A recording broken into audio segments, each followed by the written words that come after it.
Okay now. To person between my pen. I see. I see what I don't really forget me. Okay. Papa you look film. And then you get ya. Mama say na wa me to go kwa. Aga na wa mu jelumba. O we budike. Aga ni lu le budilo wa ne mo. Ana me wa ke ya di pa ya jomwa.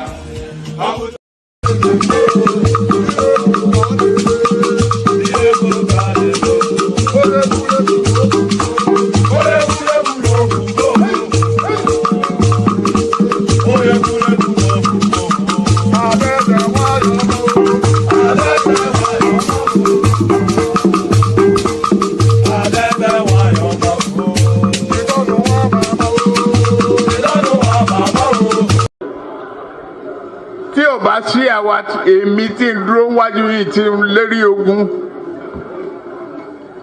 tí ní òkè Buhari nìṣó ká máa bá lọ.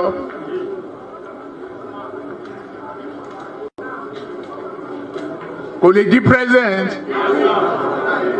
Ó ṣe kìíní olùlẹ̀, ó ṣe kejì olùlẹ̀, ó ṣe kẹta olùlẹ̀. Ó tiẹ̀ sunkún lórí tẹlifíṣàn pé láyé òun ò tún rán mọ́. Mo dẹ̀ lọ bá ń Kaduna wa rán ọ̀rọ̀ ẹkún kọ́ lélẹ̀ àdúró tiẹ̀ wàá dẹ̀ wọlé. Nǹkan kan ní pé o ò ní fọ̀rọ̀ orílẹ̀-èdè Yorùbá ṣeré. Ó dẹ̀ gbà. Àtijọ́ tó rẹ̀ ti débẹ̀ mi ò gba mínísítà, mi ò gba contract, mi ì tọrọ ọbẹ̀, mi ì tọrọ gàrí, mi ì tọrọ fúra lọ́wọ́ ẹ̀, mi ì dẹ̀ yàwó ń bẹ̀. Ó wá ní lọ́tẹ̀ yìí o, Yorùbá ló kàn.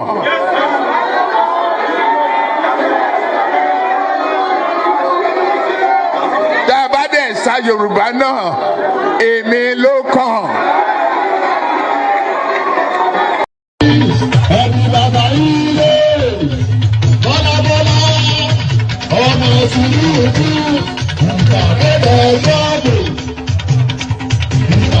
ọjọ́dù, báyìí lábì lúdi, báwa lábì lúdi, ìgbàlódé ọjọ́dù, àtọ́jú lúdi, àtọ́jú létí, àtọ́jú lẹ́ta, àtọ́jú bẹ́rí, àtọ́jú bàrú, àtọ́jú gẹ̀ta, àtọ́jú gbogbo, àtọ́jú gbẹjọ, àtọ́jú gbẹ̀sọ́, àtọ́jú bẹ̀rẹ̀, wọ́n ẹlẹ́yìn òkọ́, àbẹ̀bẹ̀gbọ̀gbọ̀ ẹlẹ́yìn òkọ́, àtẹ́yìn sílẹ̀, àbúrò ní àtẹ́yìn aláàbàrà dábìlárì, ohun bẹ́ẹ̀ tó yóò fún iná ìwà ẹ̀rù ló ń parí lẹ́rù, àrùnìsì wí àrùnìsì sọ.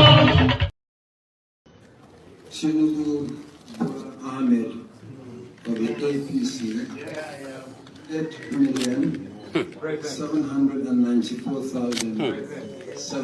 8,794,726.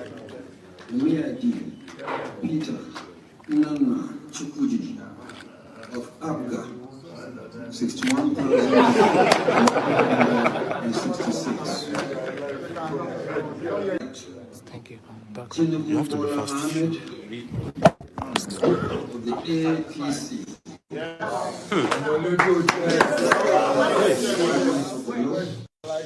Is hereby declared the winner and is returned.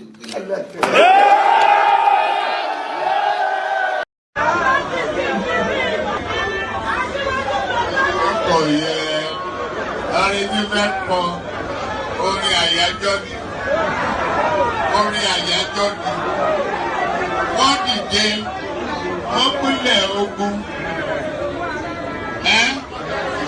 Oye tí mo rí ká bá mi wá yẹn dà, ká ní kó bá mi wá.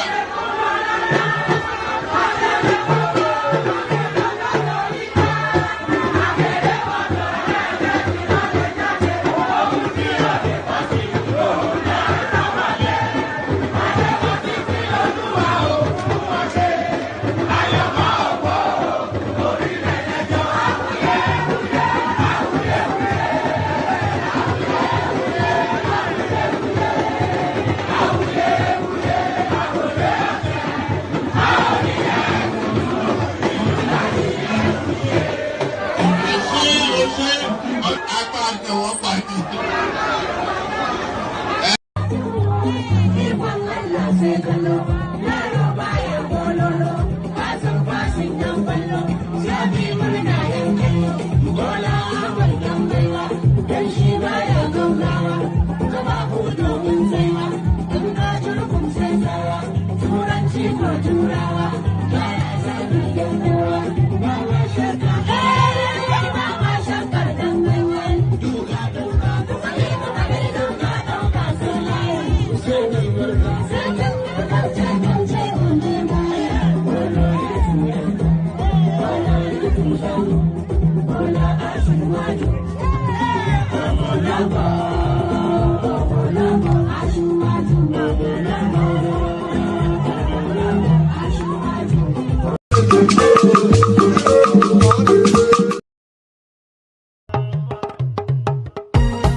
And there it is right there. Continuity, Tinubu. Where am I? So, pardon me. Pardon me. So there it is right there. Continuity, Tinubu, continuity. Because Mosobe, Laraba, Lati Adamawa, Lusobe, Laraba from Adamawa. You heard her say it. Continuity, Tinubu, continuity. Why do I look so? I always look weird on the screen. Why do I ask myself why I look so weird? I know what I look like now. You know when you see yourself looking back, you know the worst thing the worst thing you want to hear is the sound of your own voice. I've not yet met anybody that actually likes the sound of their own voice or the look of their own gait or whatever.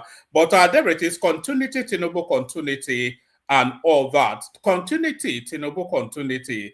That is according to Laraba from Adamawa. So, continuity, Tinubu, and all that. Good day to you. Good to be in your company and all that. Good day to you. Good to be in your company. And how are you? Hope you're having a gloriously wonderful. And by the way, some of you may see my Twitter handle in the comment section. So if you want to go follow me on Twitter, please do. We have strong presence in all of the social media platforms outside of Twitter. You know, we have about 7,000 followership, and we don't even spend time there, but we have about 7,000 followership on Facebook. We have about 2,000 on TikTok. We have our numbers that you can see on the screen on YouTube, but on Twitter we don't have anybody. So let's get ourselves to 1,000 on Twitter. Just I think I'm going to be, because I've never really spent time on that space. But then suddenly I realized that no, if we're going to go forward, then we have to be even on what's it called, on Instagram. There's no platform we don't have a strong presence outside of Twitter. And it's just suddenly struck me about 2-3 days ago that why don't we have a presence on Twitter? So we now must have a presence on Twitter because a lot of our what shapes on Twitter.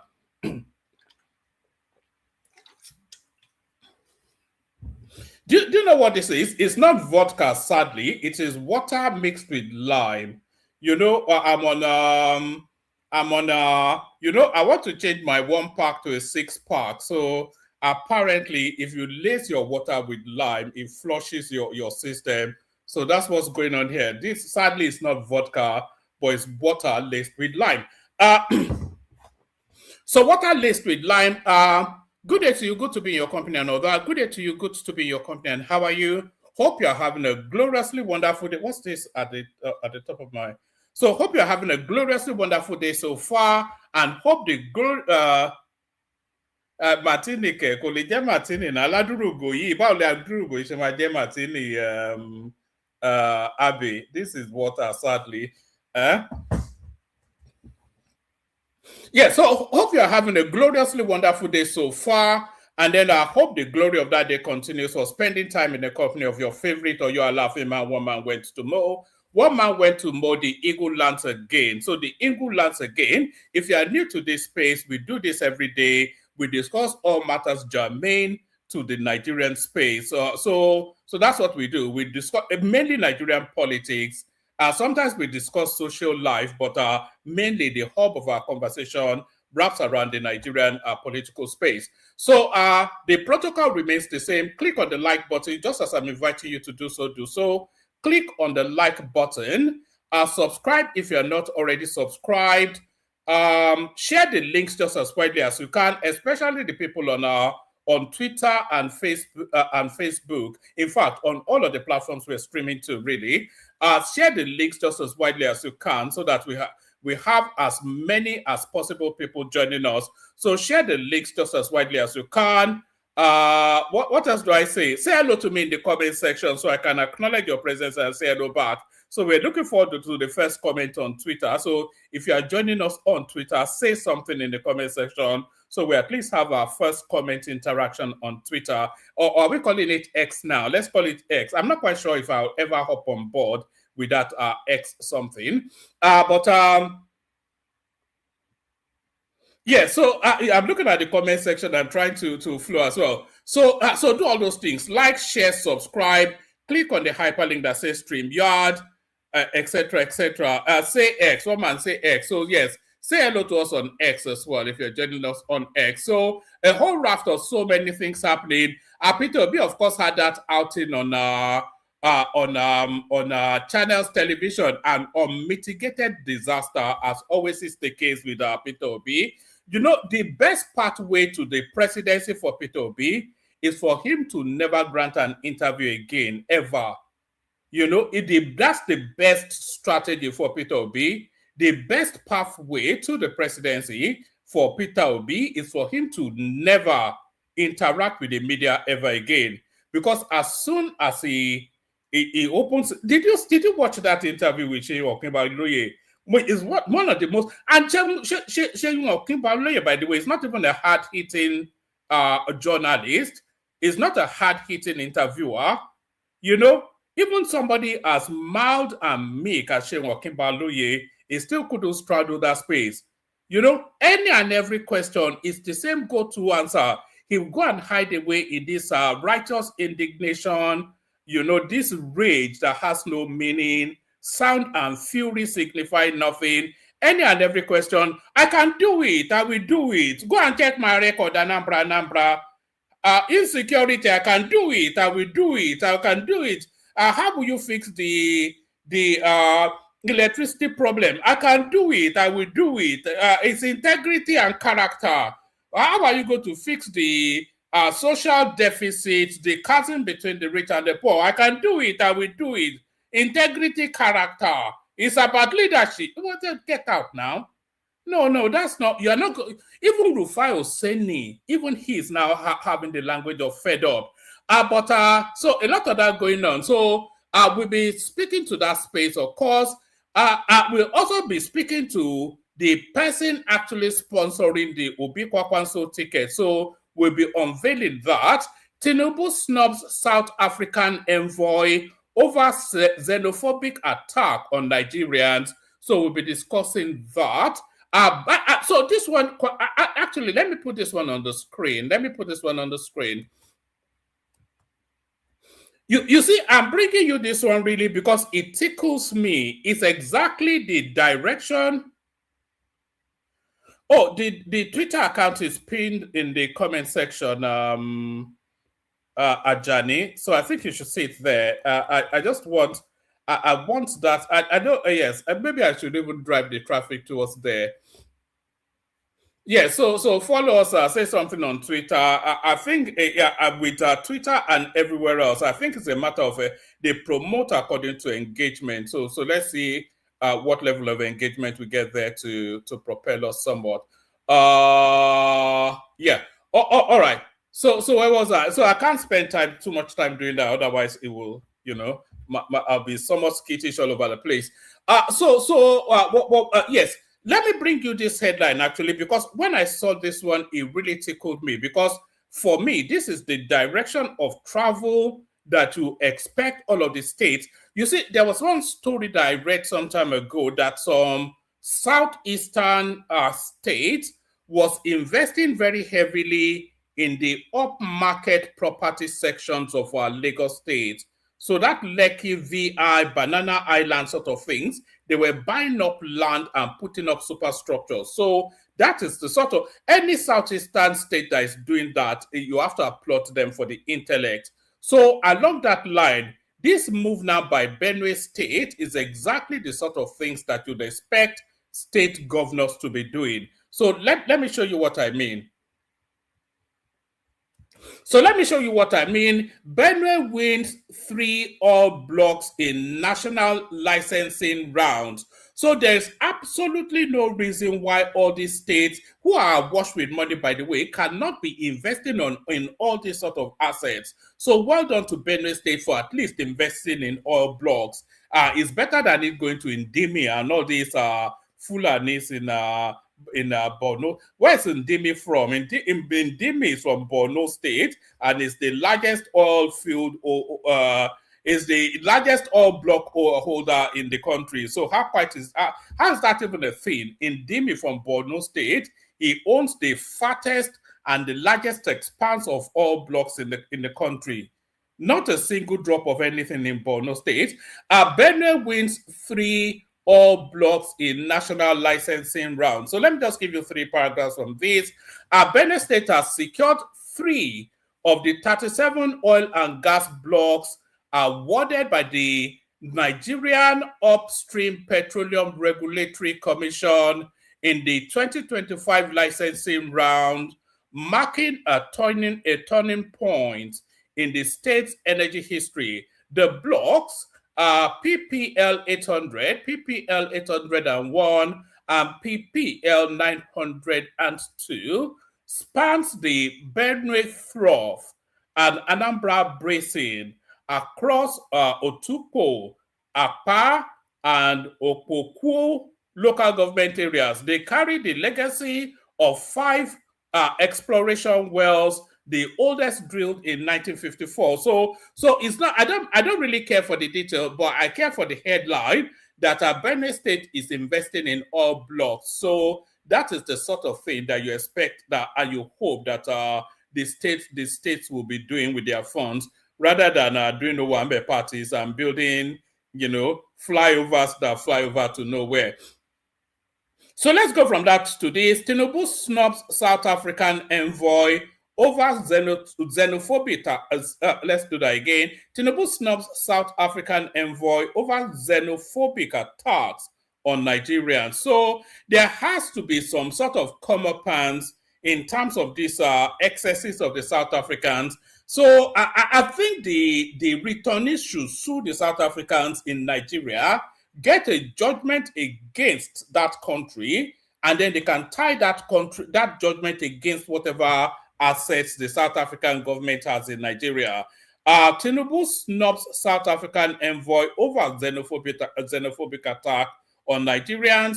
President Bola Ahmed Tinubu has reportedly declined a meeting with a special envoy sent by South African President Cyril Ramaphosa following fresh concerns over xenophobic attacks against Nigerians living in South Africa. The South African delegation, led by the country's Minister of International Relations and Cooperation, Ronald Lamola, arrived in Abuja on July the 24th with a diplomatic message intended for the Nigerian leader. However, sources familiar with the development said the meeting did not take place, as Nigerian authorities expressed dissatisfaction over unresolved issues surrounding the safety of Nigerians in South Africa. The latest diplomatic tension comes in the wake of the death of a Nigerian citizen, Chika Ibe, who was reportedly taken from his residence in somewhere in Cape Town and allegedly tortured to death by members of the South African Police Service. So you see, that's the real killer. And pardon the metaphor, that's the real killer right there. It's tortured to death by the South African Police Service. So even the organization, even the organ of the South African structure that is meant to protect the Nigerians there are the ones actually torturing them to death. So we have to be able to address this South African thing frontally. So that's Tinubu then snubbing the South African envoy. So whatever that means. Let me send the link again. We don't have an abundance in the news, so you have to come in and make conversation. Otherwise, it might well it might well go south, you know. All right, let me send the link for anybody that wants to come in. All right. So that's the link right there. Anybody that wants to come into the studio, come into the studio. Let me send the link to, yeah. All right. So, yeah, let's go on from that one to this one. Let's go on from that one to this one. ADC accuses PDP of splitting opposition votes ahead of the 2027 election. So this is a familiar story, actually. So I don't actually think the ADC, they don't amount to anything anymore. There's no energy in that space anyway. You don't even get the sense that there's an election going on because the opposition space is so bereft of idea or any punch or verve. ADC accuses PDP of splitting opposition votes ahead of the 2027 elections. The African Democratic Congress, ADC, has alleged that the People's Democratic Party, PDP, is splitting opposition votes to the advantage of the ruling All Progressive Congress, APC, urging Nigerians to reject the PDP in the 2027 general elections. So you see this thing right there. This is the victory. This is what actually, over and above everything else, this is what guarantees Tinubu's victory right there. So all of the opposition votes are broken down into bite-sized chunks, apart from the APC vote. So let me explain. The people that are likely to vote for the APC, they are not likely to be swayed by Atiku or Peter Obi or Makinde or Showore or anybody. Anybody that is a Tinubu person, an APC person, they are not likely to be swayed by Atiku, Peter Obi, Showore, etc., etc. But the people that are likely to vote for the PDP, they can be swayed to vote for the ADC, do you see, or the NDC. So all of that votes that should coalesce into one is split into bite-sized chunks. And that is what guarantees Tinubu's victory. The APC votes hold solid, but the opposition votes are broken down into bite-sized chunks. So the NDC and the PDP take votes away from the ADC. The ADC takes votes away from the PDP, and Peter Obi takes votes away from the both spaces.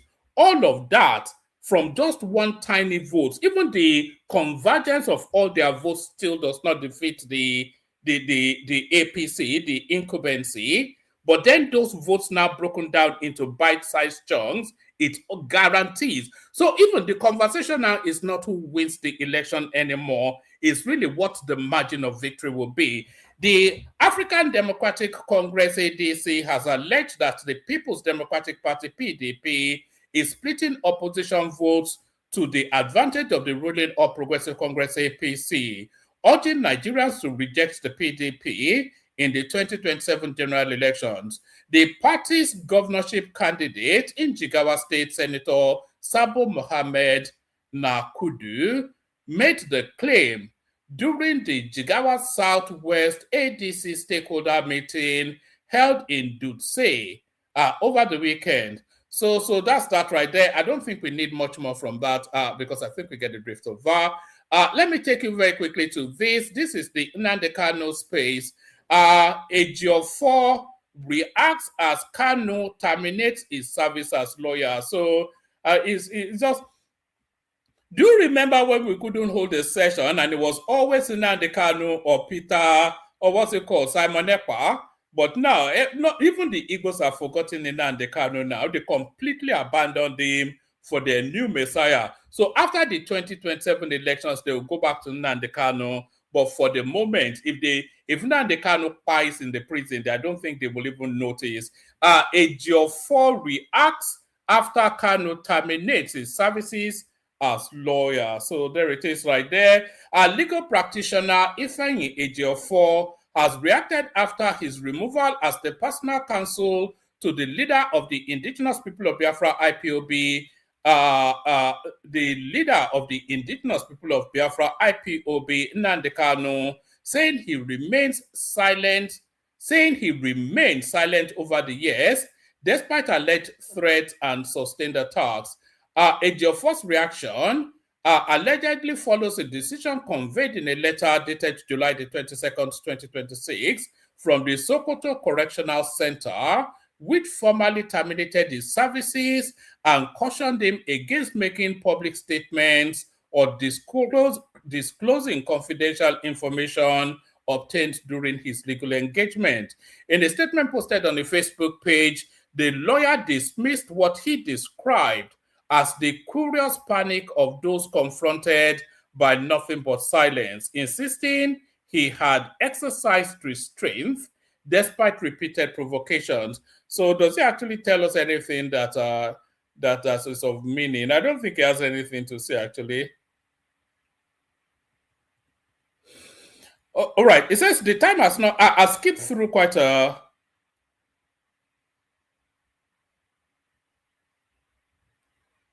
I skipped through quite a few paragraphs. Let me just give you this. It says, the time has not yet come for me to divulge professionally obtained information. So that is to tell you that at some point he will make some, exposés or revelations. So he's happy to breach his professional privilege or whatever the term is. He's happy to breach it, but not now, is what he's saying. It says, the time has not yet come for me to divulge professionally obtained information, and even if I had intended to do so, I would have done so long before now, he said. Ejiofor maintained that his actions have consistently been guided by professional ethics, adding that he would not be held responsible for the consequences of another person's conduct. He also declined to respond directly to what he described as concocted or apparently forged correspondence, hurriedly assembled by overzealous actors, so etc., etc. It's a drama a minute in that Nnamdi Kanu space, but the upshot of it is that he has sacked his lawyer. So that's that right there. 2027 elections, alleged main sponsor of Obi Kwankwaso ticket mentioned. So this is the headline piece. A former political advisor to ex-president Olusegun Obasanjo has claimed that the retired Nigerian leader is the chief financial backer of the Peter Obi and Rabiu Kwankwaso presidential ticket ahead of the 2027 elections. Correspondents report that Akin Oshintokun, so you see this guy Akin Oshintokun right here. If there's anybody that speaks to Obasanjo's mind, he speaks to Obasanjo's mind. And the moment, because this is Obasanjo's main voice in the public space, so the moment this guy started advocating for Peter Obi, you immediately knew that Obasanjo was Peter Obi's backer. A former presidential advisor to the ex-president Olusegun Obasanjo has claimed that the retired Nigerian leader is the chief financial backer of the Peter Obi and Rabiu Kwankwaso presidential ticket ahead of the 2027 elections. Correspondents report that Oshintokun made the claim during an interview on Arise TV Sunday, July the 26th, 2026. saying it was conspicuously obvious that Obasanjo supports seat firmly behind the NDC ticket ahead of the 2027 elections. So there it is right there. According to Oshutokun, Obasanjo did not merely endorse the pairing, but actively engineered it, bringing the two politicians together himself. As a matter of fact, Obasanjo, is the principal sponsor. He was one who, that should be, he was the one who put the two of them together. This is what I know, Oshutokun said during the interview. He added, Obasanjo, was the one who brokered the ticket between Obi and Kwankwaso. Both of them are quite close to him. So that, of course, is a ticket that makes sense and has the potential to make a lot of impact in the 2027 elections. The comment appears aimed at pushing back against a separate narrative that has been circulating, suggesting that Obasanjo may have been lending quiet support to President Bola Tinubu. Oshitoko dismissed the theory, arguing that Obasanjo's backing of Obi Kwankwaso ticket made it impossible to sustain such a claim. So I don't think it makes it impossible to sustain such a claim, because that claim, of course, is coming from the Atiku camp. And there is every permutation that permutates. Even the Obi Kwankwaso ticket is still very much a Tinubu ticket. It favors Tinubu's return more than anything else, because it just further dilutes everything. So the Obi ticket does nothing other than to dilute the opposition vote, and that diluted opposition vote favors Tinubu. So Obi Kwankwaso ticket is still very much a Trojan horse for the Tinubu re-election.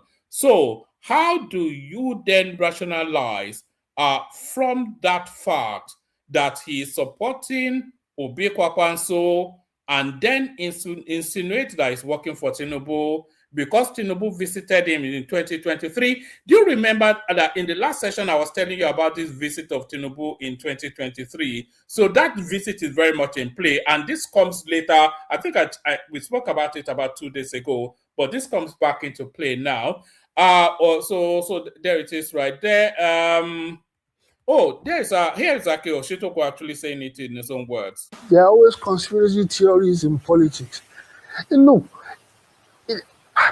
Segun Osoba made allusions to, not even allusions, wrote in his book quite elaborately, his relationship with Obasanjo, or whatever the misunderstanding between them during that period, elaborately, in his book, in his memoirs. And then again, he said recently that he then again, came up with this, his own, the suspicion that they had about Obasanjo deceiving them. Look, again, I was a campaign director at that time, and from the Southwest. So the question, whenever the governors of AD governors talk about deceiving them, it boggles me, that in what respect? Suppose somebody said that they had written the election results, before the whatever. And so if Obasanjo was going to write the results of the election, beforehand, why then will he go and lobby the support of Afenifere for his own re-election? Look. All right. So that's Akin Oshuntokun right there, trying to explain a way that Tinubu, that Obasanjo is not a Tinubu agent. But a lot of people actually feel that Obasanjo is a Tinubu agent, including Atiku Abubakar's wife herself, who has come out now to frontally confront Obasanjo. Watch this. Bàbá Ọbásanjọ́, ẹ káàárọ̀, ẹ kú ojúmọ́ o, ẹ kú ètò rìkíṣí tẹ̀ ń dì káàkiri, ẹ kú ètò, ẹ ǹlẹ́, Ọlọ́run á san yín lẹ́san gbogbo ohun tẹ̀ ń ṣe.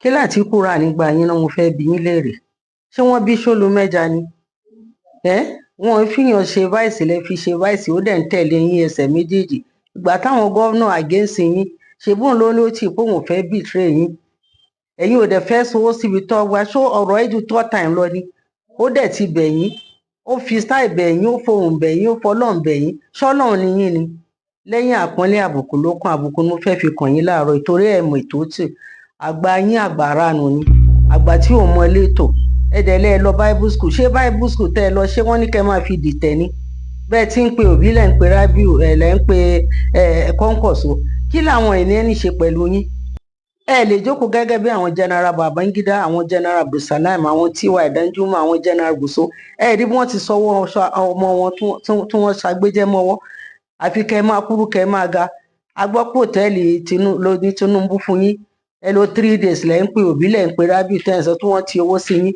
ẹ má fàbùkù kanra yín fa torí Ọlọ́run ló ní k'Àtíkù máa ṣe gbogbo nǹkan tó ń ṣe yìí Ọlọ́run ló fẹ́ lò fún Nàìjíríà ẹ̀yin ò dẹ̀ fẹ́ gbà Ọlọ́run lẹ́ ń bá fọ Ọlọ́run á dẹ̀ fàbùkù kàn yín èyí tẹ́ fẹ́ ṣe Ọlọ́run á jẹ́ kójú tì yín á telégbè lẹ́yìn yín kí ló dé ńgbà tẹ́ wà ń prison yìí ó là bó ti ń ṣe nìyẹn bẹ́ẹ̀ pé Shehu Musa Yar'Adua ló wà ń bẹ̀ bó ti ń ṣe pẹ̀lú yín nìyẹn ọ̀la ọ̀túnla tó bá fẹ́ sọ̀rọ̀ anẹ́yìn ni bóòsùn ẹ̀yin ni ọ̀gá àwọn ẹ̀yin ni gbogbo ẹ̀ ṣé Kwankwaso lè ṣe bẹ́ẹ̀ fún yín àbóbí torí ẹ̀ ní Fáyọ̀ṣe fífi yín wọlé níbi bábí ẹ̀ tó pè yín tó láàlì yín ẹ̀ kì í ṣàgbà àwọn Yorùbá wọn dẹ̀ respect yín àṣàgbà tó ń tolé àgbà tó ń da nǹkan rúlẹ̀ everybody mọ̀ yín sí ẹ ṣe question ara yín bàbá tẹ́ bá sùn tẹ́ bá jí ńkọ́ torí ètè lẹ fi ń jí ètè lẹ fi ń sùn tẹ́ bá wà nínú period yẹn tọ́lọ́run bá mú yín lọ ńkọ́ tó mẹ́rin kí lẹ fẹ́ lọ bọ́lọ̀ ń sọ ẹ padà sí school ẹ ń ka bible ṣé bible ètè ni wọ́n ní kẹ́ máa fi ṣe ẹ jẹ́ ṣọ́ra yín kẹ́ sọwọ́ síbi táwọn ń gbé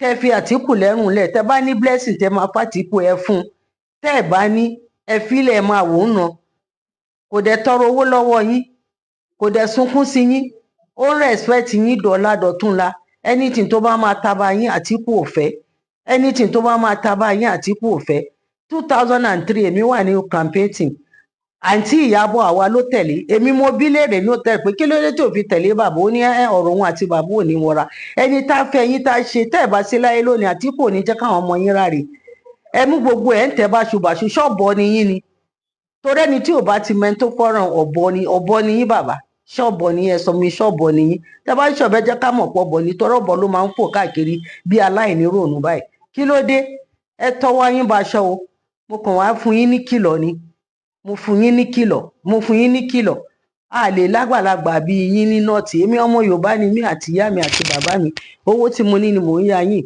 a lè lágbàlagbà bíi tiyín lókè ọ̀yà kó máa ṣe báṣubàṣu tẹ́ ẹ̀ ṣe bàbá gbogbo èèyàn ló identify Àtíkù pẹ̀lú yín ẹ̀yin náà dẹ̀ mọ̀ bí wọ́n ti ń wo Àtíkù wò yín tẹ́ ẹ̀ bá ní bá a ṣe nǹkan kan nípa kó di ààrẹ ẹ fílẹ̀ èwo lẹ̀ ń súná sí bíbá lẹ̀ ń súná sókè lẹ̀ ń súná sísàlẹ̀ kí ló dé lẹ́yìn àpọ́nlé àbùkù ló kún àbùkù náà lẹ máa kàn tẹ́ ẹ̀ bá dẹ́yìn lẹ́yìn Àtíkù mo fẹlẹ mo ṣiṣi yín létí tẹ́ ẹ̀ bá dẹ́yìn ẹ máa rí ṣàkàṣàkà lẹ́yìn ẹ̀ ó dàbọ̀. So there it is right there. I couldn't sum it up any better. Lẹ́yìn àpọ́nlé kí ló kù àbùkù ló kù. So there it is right there. The dragging of Obasanjo on the floor by Atiku's Yoruba wife.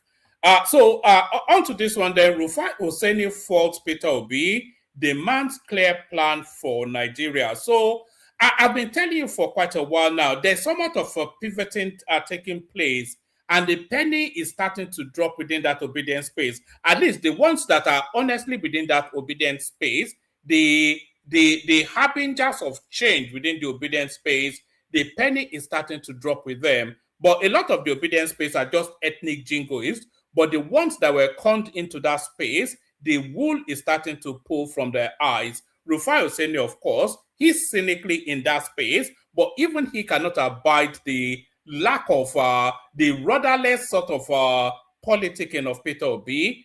He watched that interview as well with Seyi Baloye and the alarms.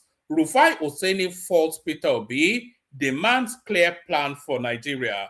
Arise television anchor Rufai Hosseini has criticized the 2027 presidential candidate of the Nigeria Democratic Congress NDC, Peter Obi, demanding that he provides Nigerians with clear and workable plans for addressing the country's challenges. Oseni made the remarks on Monday whilst reviewing Obi's recent television interview, where he questioned the former Anambra State governor's approach to addressing some of the country's major problems. The broadcaster said Nigerians could not afford to elect leaders based on broad promises without knowing how such promises will be implemented. So this is what I've always said about Peter Obi. His answer to everything is to hide in some sort of contrived indignation and then allow that, it will indignantly, it hides in this false outrage and indignation, and they say, I will do it, I can do it. It's about character and integrity, this, that, and no. Character and integrity is not what will defeat Boko Haram now. Character and integrity is not what will fix the electricity problem. Character and integrity is not what will fix the skills deficit. It's well-laid plans. You know, what Tinubu is doing somewhat is an example of what fixes anything. It creates the Nel Fund. People are getting educated. They come out of that education to create then a solid workforce, a highly skilled workforce for the country. So that's what builds, is not empty rhetorics and false contrived indignation. That's not what builds anything. It's actual building. All these roads that Tinubu is building, that people are finding boring, these are the building blocks. You know, all these fighter jets that we're buying, we just bought another round from Italy, all of these sort of things. You know, these are the things that grows a country, not just I will do it, I can do it. It has to be well laid out plans. Well laid out plans. So right, Rufai Oseni falls Peter Obi demands clear plan for Nigeria. Arise television anchor Rufai Oseni has criticized the 2027 presidential candidate of the Nigeria Democratic Congress NDC, Peter Obi, demanding that he provides Nigerians with clear and workable plans for addressing the country's challenges. Oseni made the remark on Monday whilst reviewing Obi's recent television interview, where he questioned the former Anambra State governor's approach to addressing some of the country's major problems. The broadcaster said Nigerians could not afford to elect leaders based on broad promises without knowing how such promises will be implemented. According to him, candidates seeking to govern Nigeria must explain the methodology behind their proposed solutions rather than merely identifying problems confronting the country. I didn't see how. We can't run a country on vibes, Oseni said. He particularly challenged Obi and other presidential aspirants to provide concrete strategies for tackling insecurity, stressing that candidates could address their broad policy direction without disclosing sensitive operational details that could compromise security. Oseni said, we will fix insecurity. How? And please, people should stop telling us, I don't want to share my operational details. He argued that candidates were not expected to disclose operational details, but should be able to explain the broader framework and methodology they intend to adopt once elected. Nobody says you should share your operational details because as a candidate, you can't have operational details. What we are saying is overarching details, methodology, how you are going to do it, he added. Oseni also expressed concern over the absence of a comprehensive manifesto or policy blueprint, stressing that Nigerians should be able to scrutinize the ideas of presidential candidates ahead of the 2027 elections. He said the debate should move beyond personalities and political popularity to the workability of the policies being proposed by those seeking to lead the country. So the politics will never move to that space, because if the politics moves beyond personality and gaslighting and jingoism, then Obi is dead in the waters. If we move beyond, if we start to go into the workability of policies, then Obi is completely dead. It promised us 10,000 megawatts to be generated and distributed within 4 years. How is he going to do it? He said he doesn't want to tell you. He promises you security within 4 years. How is he going to do it?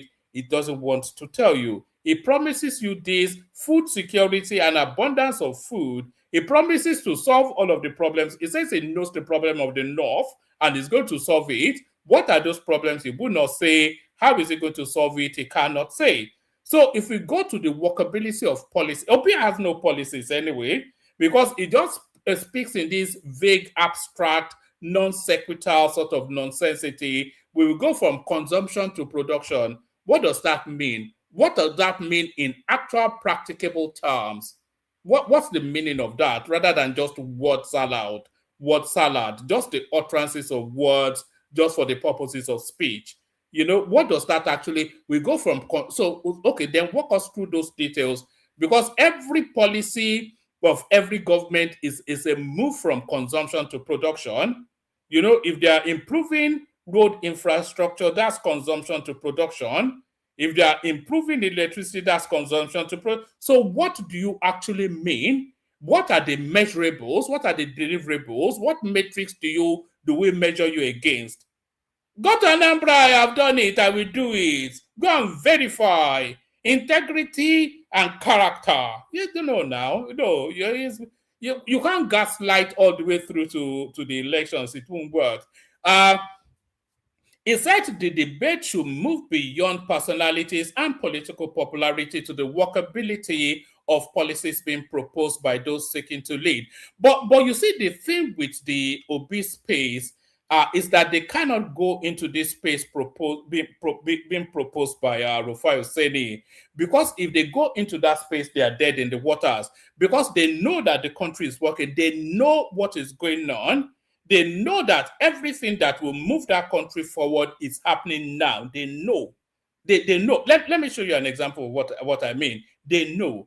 Let me show you an example. This tells you that they do know. I'll show you two examples to show you that the people supporting Peter Obi, they know that the pathway to the country that they want is what is going on now.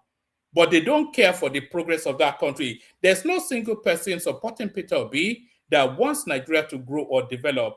They just want their tribesman in government, because they know that the country is making sharp and aggressive progress to the future. So there's no equivocal, there's no arguing anything that country, within the 3 years that Tinubu has been there, has made quantum leaps in a progressive manner across all of the stratas of the matrix of measure. Road is impossible for. Let me play you these clips. I'll play you 2 clips, and after these 2 clips, you will know categorically that the people supporting Peter Obi, they actually know that Tinubu is the best thing for that country, but reasons of tribe is why they are supporting Peter Obi. Just watch these 2 clips, and you will have no doubt in your mind. As a Tinubu loyalist, can you point to 3 things Tinubu has achieved in the last 4 years? First of all, I'll say ASU strike. Now, ASU strike? Yes. But have you heard of ASU strike in the last 3 years? I feel that's not significant enough to common men. I mean, what do you mean to common men? It's the child of the common men that are going to these schools now. A lot of children of the common men are in University of Ibadan, University of Lagos. Don't you understand? And 3 years is 3 years. I did a 4-year course. I used 6 years in school. You understand? And it's the children of the common men that are benefiting from the NEL fund. Over 1.5 million people. You understand? Getting 20K per month as stipend. That might not seem to be a lot, but it's free. It's free. They are not paying that back. The stipend. I thought it's a loan. No, it's not a loan. It's not part of a grant. Yeah, it's not a grant. It's free. Yeah. So that's number 1. That's number 2, sir. Infrastructure. Do you travel? Travel. Do you see what is going on around the country? Lagos, Ibadan, Lagos, Calabar. Coastal Road. Sokoto Badagry. I mean, you don't travel at all. If you travel, anybody that travel won't be against Tinubu. It's not always all about the price of Gary. You understand? It's simple economics. It will come from up down. It's always about the macro before it comes to the micro. In this infrastructure, I cannot argue with but then I have not really seen any significant infrastructure he has commissioned aside the Lagos Calabar Coastal Road. And how about Badagry? How about the Trans-Sahara Highway connecting Ebonyi to the north? Okay, so I will agree with you. Infrastructure. Number 3, sir. How about the more revenue is given to our state government?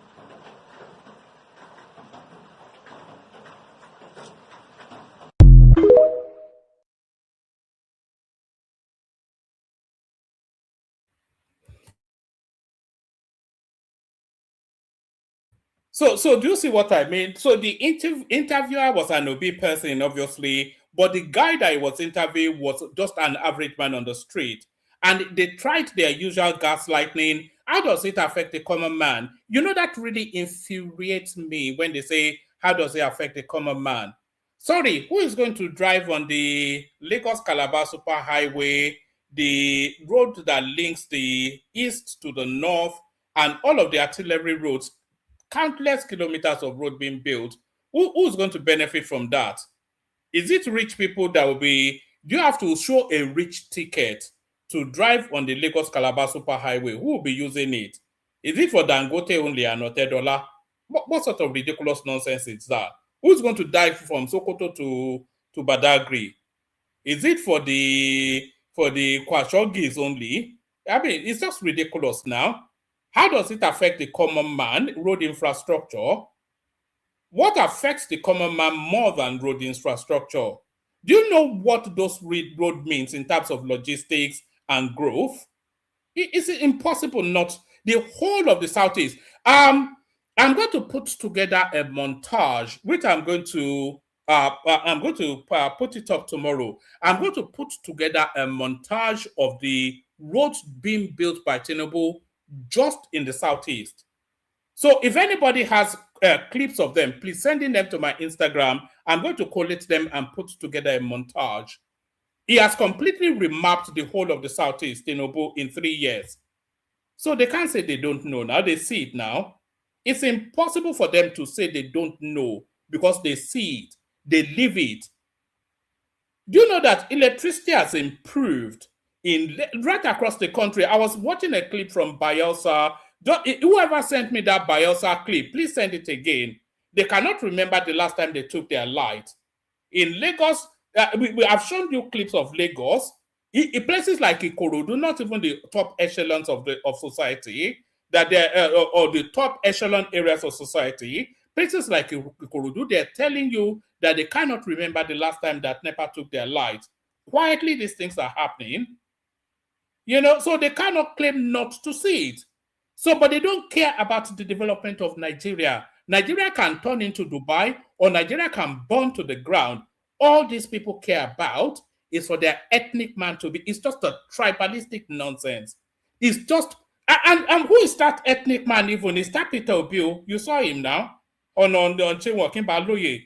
They ask him any question. I will do it. I can do it. Character integrity. He couldn't answer one single question. One single one. I can bring you, people have been sending me endless clips from that thing. Anytime this guy comes out in the media space, it becomes a laughing stock. You cannot clip one single clip from any Peter B interview that a question has been asked and an answer given. Ever. It will run away into some righteous indignation and do some gaslighting, ethnic dog whistling, and that is his answer to everything. I will do it. I can do it. Go to Adaba, Taba. Let me show you. These people know, but they don't care. They only want their tribesman. They know, but they don't care. Watch this. Well, I want to apologize to His Excellency. I'm very, very sorry. To be very honest, I didn't know. But I'll say that one of the challenges that this government is facing is that his supporters do not really hype his work very well, to be very honest. You are supporting him, but you're not hyping the work that he's doing. So people don't really know. And people will only accuse what they don't know. Now, about the student loan, I really did not know. About 2 months ago, when I saw the report, they said about how many billions of naira was invested into student loan. I was like, it's a lie. Who is receiving it? 200,000 people. Who are the people? In fact, on the comment section of that post, I saw that kind of thing there. Just for Miss Tina to send the live to me, and I checked, and I joined the live, and I heard the person talk. And it's true. So I went to the place, I went to Nel Fund, and I checked, that's their page on Twitter, and I saw that people are receiving, some people are even complaining, I'm not. Do you know that this loan, they will pay you? Imagine that if you're in, let's say you're in 400 level, and you apply for the loan in 400 level, they will pay you all the school fees you paid from 100 level, 200 level, 300 level. They will pay it back to you, and then you are also receiving stipends every month. I did not know.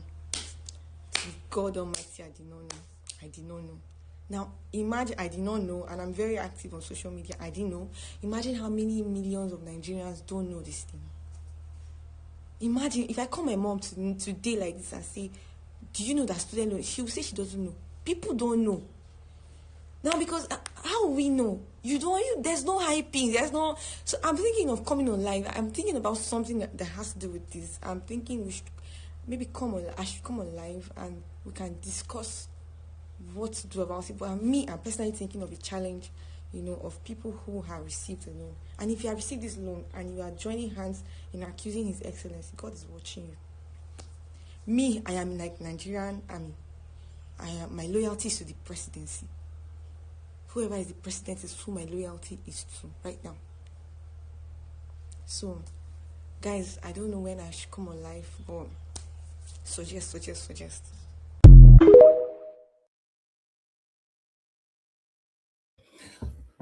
So it is not that they don't know, they do know, because there's too much being done for them to claim not to know. There's too much. In 3 years, in 3 years, in 3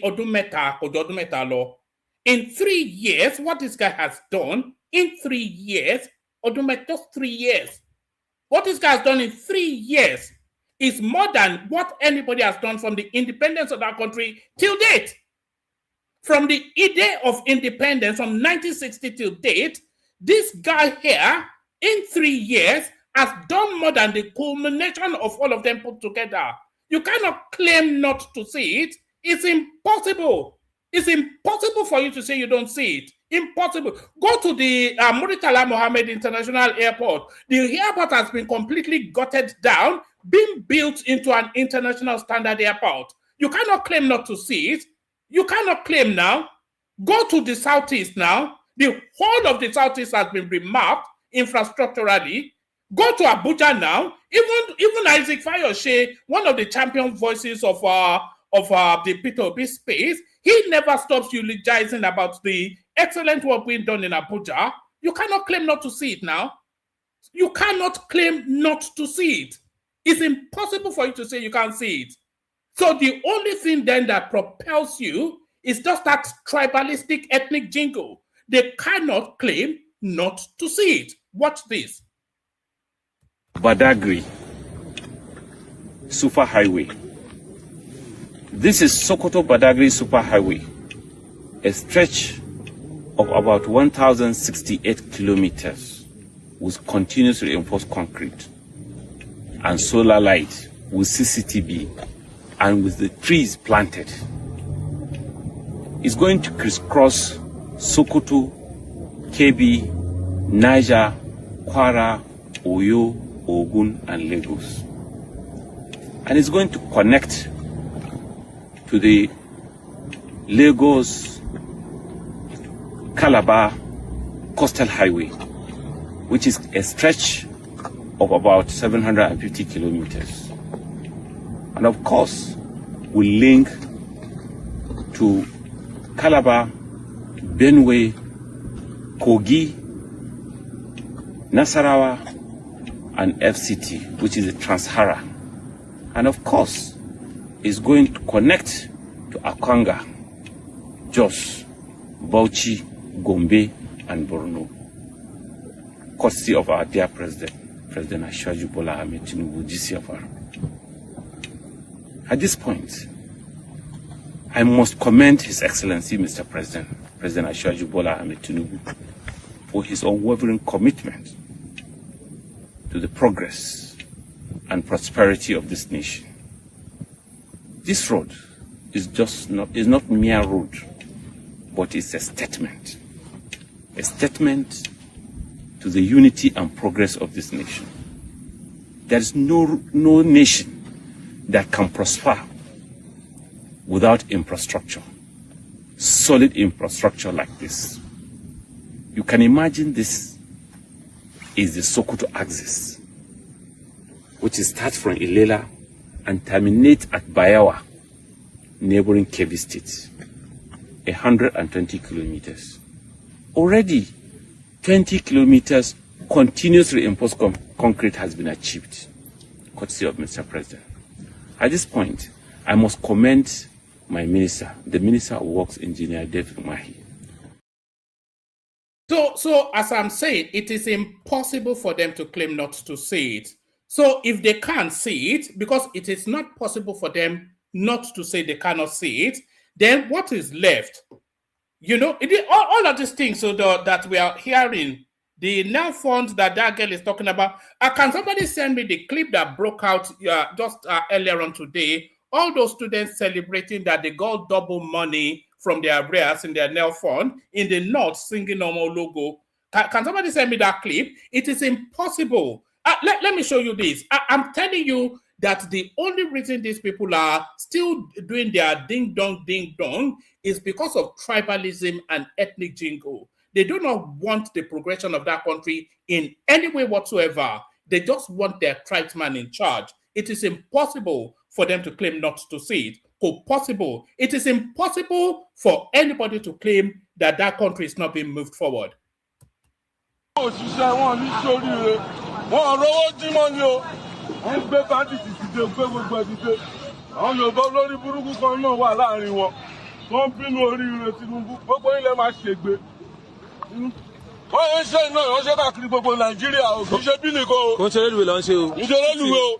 Badagry Road lọ sí Sokoto tíṣàkárí ò ṣe látọdún 5 million years Tinubu ti ṣe Benin expressway lélẹ́yìí o Benin expressway lélẹ́yìí o ó ṣe rélùwé o bóyá wà yìí ó dé Kálágùn ó dé gbogbo yìí ẹ wá ní kò ṣiṣẹ́ ẹ wo.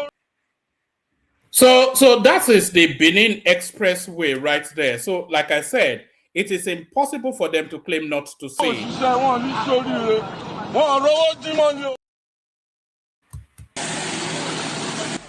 For over a week now, the familiar sound of power generators has gradually given way to the steady hum of uninterrupted electricity in some parts of Yenagoa. Homes that once depended on generators now enjoy round-the-clock power supply, while business owners say the development is easing operational costs and improving productivity. In a month, I spent over 300,000 for fuel. You understand? But it's like over 3 weeks now.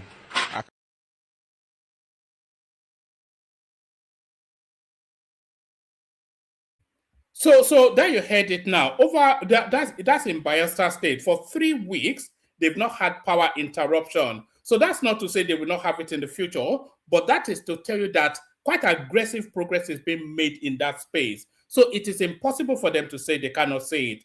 Watch this.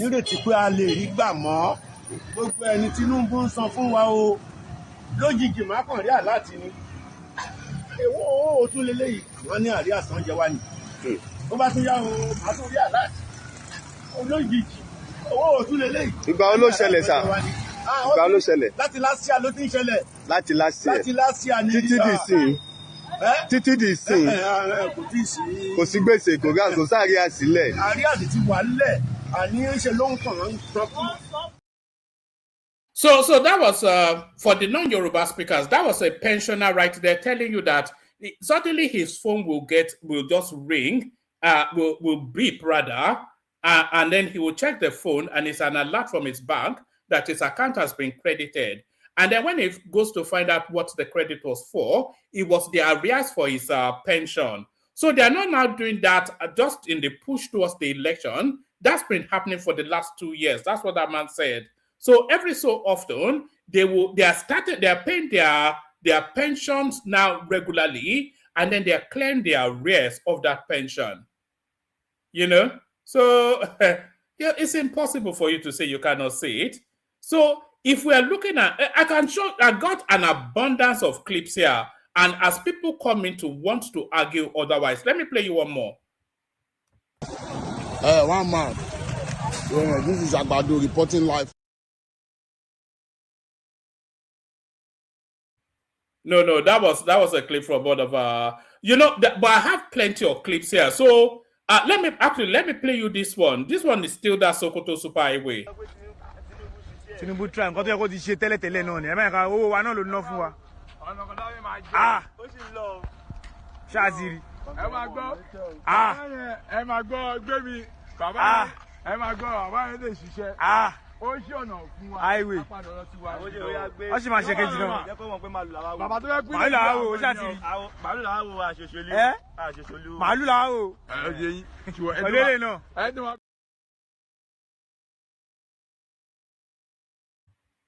So those were a few Yoruba boys that have just gone to Sokoto State to go and buy cattle, and then it just happened that where they were buying the cattle, the Sokoto Badagry Superhighway was passed through that particular area, and then they asked, "What's going on there?" They are saying, "Oh, that's the Sokoto Badagry Superhighway that Tinubu promised." And immediately they brought out that they are not politicians.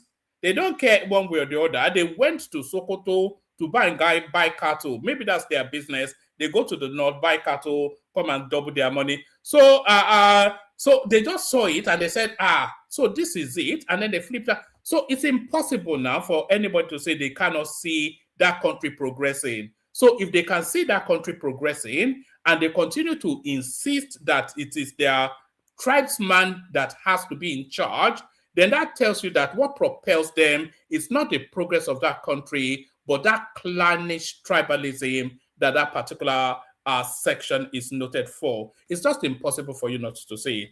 Let me play you one more clip. And anyway, let me just play you this clip. This is nothing to do with, this one is still a Tinubu leaning, but even his most ardent critics, because the facts are so plentiful that favors this guy, even his most ardent critics, they find it very difficult not to. It's a begrudging acknowledgement of this clip I'm about to play you now. It's a begrudging acknowledgement of the might of Jagaban. Watch this. After Buhari won the ticket, there was no issue of campaign funding. And Buhari is not a money person. Anytime, even in meetings, you discuss money, Buhari will be looking at the ceiling. Anytime they say leaders should contribute something, Buhari develops deaf ears. Money is not his comfort zone at all. So we got to a stage we needed money. And Temi Presilva, my friend, and who I knew through Buhari, told me that we could raise the money because he's very well in good books, how many of the Nigeria's rich men. So we made an appointment to see one of the big time rich people. And we went to him. He didn't want to be seen by us because by then we were popular Buhari people. Exactly. So we entered a boat, his yacht, and we took off to the high seas, and we did the discussion. On the high seas? And he agreed to support. So when we came out of the boat, there was this policeman that saluted Timi Presilva in Ijo language, and my friend became depressed. From that moment, he said, I want to go back to the hotel and dinner. He said, dinner? I couldn't even eat dinner. What happened to you? I thought we had a good news, we should celebrate. He said, no, he said, that's Sergeant. He's from Bayelsa. He's Goodluck's cousin. And anytime Goodluck wants to get something on you, that guy is the one they post to you. So this our meeting would have reached the president here by now, and it did. Before we go to Lagos, they had called that man. He got in Abuja before us, and insulted him and threatened him and that. So, and you know, these rich men, they have a club, a cult-like club. Yes. They want each other. So from that day, nobody who is rich would pick our phone. So I became confused and I went to... Sorry, Sir Twitter. So the Goodluck government threatened that yes. billionaire was meant to finance backed off. Of course. Wow. He did not even back off. He jumped into the sea. And so couldn't get any man again. Wow. So I went to Bola. I said, Oga, see what happened? But you now, you are their friend. You deal with them, you are in the same circle. Can you help us in this matter? And he did. And through him, we were able to raise sufficient funds to do the campaign. Not only did he do that, Oshibanjo's portion of the campaign, he funded it. It hired a jet for all the trip, funded the trip, because Oshibanjo's campaign was a little bit broken away from the main campaign, because his own was as a pastor, and the ethnic nationalities and Christians had some doubts about Buhari, so Oshibanjo was, that side is not our own area, and he was just doing sort of semi-independent of the main campaign. And Bola was funding it. And then sometimes I know of another place when he hired some consultants for us from the US who were doing surveys, who were doing quite a lot of professional work. David Axelrod and all of those. I don't know their names. I just know that they were Obama campaign people. Obama people, and they came and they transformed our campaign. And I knew that the money he paid them was in excess of 2 billion naira equivalent, in dollars. And there's another thing about Ebola. If there's a need for an expenditure, no matter how massive, he doesn't come to the campaign post. He spends from his own purse. All these things I told you, some people don't know this, but I was there. And I knew this. And he did all these things left, right, and center. And then, for example, you notice how suddenly Buhari was wearing suit. Suddenly Buhari was wearing Yoruba. He didn't like, but all that Bola brought those people, we coerced him to, and change the trajectory of the campaign through those his people. So that is through him. What is a human man? It's a decent guy. So I'm the only person that can confront him with these facts. He will not say, I don't know. He will not say it's a rumor because I was there.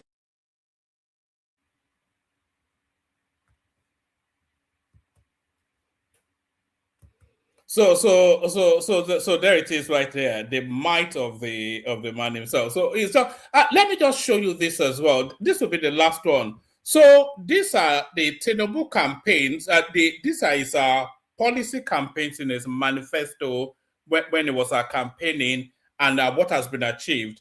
So he promised foreign exchange reform. That was on page 11 of his manifesto. That was done. He promised fiscal discipline and deficit management. He claimed that was done. That was on page 1113. Investment inflow and markets. So he's claiming that was fulfilled. Consumer credit core. So that was fulfilled. That was on page 14 and page 41 of his campaign promises. Tax Reform Act. That was on page 15 of his manifesto. That's been done. It says crude oil production and gas pipeline is claiming that was fulfilled. I don't know if it was or not. Electricity Act 2023, we all know that's been fulfilled. Amended PIA Act, I'm not sure what they did with the PIA Act. Fuel subsidy removal, this was in his manifesto, page 37. He did it. Educational reforms, so we all know what the reforms are. And now fund student loan scheme, that was on page 44 of his manifesto. That's been fulfilled. NYSC reform, we all know that that's taking place. Judicial Welfare and Pension Act, I think they are claimed that was a bribe to the judiciary. Local government autonomy, decentralization and devolution of power. I think that's been partially fulfilled. I'm not quite sure that the local governments are fully devolved yet from the clutches of the state governors. So all that counterterrorism and anti-banditry, that's ongoing. Economic growth, that's ongoing. Renewed hope cities and estates ongoing. Agricultural mechanization program ongoing. CNG initiative that's been done partially. Mega legacy highway and road infrastructure that's ongoing. We all know what those are. Rail and trade corridors, primary healthcare centers, digital infrastructure, and vulnerable household cash transfers. So those are the campaign fraud promises of Tinubu. So we can weigh that against his campaign in the next cycle to see just how successful he has been. So that's me. If anybody wants to come in. The link is in the comment section. We play the Kegat music. We see who turns up.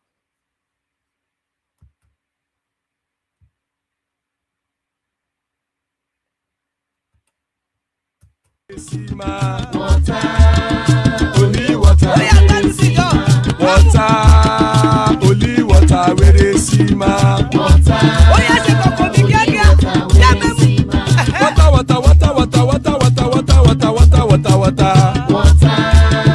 only water, where they see ma.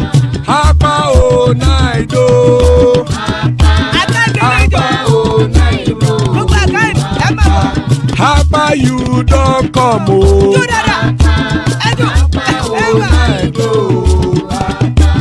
Hapa o naido.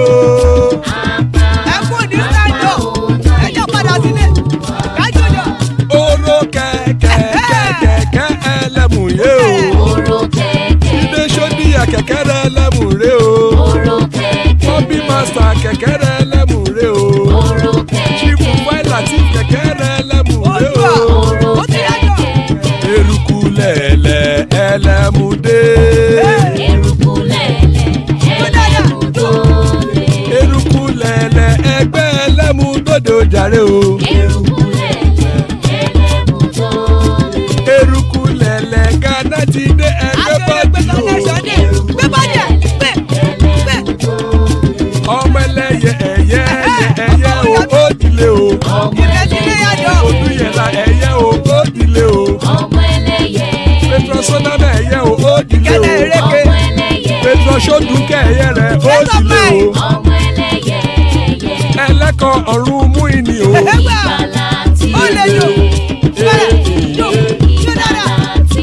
Àkùkọ ọ̀run mẹ́kọ̀.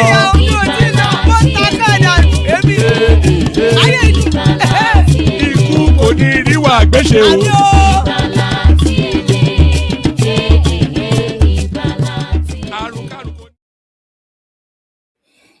And there it is right there. Ikoko Niru Agweshe, may death have nothing to do with us.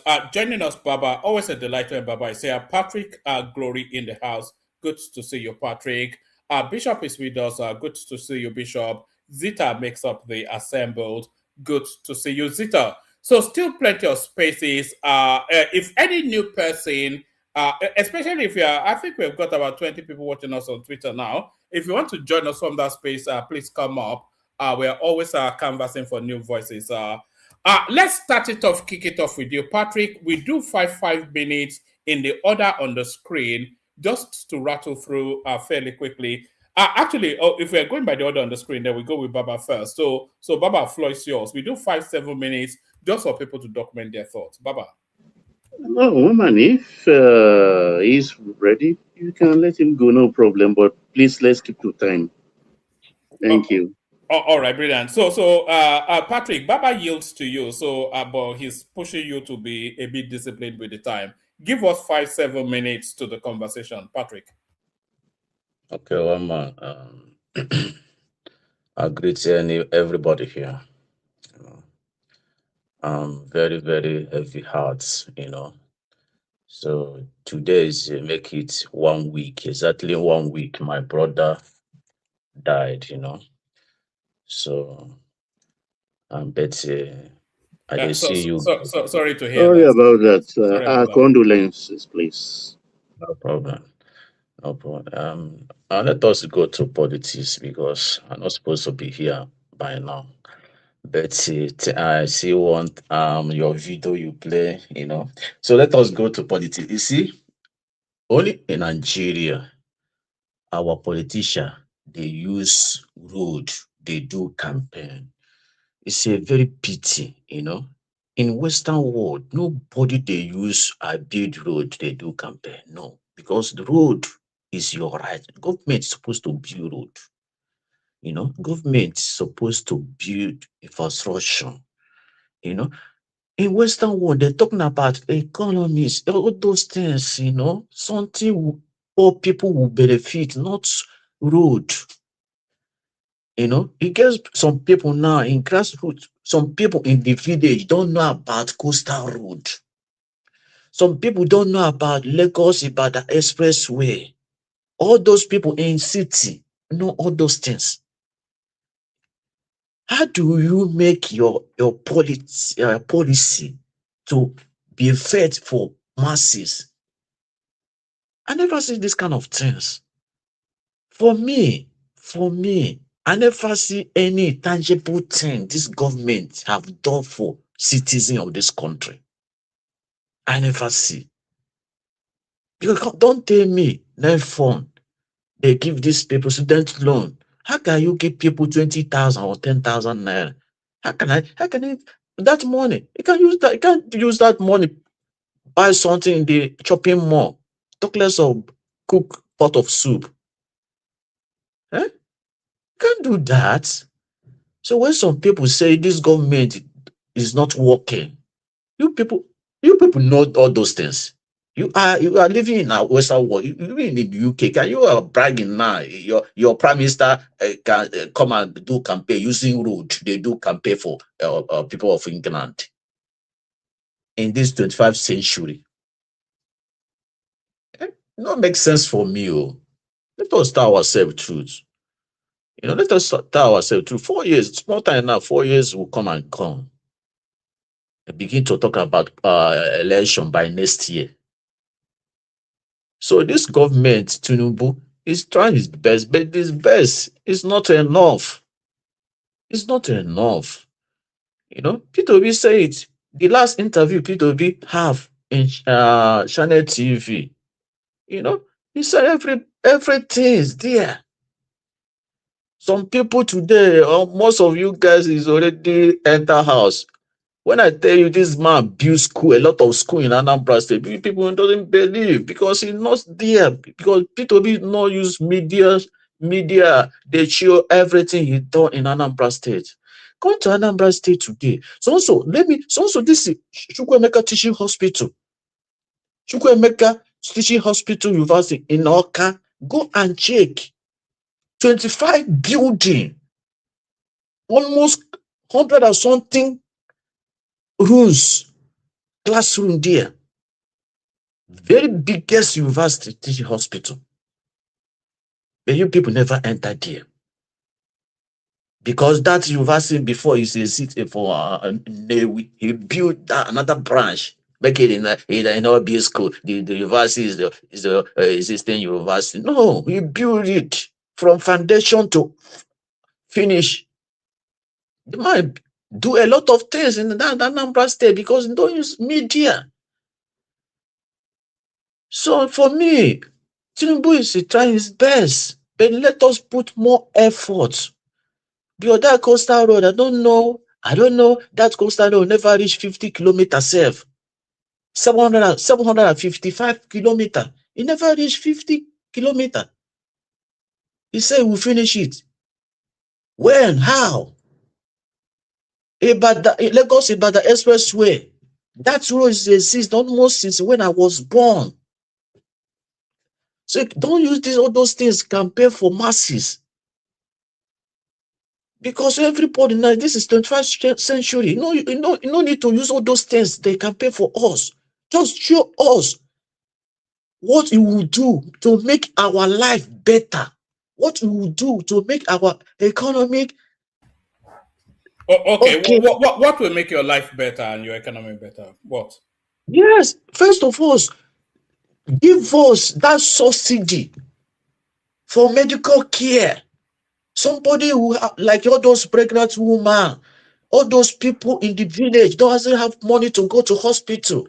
Government can support them, make them maybe 70-30. You can go to hospital, we can make surgery. Government can pay 70, can pay 30. Give them grant. Give them that grant as a citizen. Okay, so can I interject? Bishop, you will just let him prolong his 5 minutes. No, the 5 minutes has even expired. I just So wanted to just let him finish. Wait, it's a lot in that government supposed to do for masses in that country. Look at food inflation. It can do something for this. Look at all those something make life better for citizens. He cannot do it. Only just borrow money and go and put for somewhere nobody know where that money is going. It can give us a better life. So all those infrastructures that I just showed you clips of, what's paying for that? What is paying? Hold on. Just hold on. All those infrastructures, and I can play all those clips again if you want me to. All those infrastructures that I just showed you, what is paying for them? My brother, that road for infrastructure can come because everybody knows government can give. Hold on. You said you don't know what it's doing with the money. So all those, you've seen it now, and I'm sure it's not just here. Yeah, it's all over. Even if you've been to Nigeria, you've seen it with your own eyes. So what's paying for them? If you don't know what's doing with the money, then what's paying for all of these infrastructures all over the country? What's paying for them? My brother, when I see Tinubu achievement now, I didn't see that money is No, guy, just hold on. You said you don't know what he's doing with the money. So if you don't know what he's doing with money, then just answer that simple question. Hold on. Can you hold on? The infrastructure that I've just played about 10 clips, and I'm sure you've seen a million clips. You travel to Nigeria, you see it with your own eyes. So if you don't know what he's doing with the money, then what is paying for all of these infrastructures that you see? My brother, that's a road infrastructure. Not to road, that money you borrow. They do that road, not that money. Because he said that's not those Calabar coastal road. He say this foreign investor. The money you are borrowing, where that money is going, if that road is foreign investor in funding that road, the money you are borrowing, where that money, in Nigeria today, many sickness in Nigeria, people is dying every blessed day. There's no equipment in hospital. There's no, our school, most of our school in that country, there's all of them is not working. There's no running water anywhere in Nigeria in 21st century. Where that money you are borrowing as a federal government, where is the money? Instead, the road. Don't tell me road. Because any government can build road. Don't tell me coastal road. Don't tell me Abuja. Abuja is not only Nigeria. Lagos is not only Nigeria. I understand. Let us tell ourselves truth. Today, it cannot live in a good accommodation. It cannot afford to live a very good environment. All right, Bishop. Just let me, yeah. You know, to rent house in Nigeria now, if you don't have money, it cannot. Government can build house for poor people, not only our judiciary. It can build all those houses to help Nigeria to establish, to make the house rent to come down. Not only judiciary, it can help masses. So for me, I didn't see anything this government is doing. All right, we have to move it on to the next person now because people are already saying you've exceeded the time. But this is just an example. This is from Reuters. Nigeria's Tinubu seeks Parliament's approval for $516 million highway loan. So all those loans, all this money that you're saying they are borrowing, you don't know what they're doing with it. Most of those money, if not all of them, are tied to projects. Nigerian President Bola Tinubu has asked Parliament to approve a $516 million foreign loan to help finance the first section of a new national highway, a major transport corridor linking the country's northwest to the southwest. So that's an example of how that borrowing works. And I can bring you 50 more examples, but it doesn't really matter. Like I said earlier, it's not that you guys don't know, it's just that you don't really care. But let's take it on, move it on to Baba. Baba, floor is yours. Yes, thank you, one man. A very fine evening to you from here. I salute you, panelists, Bishop, Zita, and who just arrived. I can see that very well. Patrick. Let's talk now. Talk now. Talk now. Okay, very well. And my people in the commentariat, I see our usual friends, favorites. Ayo, the joy of the platform is there. AB, long time no see. And my friend OC, how are you? Tata Wu, Jin Young, and Yomites. Yes, Yomites is there, giving it to them back to back. I salute you all, and those I can't remember their name. Esteemed viewers, I will formally welcome you. Have you clicked the like button? And if you've done that, refresh again and see whether you subscribe or not. If you haven't, please quickly do that too, and share this program as we go on. Yes, woman. I think I listened to Papa Lawal. I listened to Oshuntokun, but I didn't bother to listen to Obi. I'm done with that. I don't want my brain twisted, you understand? So I don't have anything for him because he's going nowhere. Somebody that surrounds himself with activists rather than strategists cannot win an election. So he's doing activism. In the process, he's doing content creation and catching crews. He has nothing to offer this country.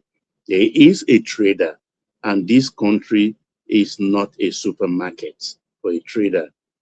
And he's not even a big trader at that. He's just an importer of finished goods.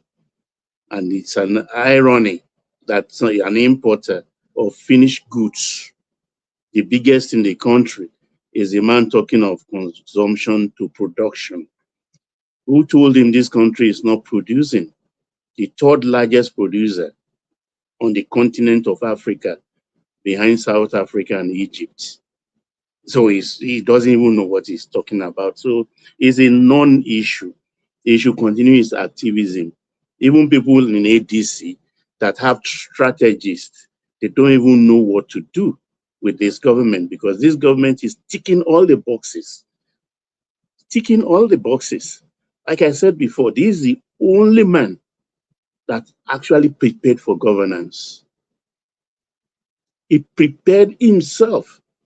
It's like he has this booklet by his side and he's just ticking all the boxes. This one, okay, I've not done it. He has touched everything. I listened to this beautiful conversation you had, panelists and women with Bishop and Zita 2 days ago about the health facilities, asking the president asking the medical personnel from diaspora to come back home. It was a beautiful thing you all tackled.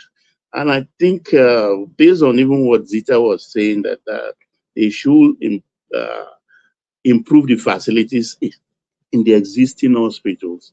They are doing that. I'll tell you for free, Zita, that they are doing that, but there is a private sector development in the health field, which a lot of people are not privy to, maybe because it's for elite. I will confess that it's for elite, actually. And the doctors are coming in numbers from abroad, and a lot of them, seeing how much they are paid and seeing how much the hospitals are making a kill, they also are preparing privately to come back home and establish. You understand? I mean, people are doing BBL all the time, the prostate, the kidney, and everything they are doing. And on the health sector, more so, the dialysis is less than how much? Now, I can't remember. I don't want to quote figure, I don't know, but it's rock bottom. Dialysis now for people. And of course, there is the immunotherapy and the chemotherapy is just 2 million. Of course, we know it's $5,000 abroad. And it's not easy when you have a big illness. I mean, people living abroad, when they can't afford it, they die. They die. So the thing here is, this man is trying to run a country as it should be run. Take electricity, for instance. There is no lack of investment. If today we decide that, well, investors come and charge how much you want to charge, come and do this electricity thing. It's not difficult at all.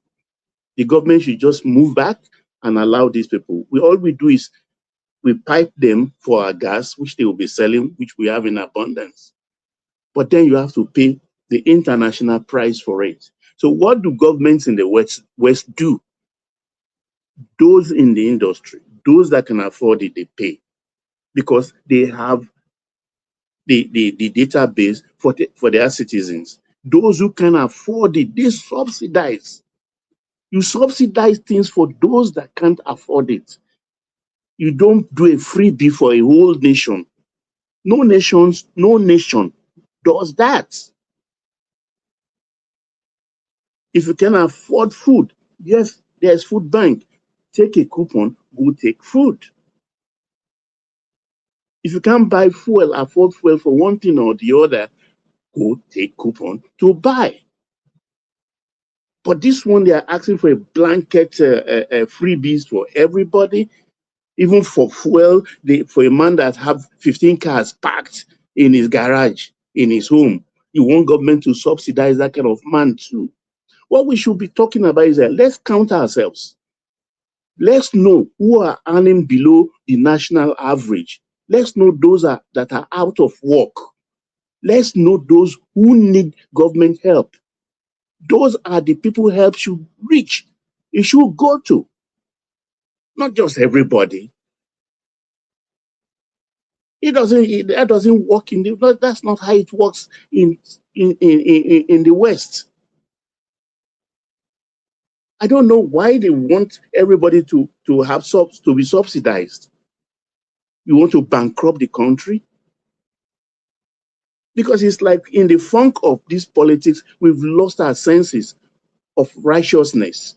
Because I see people still talk about, oh, why are they still holding Emefiele? I could see even El Rufai sympathizers and Malami sympathizers talking. And they coach, these same people will come and quote China. In China, will Malami still be alive? Will El Rufai still be alive? Will Emefiele still be alive? Will they be alive? So sorry, Baba. You know those quotations of China, Dubai, etc., which is the usual go-to of these people. So if they want that system, then we can have that system because the president of China is a president for life. So we can have Tinubu sitting in that position till he dies, and then we'll measure him after his death. Or if they want a monarchical system, then we can have the Ooni of Ife be the president of Nigeria until the world comes to an end. So I'm not quite sure how they draw that parallel. They don't even know that Nigeria is a complex society. For instance, Singapore, they say, or Malaysia, they talk about an area I know very, very well until maybe about 10, 12 years ago. You get my point. I drive even from Singapore to Malaysia through the southern border of Johor Bahru for weekends. Look, when you spend 30 plus years, it was brutish. It was a dictatorship. And if you are not a Chinese, don't even aspire to power, whether you're a Malay or you're an Indian. Don't, I mean, I wish world peace is here. He's schooled for some time in Singapore. He will tell you, you stay in your lane. The Chinese run the government. In Malaysia, the Malay, they run their government. There are Chinese who are Malaysians. But it's like they tell them, don't near government. Governance is not for you. But Nigeria is different. We have a tripod as standard, Hausa, Igbo, Yoruba, and we of course neglect the others as if they don't exist. And even at that, there is so much complex in governance. A man that has not even used 4 years of maybe a 2-term possibility, which Constitution guarantees him, they are heckling him. They want to push him out of power. They are hungry already. People who have been in power all their lives. And there is this other one they want to foist on us, a dunce of a man from a people who are well read. This is the best they can give to Nigeria. I mean, we should face reality. Honestly, that's why I didn't bother to go to that this thing. And in this election, woman, where are they even the opposition? Where are they going to get the money? Where are they going to get the money? So that's why they always say, oh, it's Nigeria, Nigerians against the government. The government, I mean, okay, fine. And the Nigerian people will speak come January 16. 3 more minutes, Baba. Yes, the Nigerian people will speak. I can't wait. There is going to be 176,800 plus polling units. 176,800 polling units. Are they going to man it? Are they going to pay? People are getting ready with over $100 million to pay their polling units agent to feed them in the afternoon and the early evenings. We are here talking rubbish and gallivanting from one station to the other, granting a rubbish interview, spewing rubbish. No focus on policy. You can't even articulate a policy. Everything is like, okay, oh no, I'll keep it to myself. I don't want the government to steal my idea. Is that how politics is run? Is that how politics is run? It's just wasting your time. And then you come back, come January now, you will say this thing. Bishop, for real, I even wanted to say that Awuri thing in Lagos, forget it. Forget it. Leave that thing. After the Guba, Hamzat is in. We will check scores. We are behaving now like every other party, every other political zone, they are behaving. No more nice guy in the arena of politics in Nigeria. Everybody stay in your lane. What you can do, you can, even local government to local government, you question people. They want to come to my own space. It's not going to work. My state is about God, homeland, and family. We know ourselves. You may be small, but I guarantee you, Bishop, forget it. Don't worry yourself. I yield one man. Brilliant. Excellent by Baba. As always, excellent by Baba. So that was brilliant.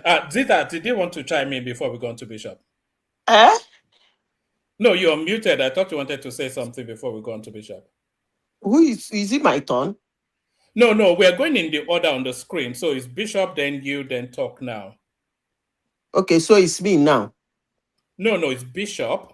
Okay. Baba that just spoke now. But if you wanted to if you wanted to add a little something to Baba before we go on to Bishop. No, there is something he said. He said about people not knowing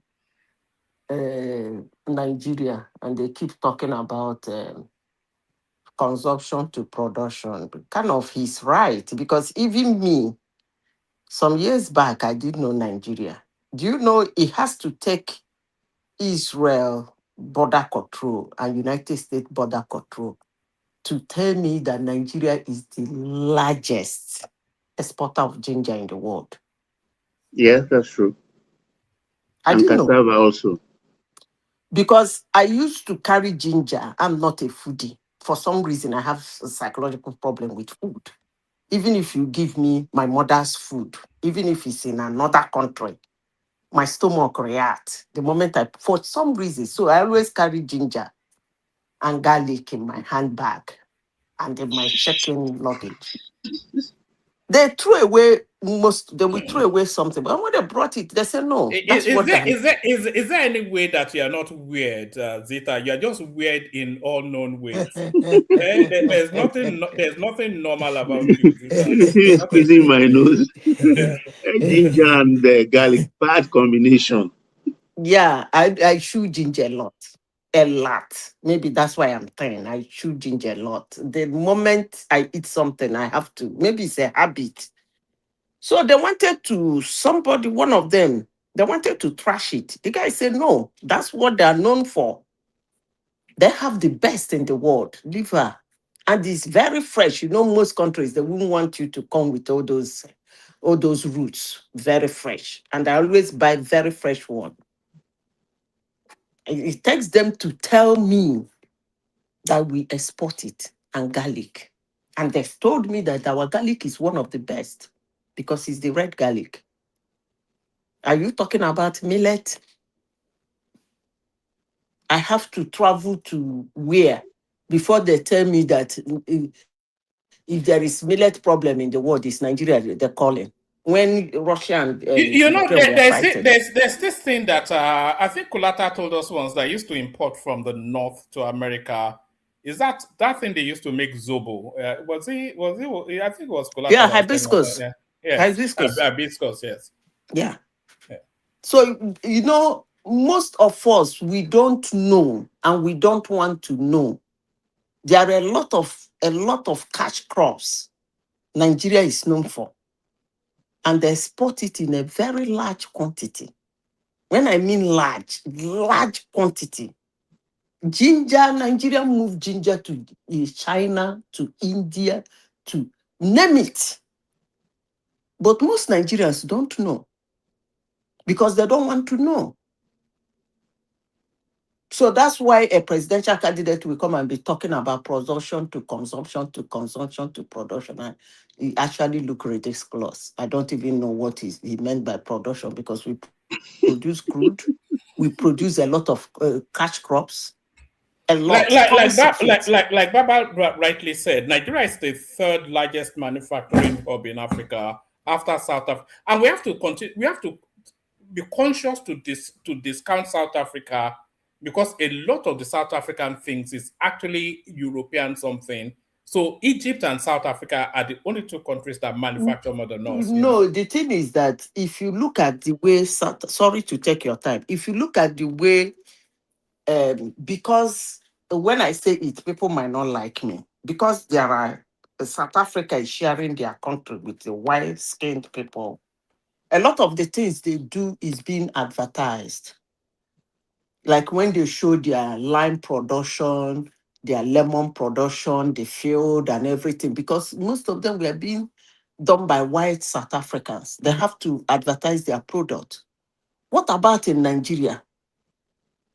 I said the day they call it Kebbi State.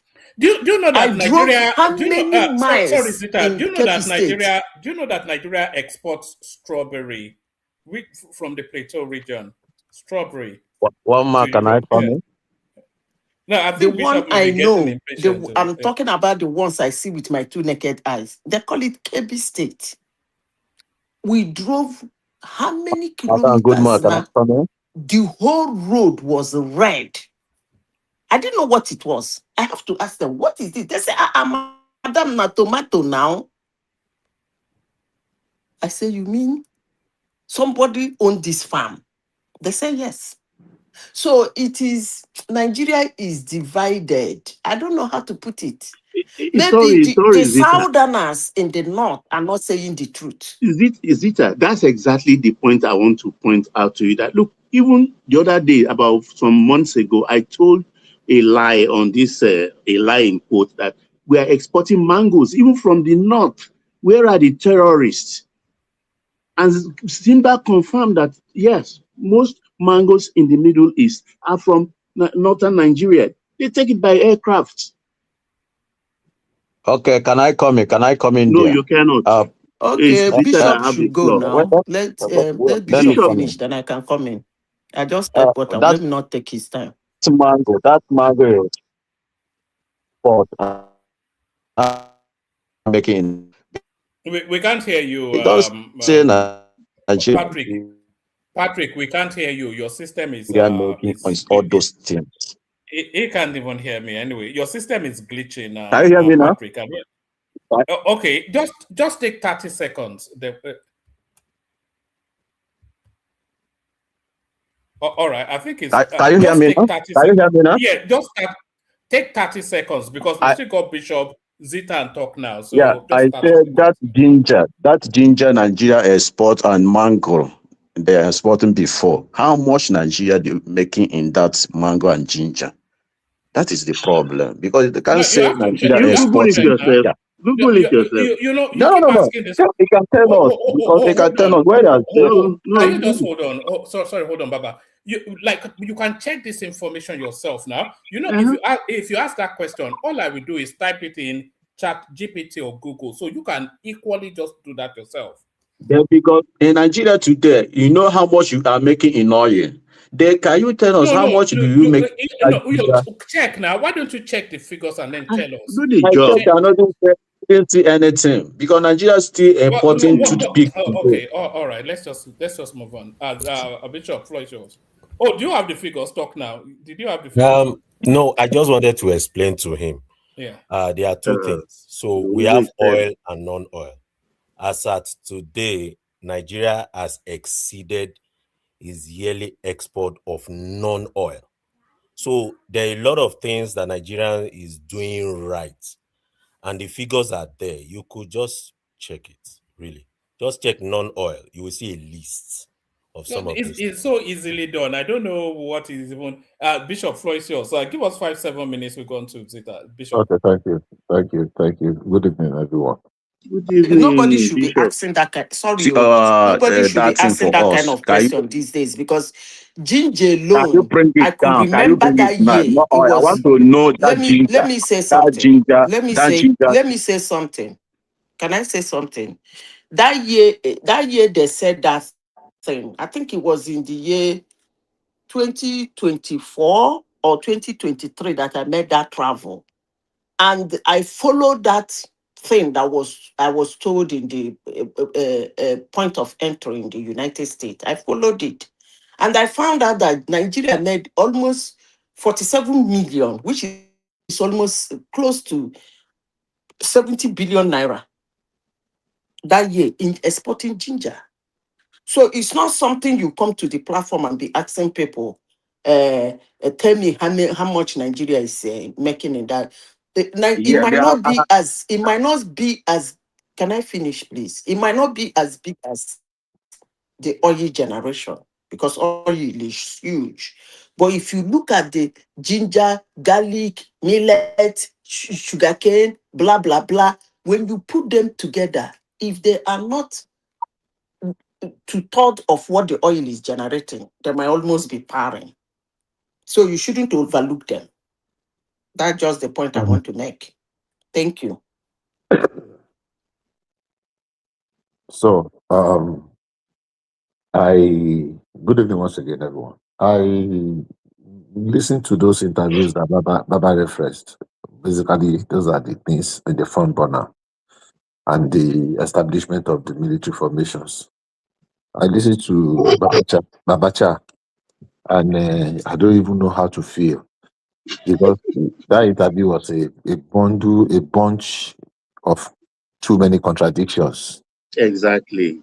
Too many contradictions. The man will say something like this in another sentence. And the guy that was interviewing, I have a problem with our interviewers in Nigeria now. Even unlike Baba, I endured. Okay, let me listen. Let me give Peter Obi another benefit of the doubt and listen to him. And despite the fact that that interview was pre-recorded, it was edited, plenty cut and joy, it still messed. It still ended up below par. If it were to be a live interview, too many goofs and gaffes. But despite the fact that it was pre-recorded, it was edited, it was cut and cut and cut. At the end of the day, it was a below par performance. Babacha Lawa want to abuse Tinubu in one side. He comes to steal money. You told us in one bread that the man was more than sufficient. If he could pay 2 billion for what do you call it? PR image makers to package Buhari. Akeroyd and Ram Emmanuel If you could pay 2 billion, if you could pour single-handedly, almost single-handedly, 4 billion then in 2015. But you're accusing him of wanting to steal 4 billion now. Somebody that, how much is it? Somebody that could single-handedly fund, he said all the plane and the rest, he funded them. He was a good man. The other man, the man that was interviewing him, should have asked, so at what point did you just realize that he has lost his soul, that he's a devil? Is he at the point that he did not pick you as the or any of your favorite as the vice president? Because obviously that was the point of divergence. That was where, and he's throwing decorum. God, if I'm going to be an elder like Babacha Lawa, if you remain one day, make I just go make my make card. Because some people are just, it's just a worthless. I mean, I listened. I endured because it was painful at some point, but I just wanted to so that I can draw some things. The same thing to Peter Obi's interview. I endured. Sleep, they catch me. They say, let me just manage. I was angry. I just carry one glass of something. I was listening. In fact, I took pen. I wanted to jot down critical things that he was going to say. And after 1 hour into the something, he has not said any new thing. There is absolutely nothing Peter Obi said in this interview that he has not repeated before. The only thing he tried to do is that he tried to walk back on certain things he was saying before, because he has realized, maybe they have called him to order, that those promises are too verbose. I will solve it in 4 years. I will give electricity. It's not rocket science. He did not say electricity is not rocket science. He admitted that there are 4,000, and he admitted that you cannot do from generation to transmission and in 4 years. So something is changing. And listen to him. Something is changing. All those sound bites, all those verbose promises, and the rest of the thing you should design. I will do this. I don't need to repeat to regurgitate what he was saying about what do you call it? Capacity, competence, compassion, and what again? One he has memorized. And like one man said, right? Integrity. It's about integrity. It's about compassion. It's our capacity. I'm the most qualified. I don't want to regurgitate what you have said. That who are the strategists? Is it the Zachary, or is it the Peter Aka, or is it the? And there's a lot of confusion in NDC now. Perhaps you don't know. When last have you seen Seriake Diskin running up and down? When? He's not there, because there is a lot of disquiet going on among them. Because the question is, okay, if you want to steal the show, come and fund the election. And when it gets to funding the election and everybody throw it to Peter Obi, okay, good, because there's no pathway to victory. And people will not want to just throw away their money. They want to put their money where they are sure. A lot of Kwankwaso former, what do you call them?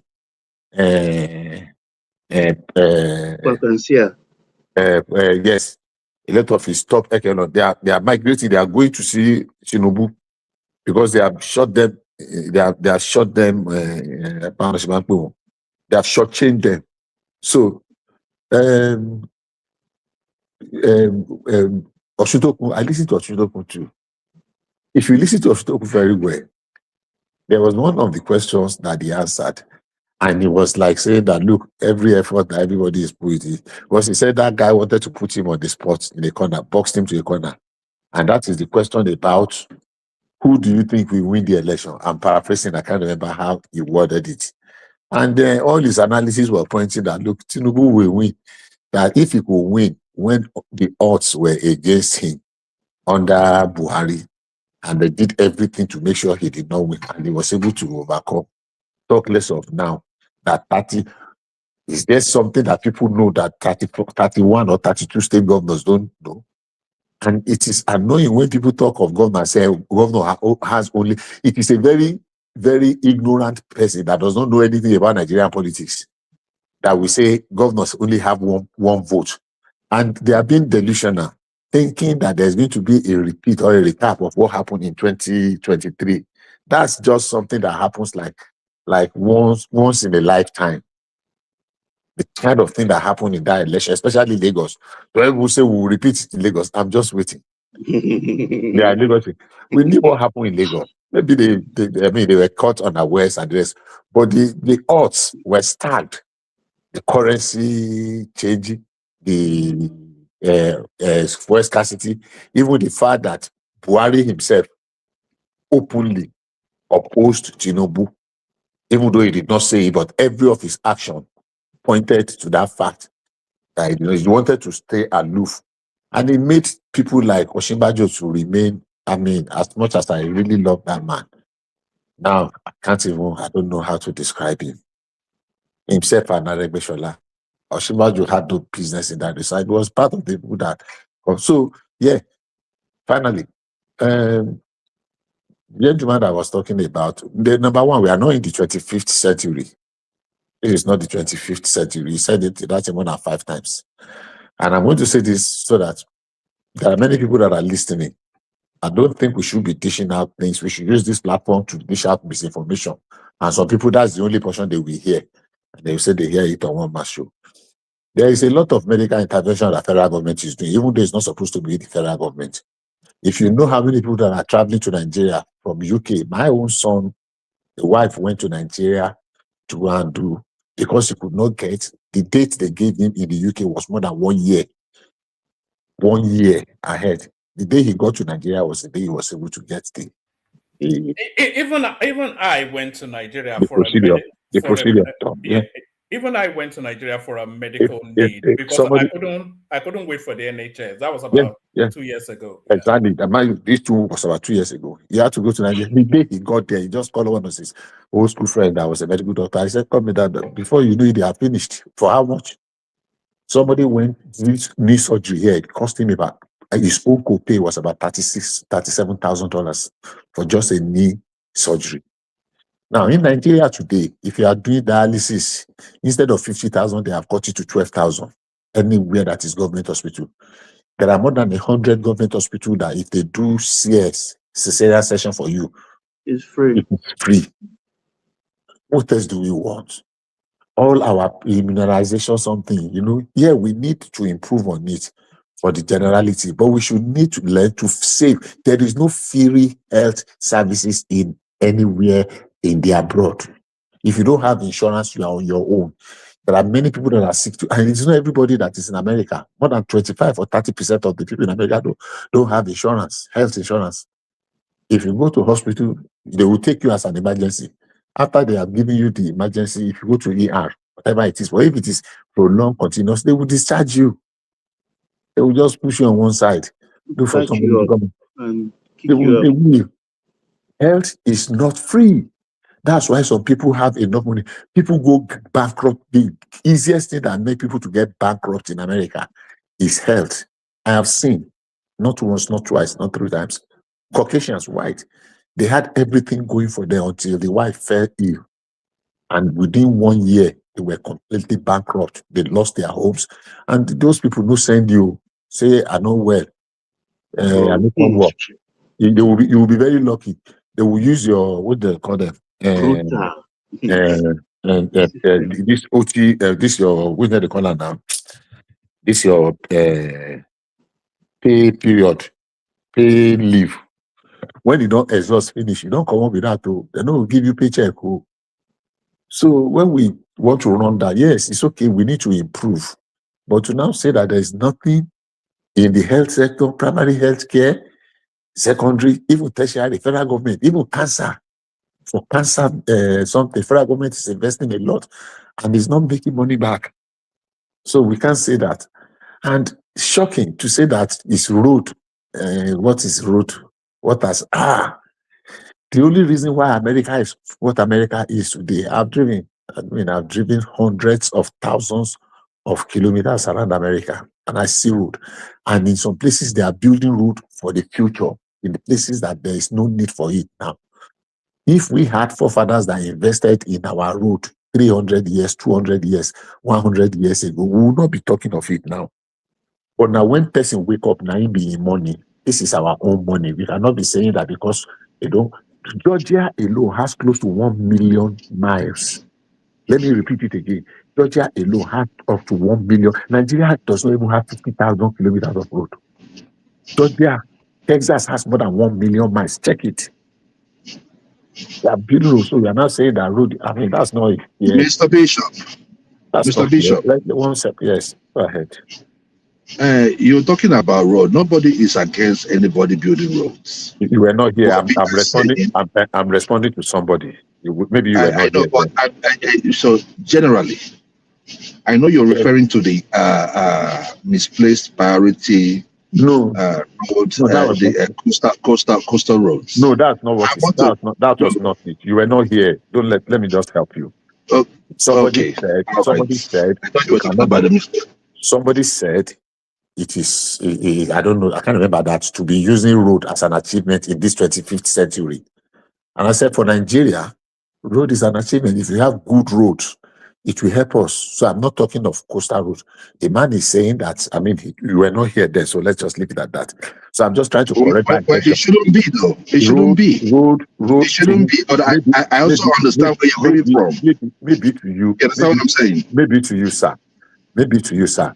In Nigeria today, road is a critical investment in our economic sector.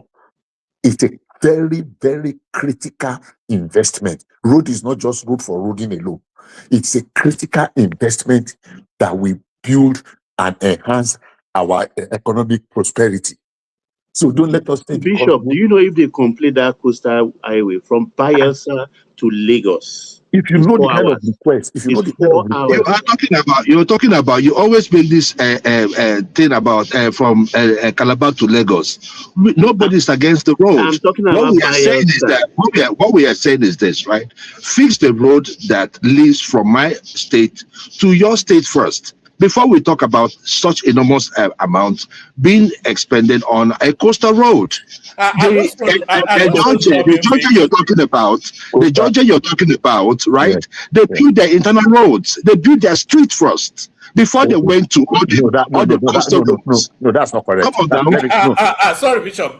Don't divert into that. Give us 3 more minutes and then we'll move it on. Otherwise, we will go for I was just going to correct the wrong information you just put out, but I will skip that one. No, it's not the wrong information. It is not. Before the highway, before they did the national highway in the United States, they had their own national highway. It was functioning and still being used today. Hold on, sir. That's the point. But before you do that, do the national, hold on, my brother. Before you do the national highway that crisscrosses every state, you have to make sure that people that live within those states are able to reach each other through the roads, and that is what they did. So they prioritized it. See, sir. I'm not telling you this as a suggestion. I'm telling you because I have to. Hold on 1 second, Bishop. Let me just play this, and then after this, then just carry on.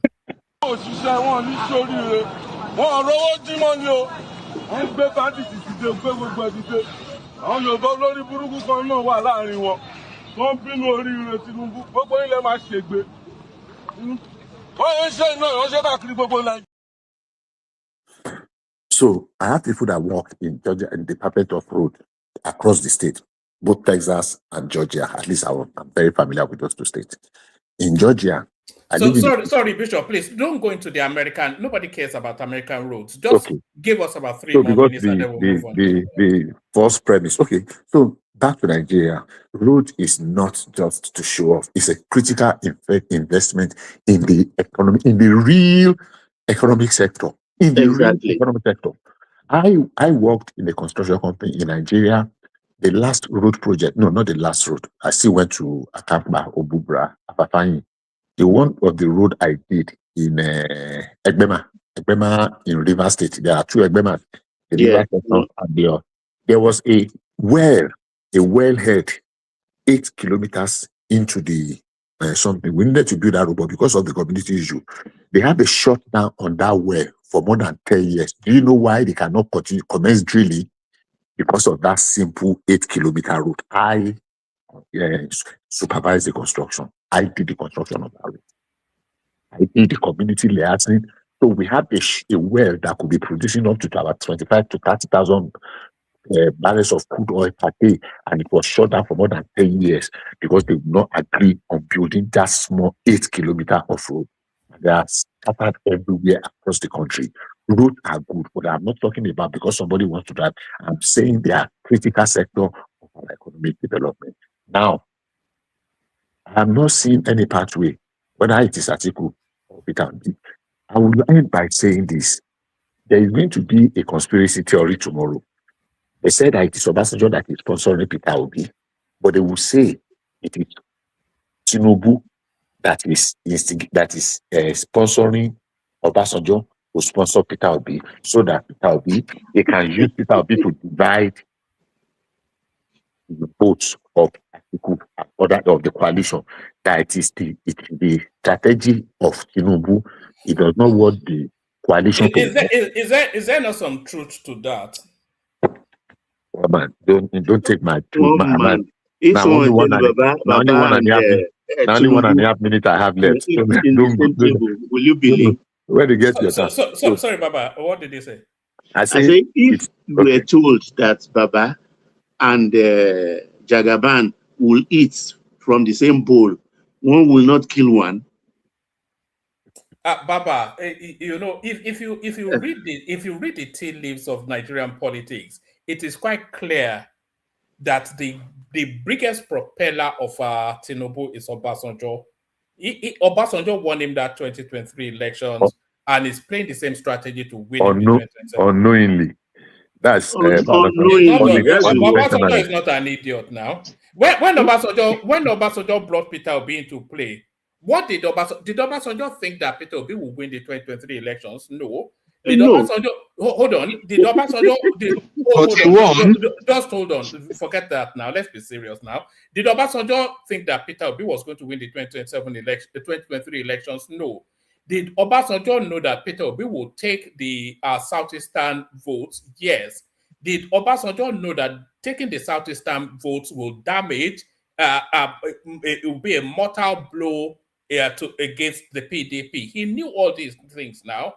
So when he played Peter Obi into that 23 elections, he played him against Atiku, not Tinubu, and playing him against Atiku opened Tinubu through. And him now playing Kwankwaso against Atiku now and still asking Obi to hold the Southeast is again a Tinubu strategy. Peter Obasanjo is a Tinubu man, whether you want to agree or not. The operative word there is unknowingly.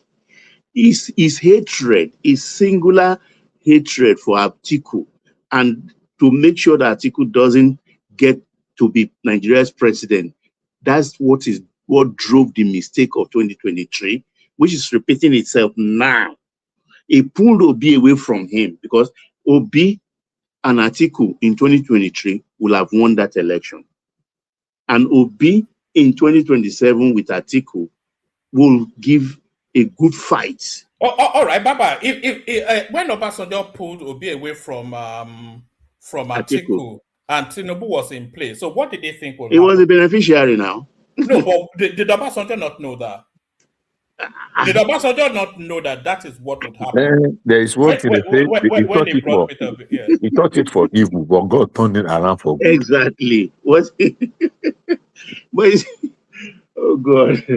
Obasanjo is a Tinubu agent. I don't think there's any doubt about that. Okay. Me, I saw that. Can I say something real quick?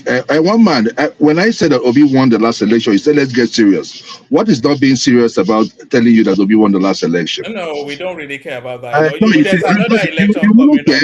You wouldn't care. You wouldn't care because you rigged yourself in. But in 2027, I don't think it's going to be that way. It's not going to be that way. Well, until Obi himself tells us that he won the election, Obi went as fast. Obi has said it repeatedly that he won the last election. And we know that he won the last election. Hold on now, Bishop. Obi went as far as the Supreme Court. Not once did they tell them he won an election. Exactly. So don't worry. They're rigging. Yeah, one man, look, in 2027, we right? Did all of these we things meet at the polls. We did all of these things in 2024. So don't worry. I've asked you guys on this show, Bishop, you that has the floor. I've asked you guys, what is the pathway to Tinubu being president in 2027? There's nothing you guys are speaking at, if not for reason. Because you know it's almost impossible. It will campaign on achievement. What achievement? I've played about 10 of them. I've played about 10 of them.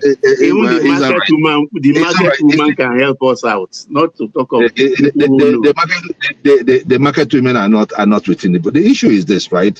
I just want to just add. This is what. Can you just give us the pathway? Can you just give us the pathway to Tinubu's winning in 2027, Bishop? No, Bishop is rounding up now. But you see what Bishop? That's a good example of what I was saying at the beginning. That they see it, but there is just that ethnic funk.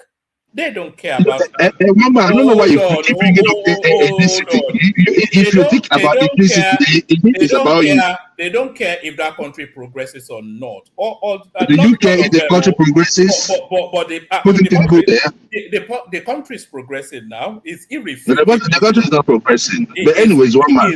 Even the international committee says it. The citizens of the country. Hold on. Everybody you can't argue it anymore. It's impossible. As a Tinubu loyalist, can you point to 3 things Tinubu has achieved in the last 4 years?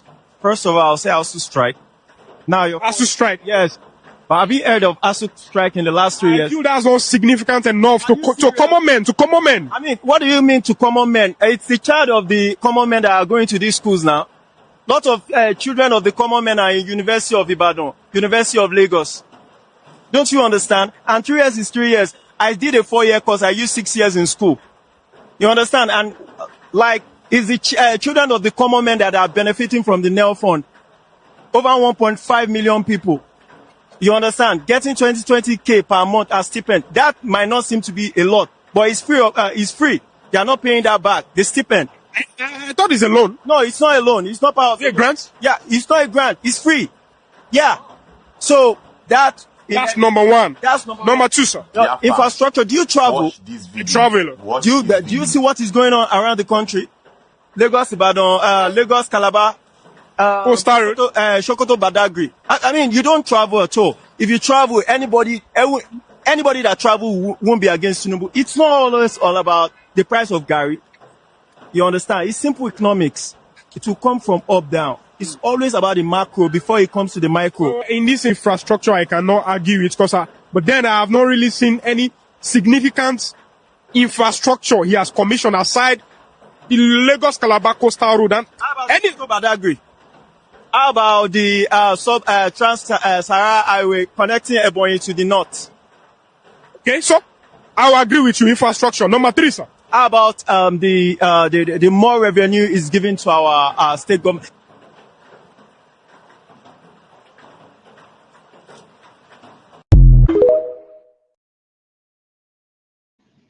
Nírètí pé a lè rí gbà mọ́ gbogbo ẹni Tinubu ń san fún wa o lójijì má kàn rí àláti ni.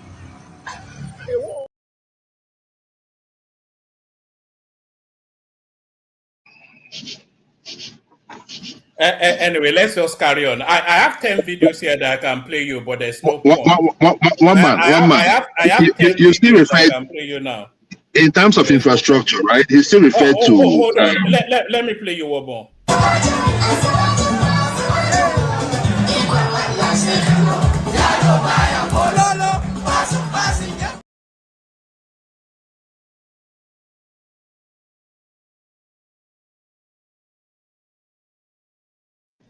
Do you know that? Do you know that song, Joel? You don't get a lot now. God, One man, if I were you, you don't get a lot now. God will win. One man, if I were you, I wouldn't be bothered about Obi. Just concentrate yourself. Nobody is bothered. No. No, hold on. I've asked you for the pathway. That's the pathway. I told you achievements. No. I'm asking you about the pathway in terms of the states you think Tinubu will win. And you've not been able to tell me. It controls all the states now. So which state is okay. I know. I think. Well, one man, can I answer that question? Even your zone, you will win. Can I answer that question? Okay, thank you very much. Thank you very much. Can I answer that question? Yeah. It's not going to win. Let me tell you, one man. Can I answer that question? Hold on. One man.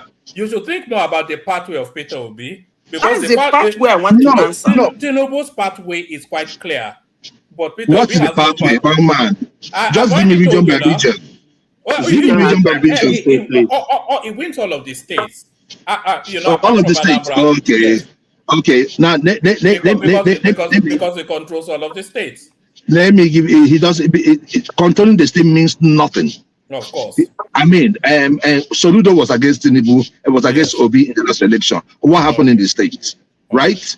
In the whole of Southeast, the whole governors, the whole elders were against Obi. What happened?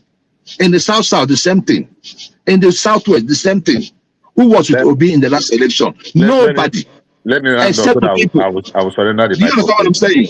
So one man, you can speak all you want, but we know who won the last election. Obi won the last election, and the next election is going to be more. Did you see? I don't care what you think. Hold on. Did you see him in Berlin trying to tell some German guy that he won, and the guy laughed at him? It doesn't matter. It doesn't matter what you think. It doesn't matter. It was the guest speaker. The German said, "Don't be stupid." One man. I think for so far, Obi is doing what he ought to do. The people of Nigeria versus Tinubu in 2027. That is what it's all. It's going to come back to. And it will be landslide. Well, the people think. Wait for your turn now. Wait for your turn. My brother, let me just stand now. I just interjected. If the people think, you are taking over the conversation. And Tinubu has done well. Let them vote him in. But he shouldn't try to rig that election because it's not going to work. There'll be no hold on. There'll be no need to rig the election. There's no way thinking about the next election if not for rigging. One man, let this guy land up now so that I can speak. Yeah, hold on. But there'll be no reason to rig the election because there's no reason to vote Tinubu out. But round up our bishop and then let Zita carry on. Yeah, so I was not going to round up. I beg permission to say, we always make mistake when we talk about routes in Nigeria. And what I wanted to reference then is that look, cities bureaus, county bureaus, state bureaus, federal government bureaus in America. In Nigeria, only 30%, about 30,000 kilometers of roads belong to federal government, and that is truncated highways. What are our local government building? What are our state government building?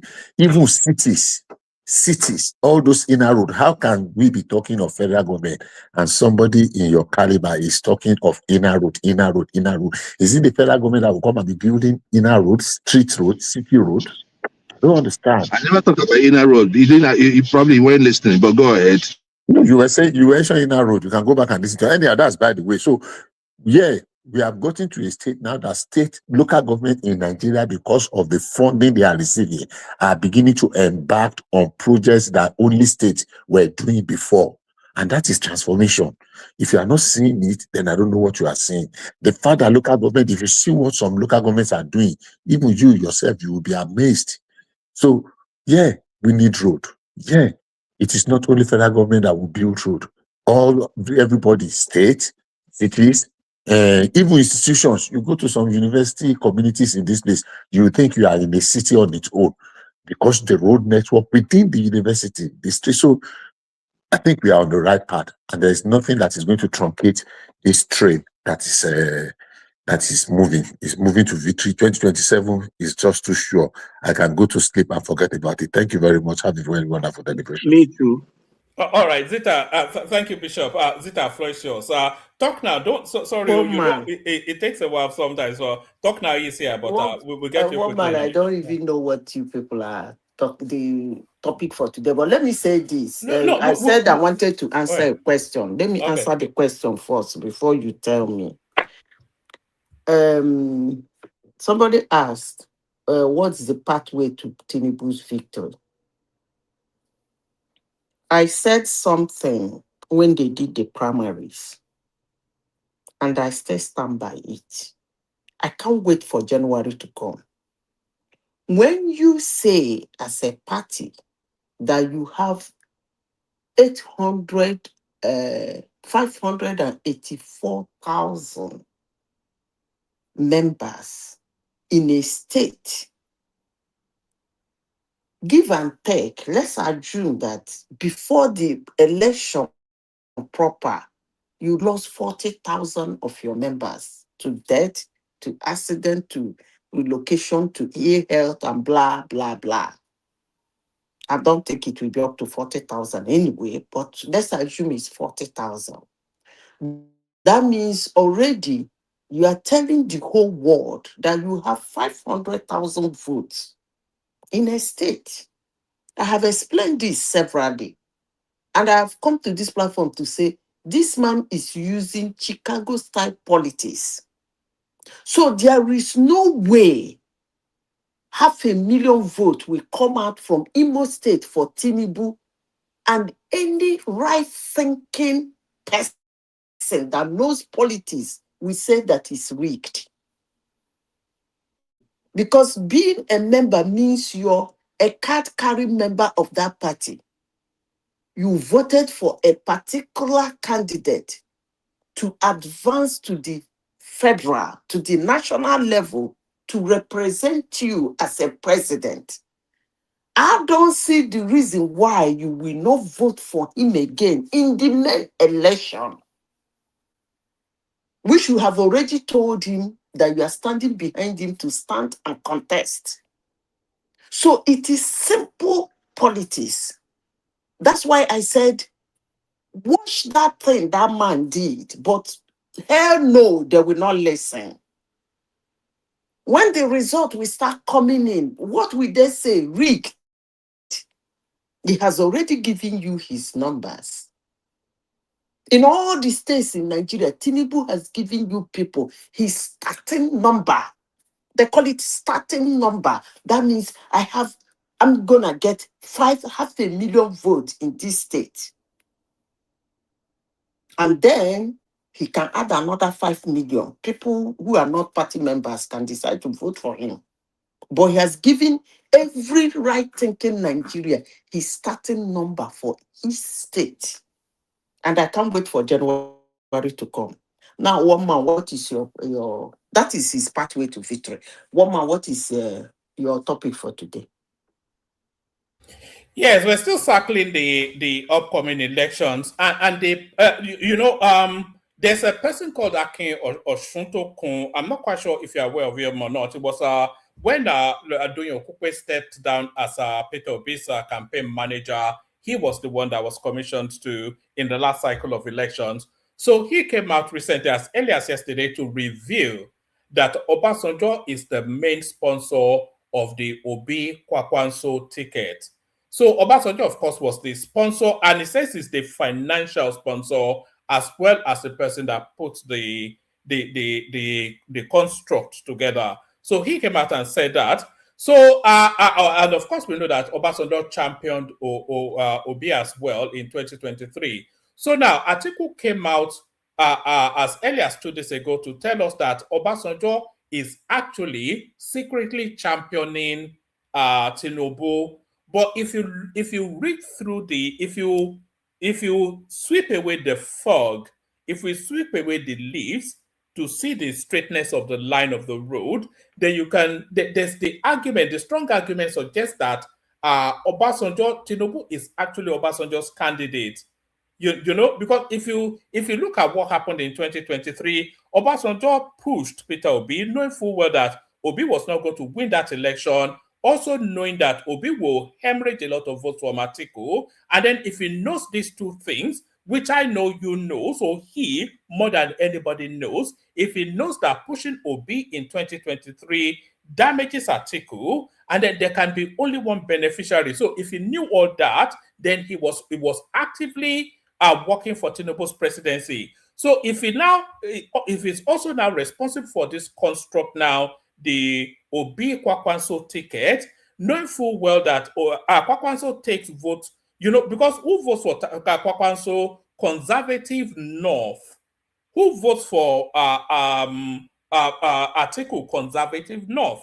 So Kwakwanso being in play takes votes not from Tinubu but from Atiku. Obi holds his votes in the southeast, and who benefits from that? Because that's the splintering of the opposition votes right there. So if Obasanjo is also behind this narrative, then it carries through then that just like in 2023, it's also now surreptitiously is Machiavellian, you know, puppet mastering Tinubu's return. So all of the permutation tells us that Obasanjo is actually working for Tinubu, but a lot of people Okay, let disagree me with tell you that. something.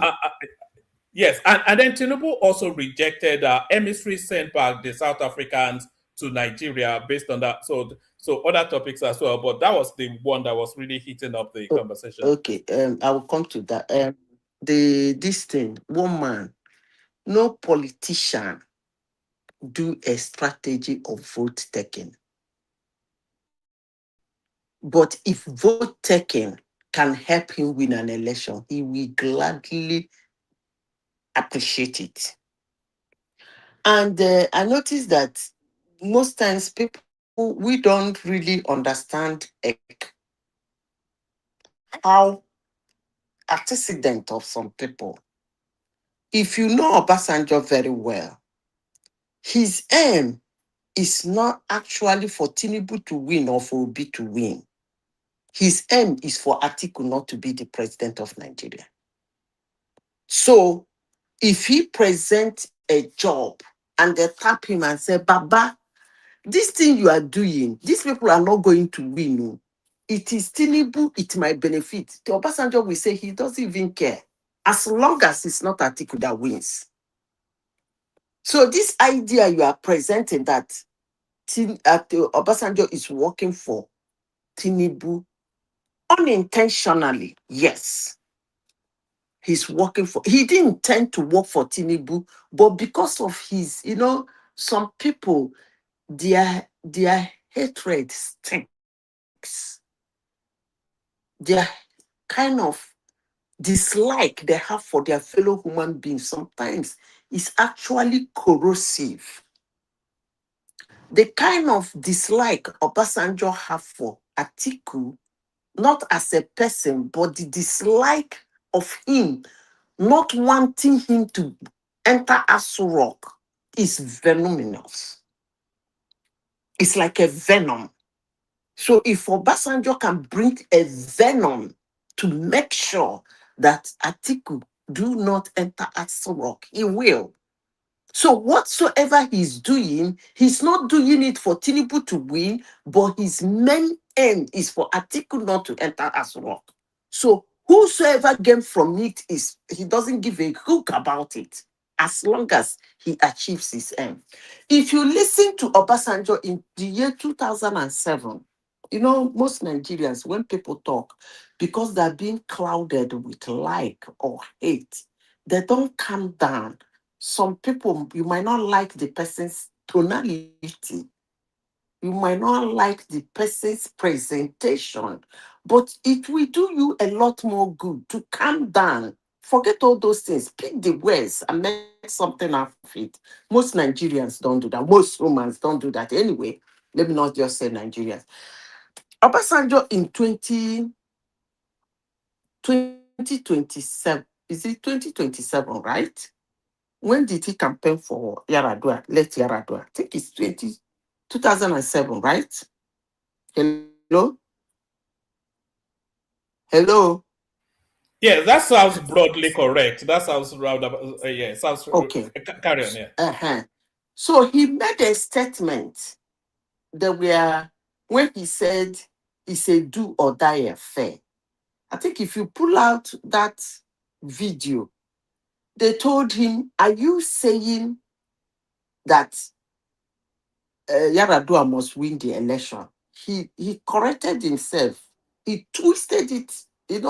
He acted smart. He said, I do not know who will be the president, but I know who will not be. I can never forget that statement. And he stand by it. Year by year, what do they call it? Cycle by cycle. The moment Atiku comes out, Obasanjo will raise his ugly head. In fact, the dislike is so bad that even if Obasanjo is bedridden today, and he hear that Atiku is coming out to contest for the president of Nigeria, he will get off from, he will become, if you have read the book, is it The Big Picture or Gifted Hands by Ben Kazi, you will understand what is going on with Obasanjo. As long as Atiku is unconcerned, he will get up immediately. In fact, he will become well. He will write, he will speak, he will cajole, he will bring two people together, he will do all manner of things. Why? Because he has a phobia of, there is this thing about Atiku, according to him, with him, knowledge to him, that he doesn't want him to be close to Asorok. So this idea of Obasanjo is working for Tinubu is actually blatant nonsense. He's not working for Tinubu. He might be sponsoring Obi, but his aim is that Atiku will not enter Asorok. And as long as the moment he achieves that, you will see him, he will enter the house again and sit down and be waiting for next time. So probably Atiku might not be the president of Nigeria unless Obasanjo is dead. I rest my case there. So the next topic, what do you say, Obeg? I don't forget. Hello? Yes, the South Africans sent emissaries to Nigeria. It says Tinubu snubs South African envoy over xenophobic attacks on Nigerians. So this thing that the South Africans are doing. I think the returnees. I was just saying that in the opening phase. I think the returnees should get a judgment against the South Africans in the Nigerian court in terms of, because they're talking about compensation. The South Africans are telling them to get lost. The returnees should get a judgment against them in Nigeria and then attach that judgment against whichever South African asset is in Nigeria. But the South Africans are sending emissaries to Nigeria, but Tinubu is Do telling you them know to why get they lost. send that emissary? It's to protect their interests now. No. There are 3 Nigerians that were killed in that. They are billionaires. Most of you don't know. They killed millionaires in dollars, and that they are nonsense. And I know one of them. So it's a very serious case. It's a very serious case. And one of them that is actually the richest, they shot him ridiculously. So if you are a president of a country that have your citizens all over the world, and they forget about hustlers. I'm not saying hustlers should be killed. Please, you people should not get me wrong. You have your citizens in another country that bring so much revenue into your country because of their efforts, their hard work in another country. And all of a sudden, it is not that they stole, it's not that they did a bad deal, it's not that they committed any form of crime in your country. And all of a sudden, some reckless mob that believe that because they are in their country, they can do whatsoever they want, kill them. If you are a president of a country, you will give audience to What did you even call the idiots coming from South Africa? You give audience to them. But because I heard from the cousin of one of them, I don't want to call his name because if I call his name, most of you will know him. The cousin of one of them that was tied there, they said Tinubu asked for details concerning that one. Why? What happened? He wants South Africans to explain to him step by step what got to the level of brutally killing that guy like that. And until they answer that question, a reasonable government should not be talking. He asked for details. Give me, what did he do? Give me step by step that got to that level that you should just waste such a millionaire that brings into my country so amount of interest every year. So that is the thing. Most Nigerians don't know. But one man, that is actually the situation.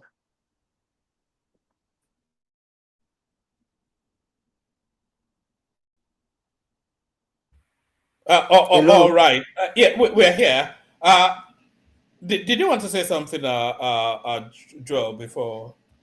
No, it just sounds like one of those beer apologists. Okay, Give me no, step by nobody. step and all Because that. Joel, I'm sure you know one of them that It's was not killed now. it's not. You know that guy. You know the Yeah, guy. but madam, the issue You is know the this. guy. Hold on. Sure, you know the The guy. government of Nigeria, I do. No, hold The on. government Forget of about what the Nigeria. government. I don't want you. I do I know don't want you him. to I do believe know what the him. government is. I'm just asking you a question.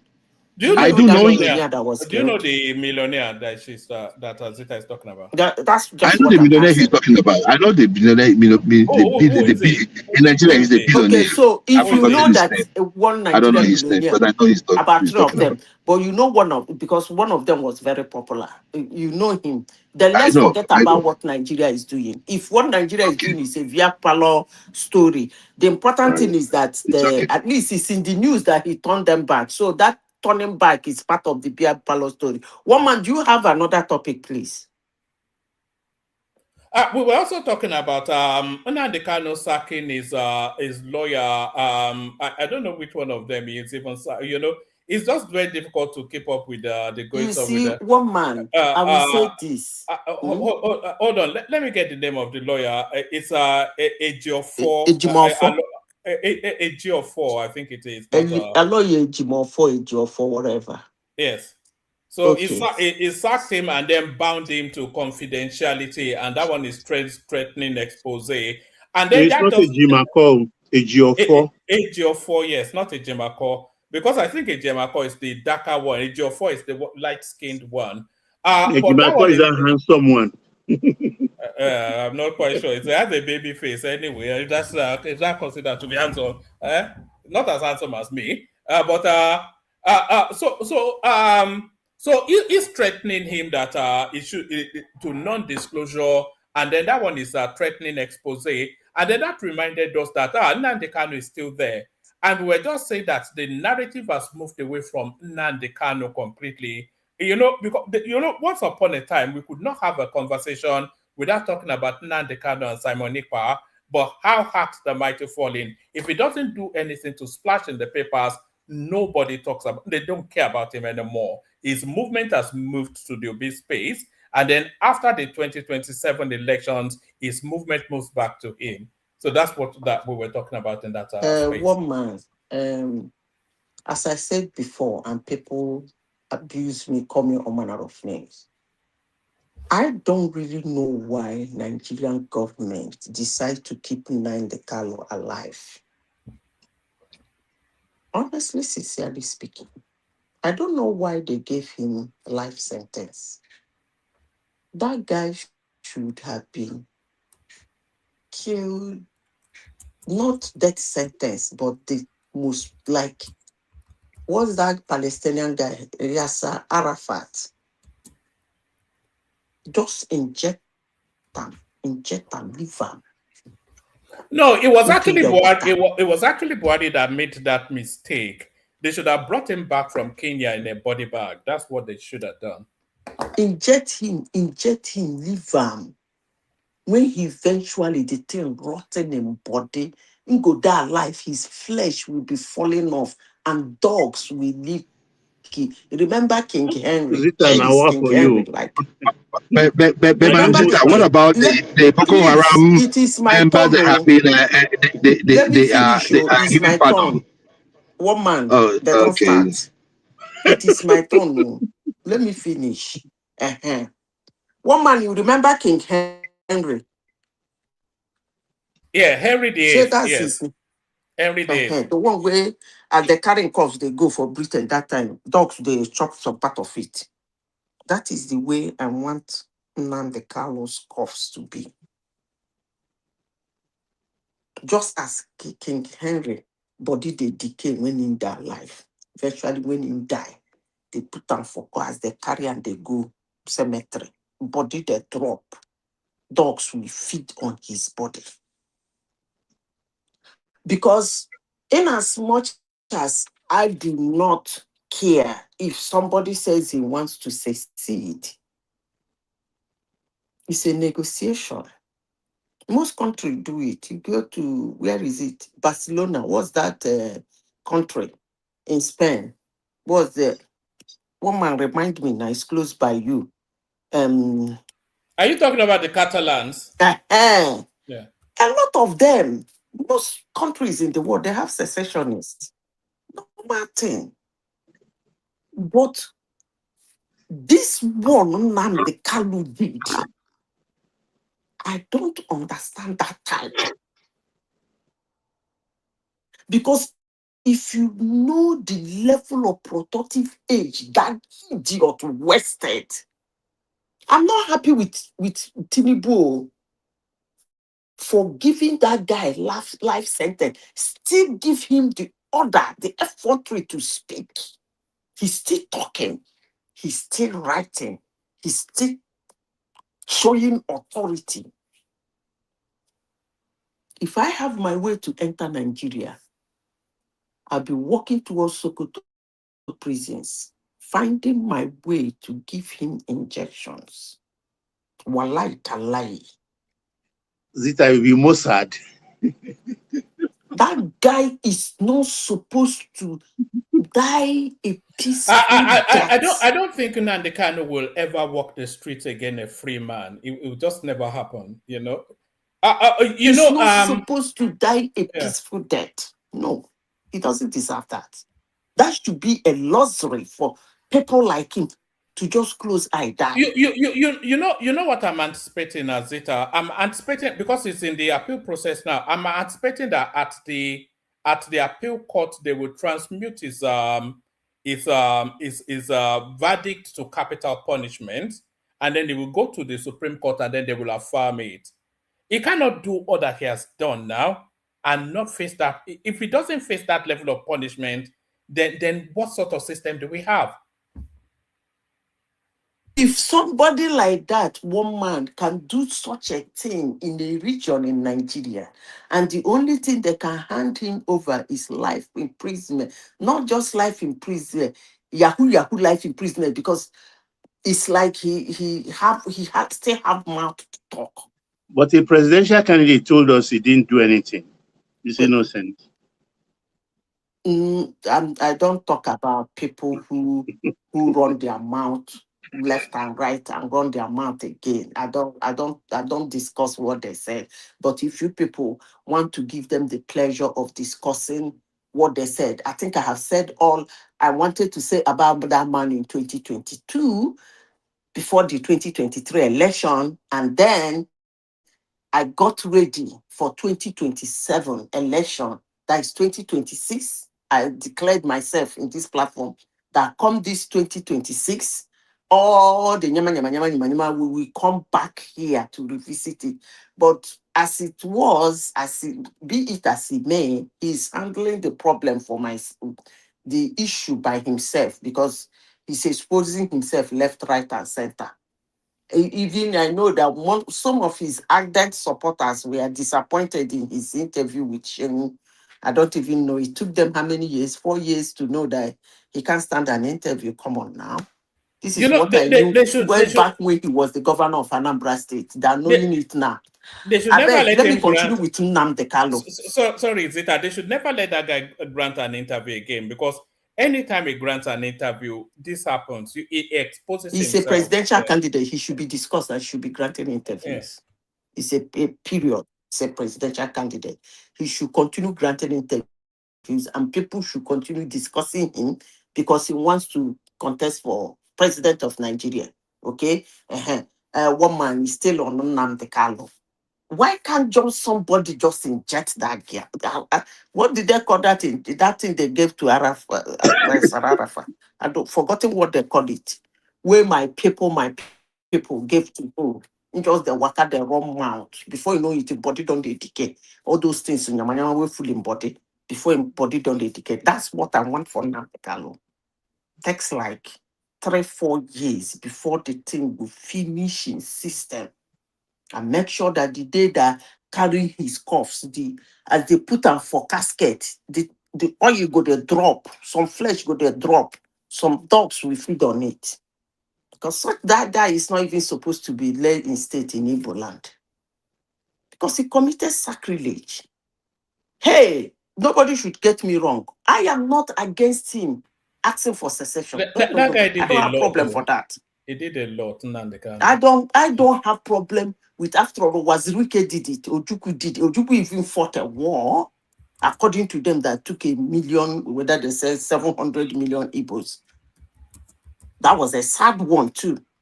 But Wazirike did it.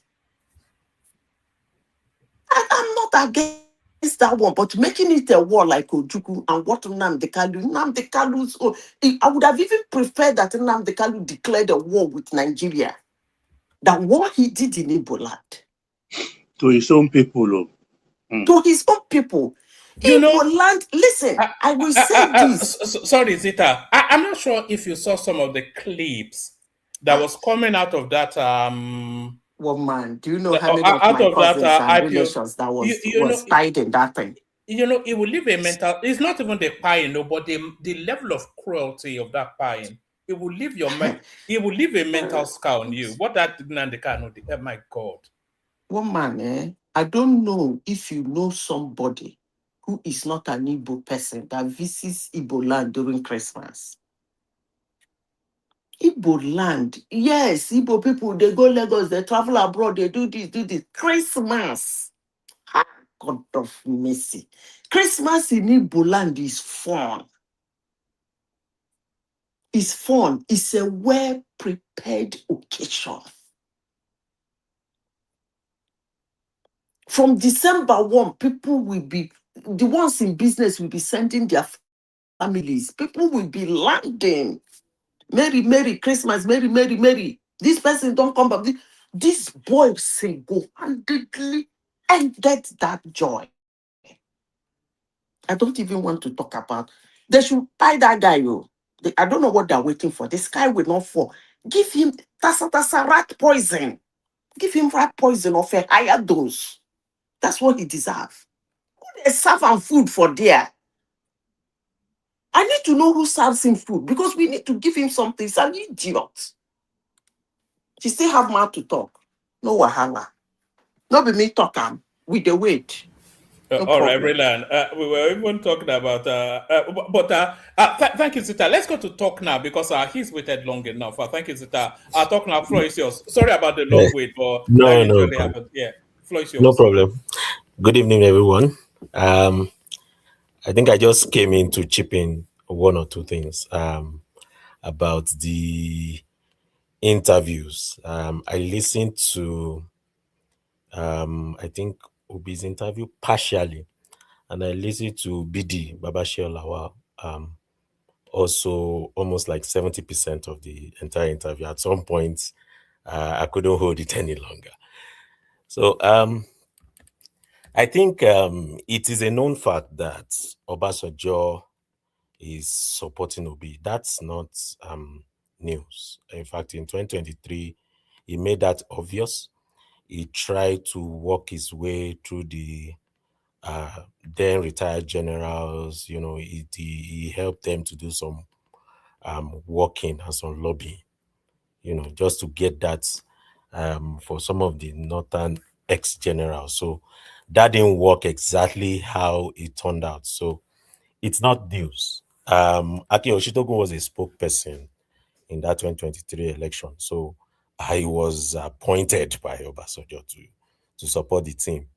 Even this guy that passed away was also someone that was deployed to support them. So it's not anything new that Obasanjo. That was Okupe. Okupe, yes, that passed on. Yes, may so rest in peace. So, it is not news that even currently Obasanjo will either in implied way or directly supports Obi's ticket. So, but the truth is, Obasanjo, let's be honest here, politically, Obasanjo does not have that weight. He tries to. He has burnt so many bridges, so he doesn't have that grassroots support as it is. Even from his home soil and out there. Yes, out of the country, he's respected as an ex-president. But within Nigeria, he doesn't have that frontline force to push Obi through. He might try his best, but he doesn't have it. That's from the sponsoring of Obi's ticket. Anyways, from the interview with Peter Obi, I'm beginning to think that the strategists just think that what works in 2023 will work now. I think that's a misalignment. Look, you can have a lot of interviews now. I think when you start regurgitating the same thing over and over again, and there's nothing new in what you are giving out. There's nothing different. There's no bite to it. Look, it's not going to fly. It will just sound like the same thing. Look, if you listen to Aisha Yusuf, partially from what he said, there was a little bit of frustration with respect to it. He's not giving them what he's supposed to give them. What do I mean by that? So by now, some of those interviews will have carried some level of noise, some level of popularity and a push. It's not giving it. That's a fact. So you can't compare it to 2023 where there's some certain interviews because you've not heard them before. Talk now. Yes. Yeah. I think if you remember, I think he granted one interview just less than 2 weeks ago with Today. Oh yes, he really messed up in that one. So this was no, just like wait. You know why he rushed this one also? Because he actually demanded to have this interview with Shegun Abishion. He wanted to use this one like a correction to most of the mistake he made in the last one he had with Today. Okay. For instance, if you look at what he said about electricity. Okay, no, that was the one that I had with Rufai. Because if you look at him, he has been having like every one week or every 2 weeks, been having consistently interview. He had one with Rufai, he had one with Today, he's having one, and the three, it's just like within a month.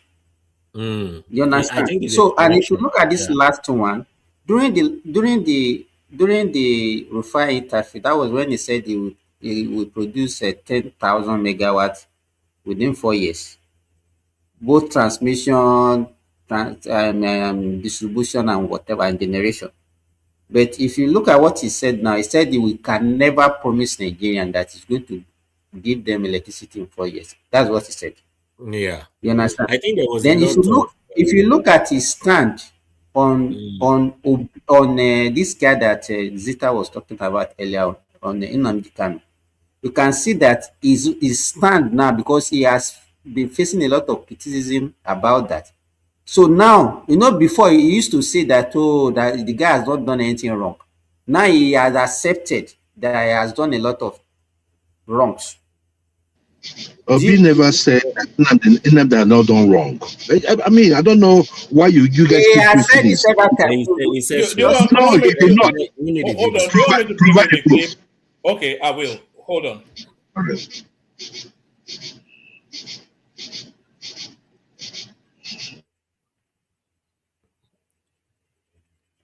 Sorry, carry on. Talk now. Okay. I'll go and Okay. I'll go and dig it out. Then talk now. Let me just finish what I'm saying. Then, if you also look at, this guy said something about him. This former Borno State governor. What was his name now? With the former PDP. Modu Sharif. Sheriff. When he was talking about his this thing about Islam, whatever. Do you know that during this last interview, he said that most of his commissioners during his tenure, when he was the governor, they are Muslim. Can you imagine this guy talking rubbish? I think he meant yes, but he's right. Most of his police commissioners. His commissioner Most of his commissioners. Hold on. Stop. You're just trying to be petty. He is one thing you're not going to take away from Obi is that you guys are hijacking what he is saying. now. You're hijacking. Hold on, one man. You gave Zita 45 minutes. No, just hold on. No, I'm not going to speak. Hold on. Joel, I know a lot of the personalities here. You say talk now, he will never interject. But then when he sits down, he likes to just deliver a smooth flow. Okay, go ahead. Yeah, but you notice he's been here for a couple of hours. Not once has he interjected. But you make your point and then we go back to him. Okay, Joel. Joel, you can finish up. Yeah, let me just give it to you. Obi has always been consistent. He said it. His police, his commissioners, his security, his ADCs were all northerners, and he's right. Okay, he's right. First of all, ADC is a commissioner. You can see if you want to lie. Yeah. Sorry, talk now. If you want to lie, you know. I say his ADC are commissioner, and all his commissioners. Wait. He said most of his commissioner. He didn't say ADC. That's what he said. He said most of his commissioner are Muslim. Yeah. So I don't know why people just look at the context. Hold on. Look at the context within which that question was asked. There's no context about that. Yeah, talk now. There was a context to it. He just choose to think the way you want to think. Yeah. But Obi has made it consistently. Go ahead, my brother. Let me finish up what I'm saying. So anyways, even if he says all his commissioner of police are Muslims, it doesn't determine who becomes commissioner of police in a state. So that's irrelevant. So check your WhatsApp. I send you something on that Obi thing. Yeah. So I think what is key is I think the campaign strategists maybe they need to hire new people. I don't know who is giving him this idea of wanting to come out too often. You need to space it out and be strategic about it. There's nothing strategic about this flow. We did these last 3 interviews. That's just my opinion. We already know that 2027 is determined.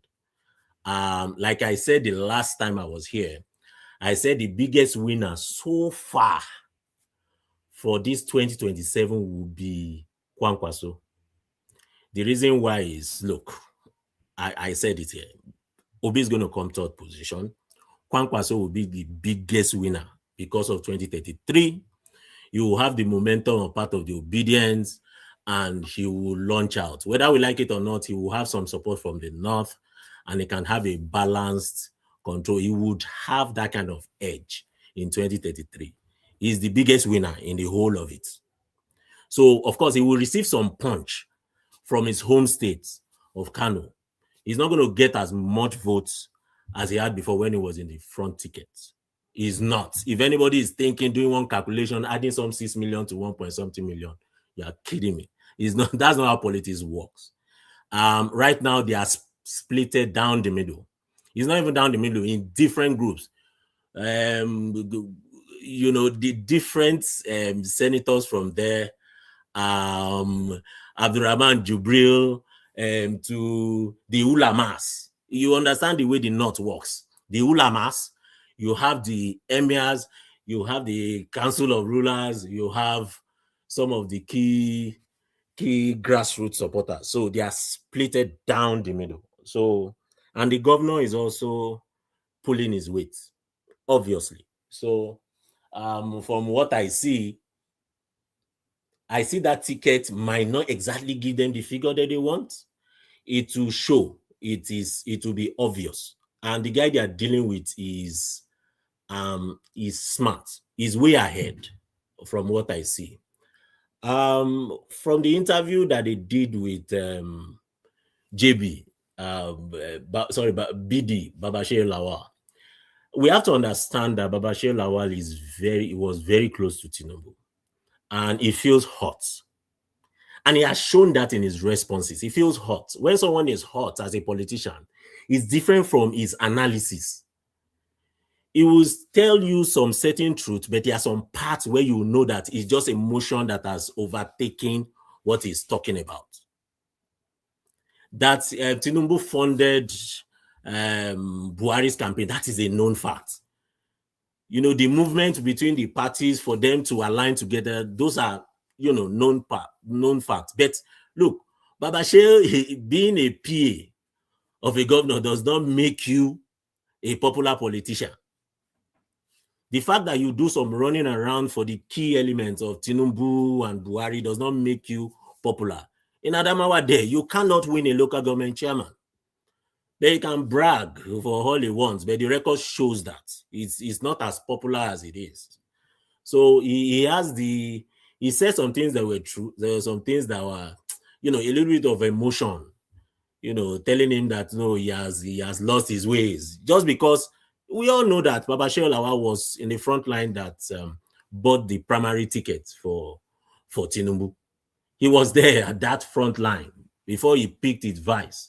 He expected himself to be the Christian coming from the north because he's being close to him. He's hot. That's given. So anything about that interview, just take a part of it, throw away the remaining. That's what I would think.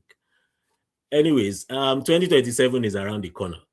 I want to say it again, that I think APC does not need to do too much. With the way opposition are even carrying themselves, they don't have clear-cut strategy. Their strategies are moribund. They are repeating same templates. There's no creativity to what they are doing. And I don't see anything different from the result that we had envisaged. That's what we would see. I foresee that what they are expecting, they are already seeing those thin lines showing that they might not get close to 5 million votes. This is just my prediction. And I see that because of the signs that I see. Is it the by-election, the Abuja they thought that they would control, and things that are changing? So I think we should get ready for 2027. It's already determined.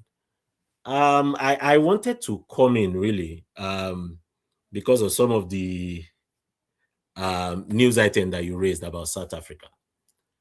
I think South African government with those people, I think they are in alignment for some reason. The statement coming out from the president doesn't seem to be forceful against these attacks. There's a way you will see a government that is being forceful about it. There's a way you will hear from a government that is seeing the signs of a loss and just feel like for political reasons, they may not be able to speak so much about it. South Africa is feeling the economic pain. That is very clear. And sometimes economic losses come in gradually. The effect of this, you will see that effect by next year. From what I hear, some places, for some of the small businesses are literally dead. Some of those shops that were taken over, some of those people could not run it. It has become a mess already. And they are trying to cover it. Of course, as a government, you will try to manage it the best way you can. But economic-wise, there's a pushback. I can give you an example. the aluminium companies that are in South Africa are already moving towards Zimbabwe. Can you imagine now they are shipping in some of those moribund aluminum companies in Zimbabwe are already waking up. So they are going in there to set up those companies. It's taking time, but gradually it looks like South Africa might be losing. You know, they are one of their key stronghold is some of this aluminum. So I see that happening, and the signs are showing, and it's going to continue. African countries are rejecting some of their economic agreements with South Africa, and the signs are clearly there. I don't know how the government will do it because they are caught between the rock and a hard place. Number one, some of those people vote for them. That's why they can't forcefully push some of these things. They can't forcefully tell them what they are doing is wrong. They will say it in a pattern, more like just on the sideways. So I think it's people that are in South Africa should brace up for something new economic wise that might be coming up. They may not feel it now, but they will feel it much later. When things are being destroyed like that, economic wise, it just starts coming in gradually and the effects start multiplying. That's what I see that would happen. Anyway, one man, I just popped in to just say something. Oh, all right, brilliant, excellent. You see now why we always push you aggressively for you to come for you to come in more regularly. People listening in rapt attention. So thank you. Talk now. I left you a note in the comment section. I'm not in the private chat rather. I'm not sure if you have my number, but I've left it for you there. So Okay. I would yes. I would save it and chat you. Yeah. All right. So try and pick it up. So that's Talk Now. Stay with us for as long as you can spare. From Talk Now, we go to somebody that cannot stop talking. No one like him, Joel of Nashville. So as Joel takes over, I take my leave, hand over to Simba. Joel, floor is yours. Don't dabaru the old place, Joel. I know you will anyway, but please don't dabaru. Well, before you go, one man, I want you to start giving us the pathway to Tinubu's presidency in 2027. He stole it the last time, and next time it's not going to be that way. Well, if he stole it the last time, then he will steal it again now. I mean, he was no. Because now, if you stole my stuff 4 years ago, and 4 years after, I'm not able to. All right. Let me drop for Sim. Well, thank you very much. Good morning, afternoon, evening, wherever you may be listening from, Joel of Nashville, on the One Man Show. I want to start. Let me get some things off my chest. So it was. I want to just state it clearly that the 2023 election was rigged in favor of the drug lord from Chicago, Tinubu. And just to let you know that Obi won the last election. And when you look at the way things are going in Nigeria, with the way the government are after him, these days nobody discusses Atiku. It is always Obi, this, Obi that, Obi this, Obi that. What happened in Rivers State in the last election will not happen again with the Almighty Wike and the Rainbow Coalition. And what happened in Benue the last election is not going to happen this time around. And for those of you who said Lagos is impenetrable, we shall win Lagos State again. We shall win Lagos State again. Look, we have gone past that time in Nigeria where propaganda seems to be.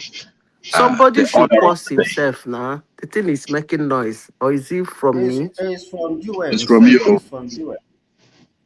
From me? No, I'm not. Nothing is shaking here. Every other person is mute. And I'm hearing everybody clearly. Can I go on?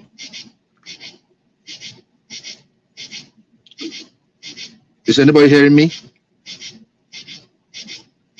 Jewel, go ahead. We can hear Yeah, you. we are hearing you now. All right. Okay. So the issue is about the job given to Tinubu. The Joel, job. there seems to be some sort of machine where you are that. Where am I? Oh, okay. Okay. Let me log out and log in then. One man, let's manage him like that so that I can finish quickly. Let's manage him. Go ahead, we can No, hear you. I mean, if people are not hearing me, then there's no need for me. We Let can me hear you. just log. We are Can hear hearing you. you, but there is something making noise at the background. That's what we are saying. Oh, We are hearing you. okay. So, all right. So you guys hearing me, right? Yes. Go ahead. Good. It's better All now. right. It's better now. Okay. So the issue here is this: the job you stole. You said before that election that this was what you were going to do and do this and do this and do that. How many were you able to accomplish? The ones you accomplished, how did you accomplish them? That is what we are talking about. I, for one, was never against Tinubu building a coastal road. I have even started talking about it over 13, 20 years ago. I believe that our shoreline ought to look beautiful.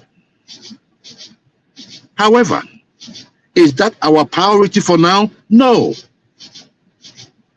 You are building a road to connect you to other parts of Africa. Is that my priority? That's not my priority as a Nigerian. You are building Lagos to Sokoto. Is that my priority? It's not my priority. Is this something that needs to be done? Yeah, probably in future. But in Igbo land, we say,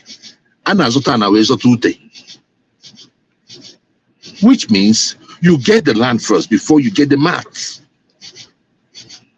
Priorities. And we are not even talking about the corruption aspect of it. The corruption aspect, and for those of them who come here to talk about macro. At the macro end, we are being stole dry. If P2B had a company that was awarded such contract without no formal bidding, without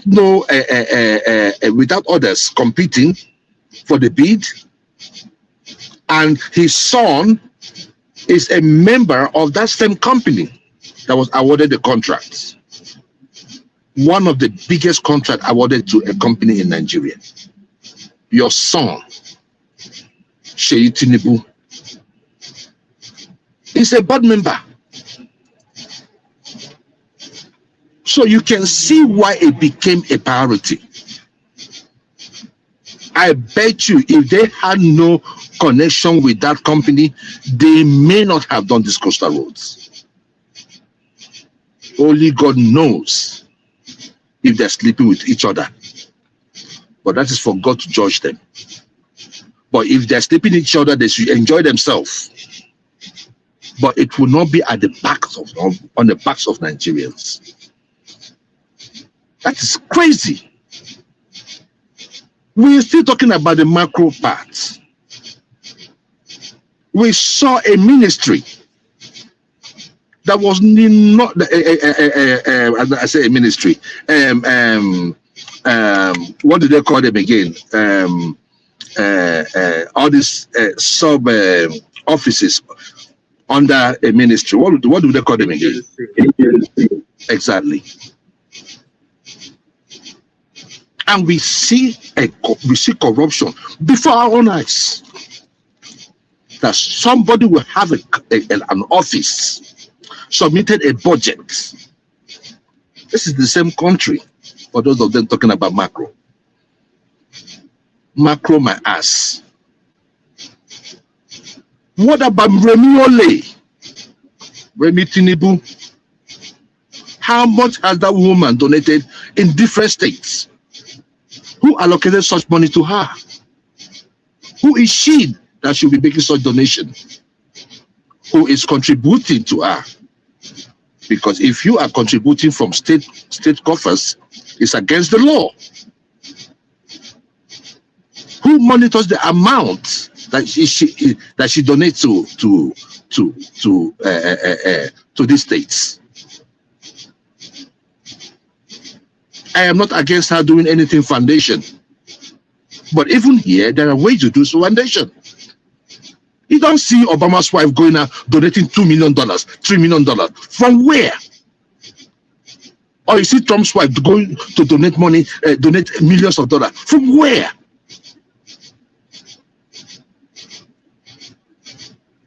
So there are bigger things to talk about when it comes to Nigeria that has not been addressed.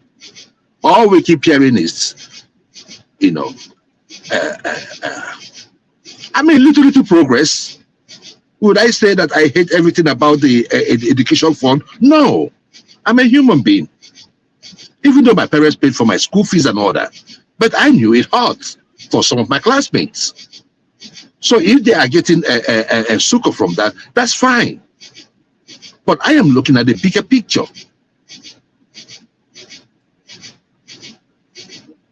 I cannot be talking about exceptions. What are the rules?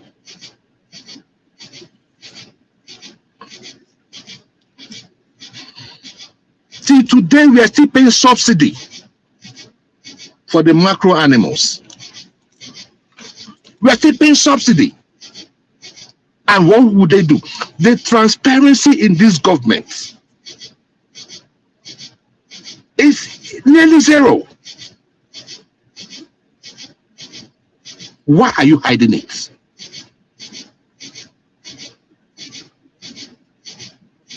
Look, I am not saying, I also understand that the government or the economy Tinubu inherited was not doing so good.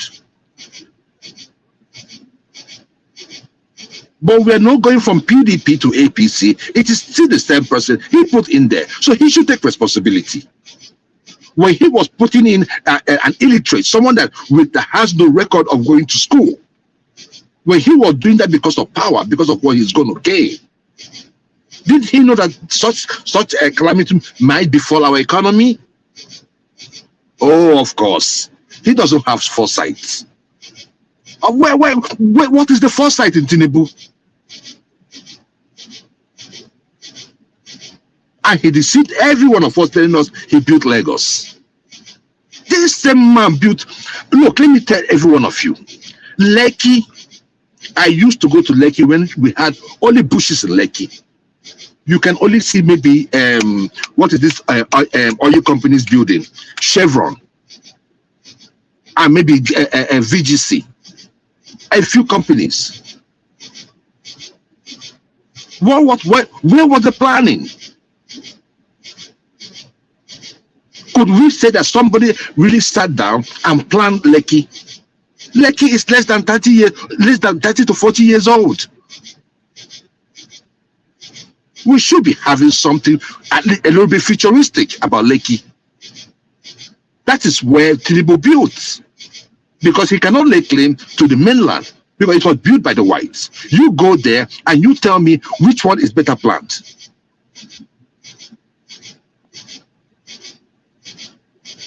And on this show tonight, somebody said somebody was saying that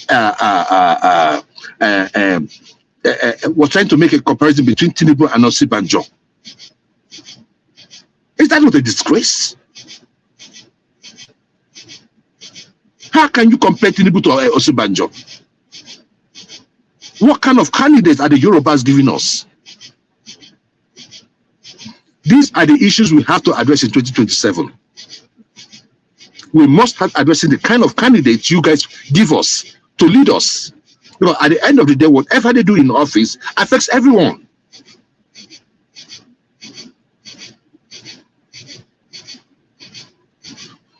Let me go to the issue of Obi. I have had many of you talk about Obi. Obi got an interview. Yes. Every publicity is good publicity, whether positive or negative. And Obi has done so well, being in the media, whether for good reasons or bad reasons. Like him or hate him, he has been consistent about what he tries to do in Nigeria. And for some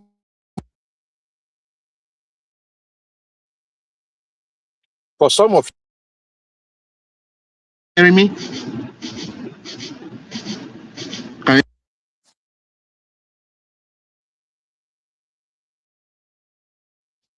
Can anybody hear me? We can hear you. I'm hearing you. Okay. For some of us talking about Obi's speech, what do you want him to say? I think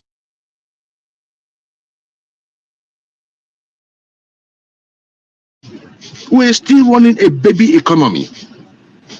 We've not been able to feed ourselves. And whatever thing Obi is being measured,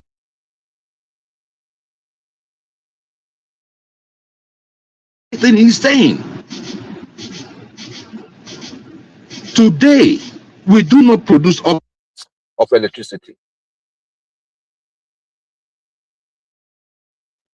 You are just drifting in and out. We are not coherent, so we can hear you properly.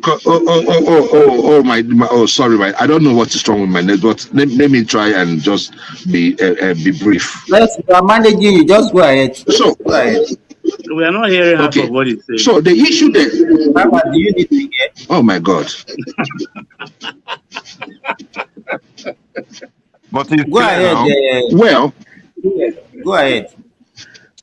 Well, so thank you very much. So the issue there is, where is our economy at? The person that came,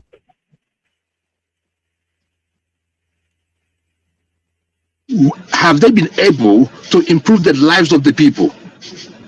Have they been able to show that they have integrity? Have they been able to show that they have capacity? Amongst Tinubu's ministers, how many of them are performing?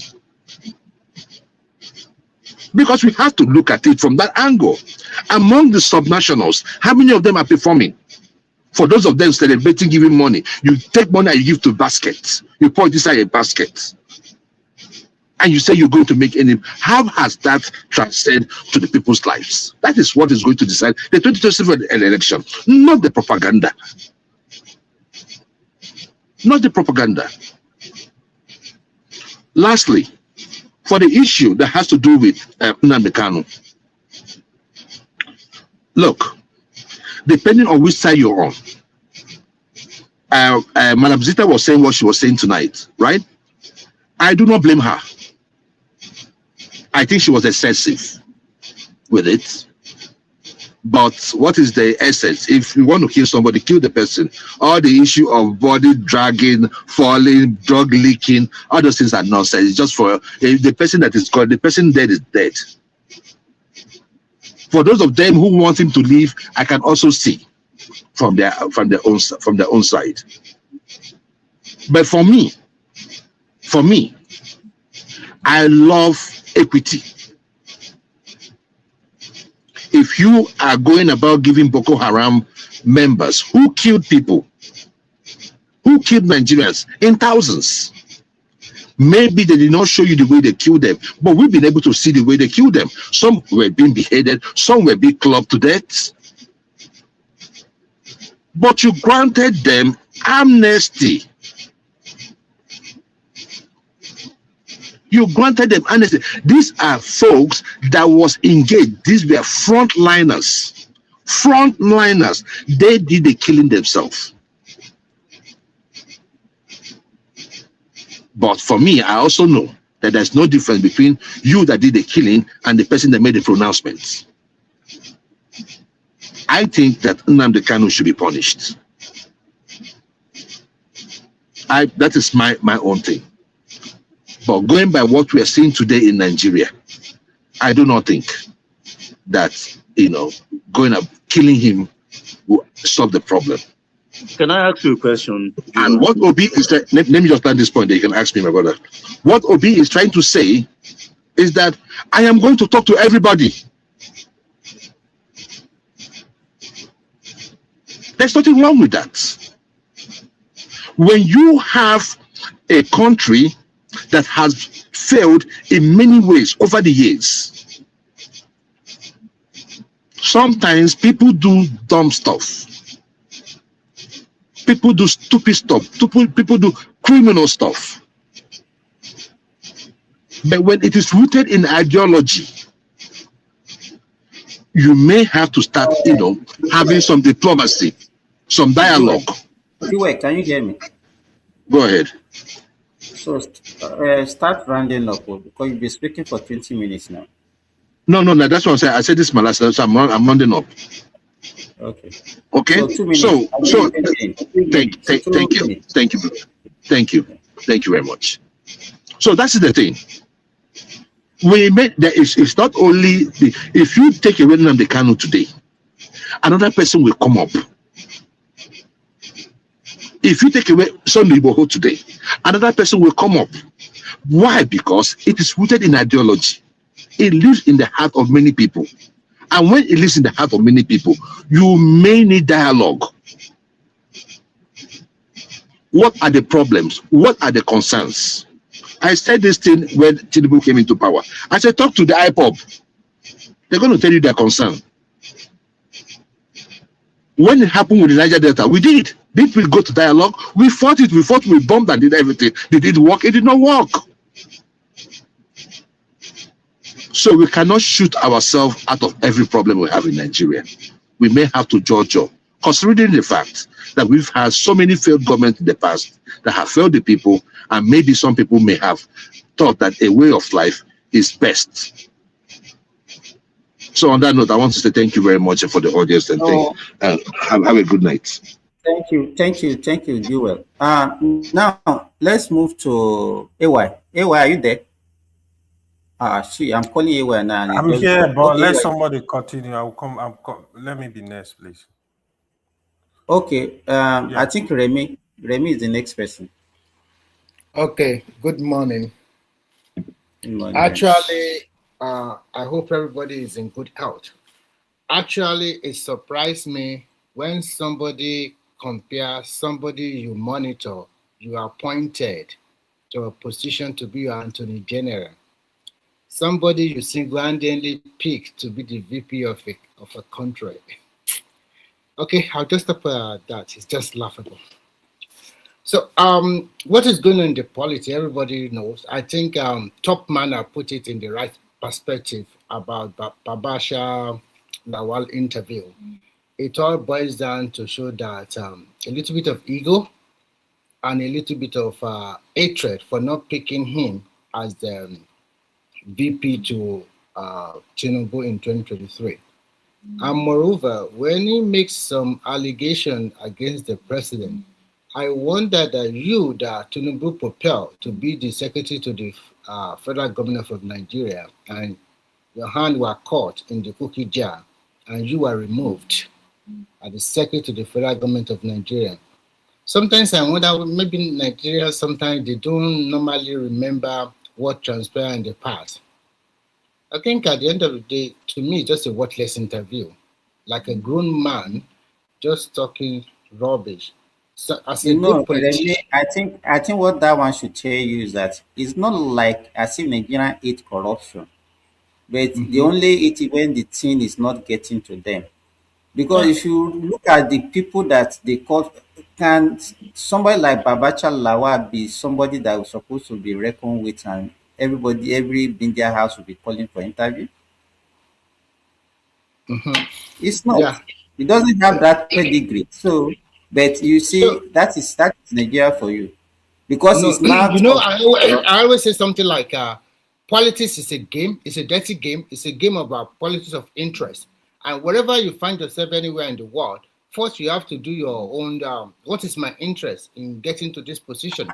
What will I gain for supporting this particular person, or for being in the camp of this person?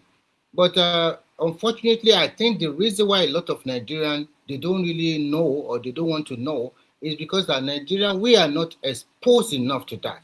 And there's so many factors that attribute to that.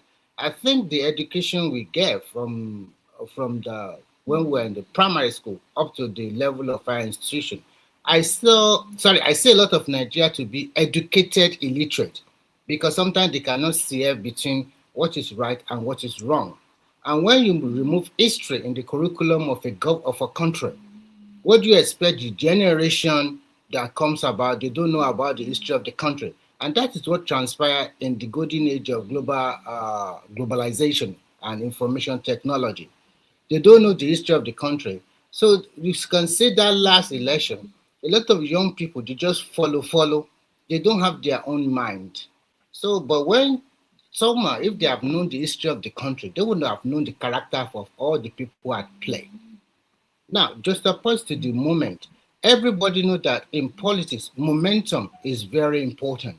Even like I always said, Nigeria election, especially presidential election, is the easiest one to predict. You will see the momentum. And I said the only reason why the 2023 election was very competitive was because it was between three major tribes. That is one. And then two, the current president at that particular moment, Buhari, was too aloof. Are you kidding me? If Obasanjo was the president, he will install the net because that is the local politics in that country, whether you like it or not. So everything plays out, and the guy won, and he's staying now. And then you now sit down and you look at from May 2023 to the present and look at the momentum. Where is the momentum shifting to? Look at it. From 22 governors to about 32 governors. Even those governors that are not in APC, they are also they are supporting the presidency. And if you are deceiving yourself, that governors only want one vote, you are just deceiving yourself. Because politicians always learn from election. What happens in 2023 was that the ruling party, they did not come together as one, as a unit to go to that election. It was a house divided against itself. But now they are strong. And what are they doing? They continue to plan underground. And you guys, you continue to make your noise online as usual. And then they continue to break their ranks. That is one. And then the opposition also break their ranks by themselves. So if you are the ruling party, you don't need to do much. Just sit down and continue to let them break their ranks. See, today, they are still breaking their ranks. They don't have candidates in all the elective positions in the country. I'm talking about both ADC and NDC. They do not have that candidate. They didn't fill everything up. So, and that is one. And the two, they don't have a clear-cut program. The momentum is not shifting towards them. You can see today, you see that Atiku fighting with ADC. Tomorrow, ADC is fighting with NDC is fighting with ADC. They are still fighting. So, as most Nigerians, we already know that these are a serious bunch of politicians. They don't really meant good for the country. But the other advantage for Nigerians is that they are going to retire a lot of old cargoes. And from 2031, you are going to see some new set of leaders. Currently, if you look at the current dispensation in Nigeria, you will see that this presidency has brought in a lot of new faces to governance. There are so many of them, if we start to reel out their name, both from the north and southern part of the country, bringing people below the age of 45 from 30 to 45, giving them good position. This is a new set of your leaders in future. Do you want to join them, or do you want to still remain aloof and complain? Or do you want to still remain complain to that and fixated to one Tinubu or maybe to Atiku? This is the right time for people to also look at it. Spread everything in front of you. What is my own interest? Do I want to be a politician in the future? Do I want to be a leader in the future? Do you have a plan as a diaspora that, should I go back home and contest for election? Or should I go back home to get a contract? Or should I go back home to set up a business? Because at the end of the day, we live in a globalized world. And if you put everything on the table, you will see that the economy of Nigeria has been stabilized. And Nigeria is one of the fastest growing economy in the world today, top 10. It has never happened to that country in the last 30 years. So you look at opportunity that you can get instead of complaining. These are just players. They are just politicians. Like if you want to be a politician, you are equal with them. They started from some place. In the 1990s, Tinubu was a senator. And then what do we have? They canceled both SDP and NRC. And then when Abacha died, and then 1999, he was the governor. And after that, he positioned himself, continued to build men and women, surround himself, and spend his money. And today, he is the president of the country. Rome was not built in a day. So when you look at all the players, you look at what have they done in the past. Who is really ready to mantle that leadership position? Now, let's talk about a little bit forward. In 2031, a lot of the northern young people, they're already positioning themselves to become the president or go for it. I think the biggest loser in this game, to me from the north, is Kwankwaso, because he has played himself into a tight box. So allowing himself to be VP to me, is not a good step.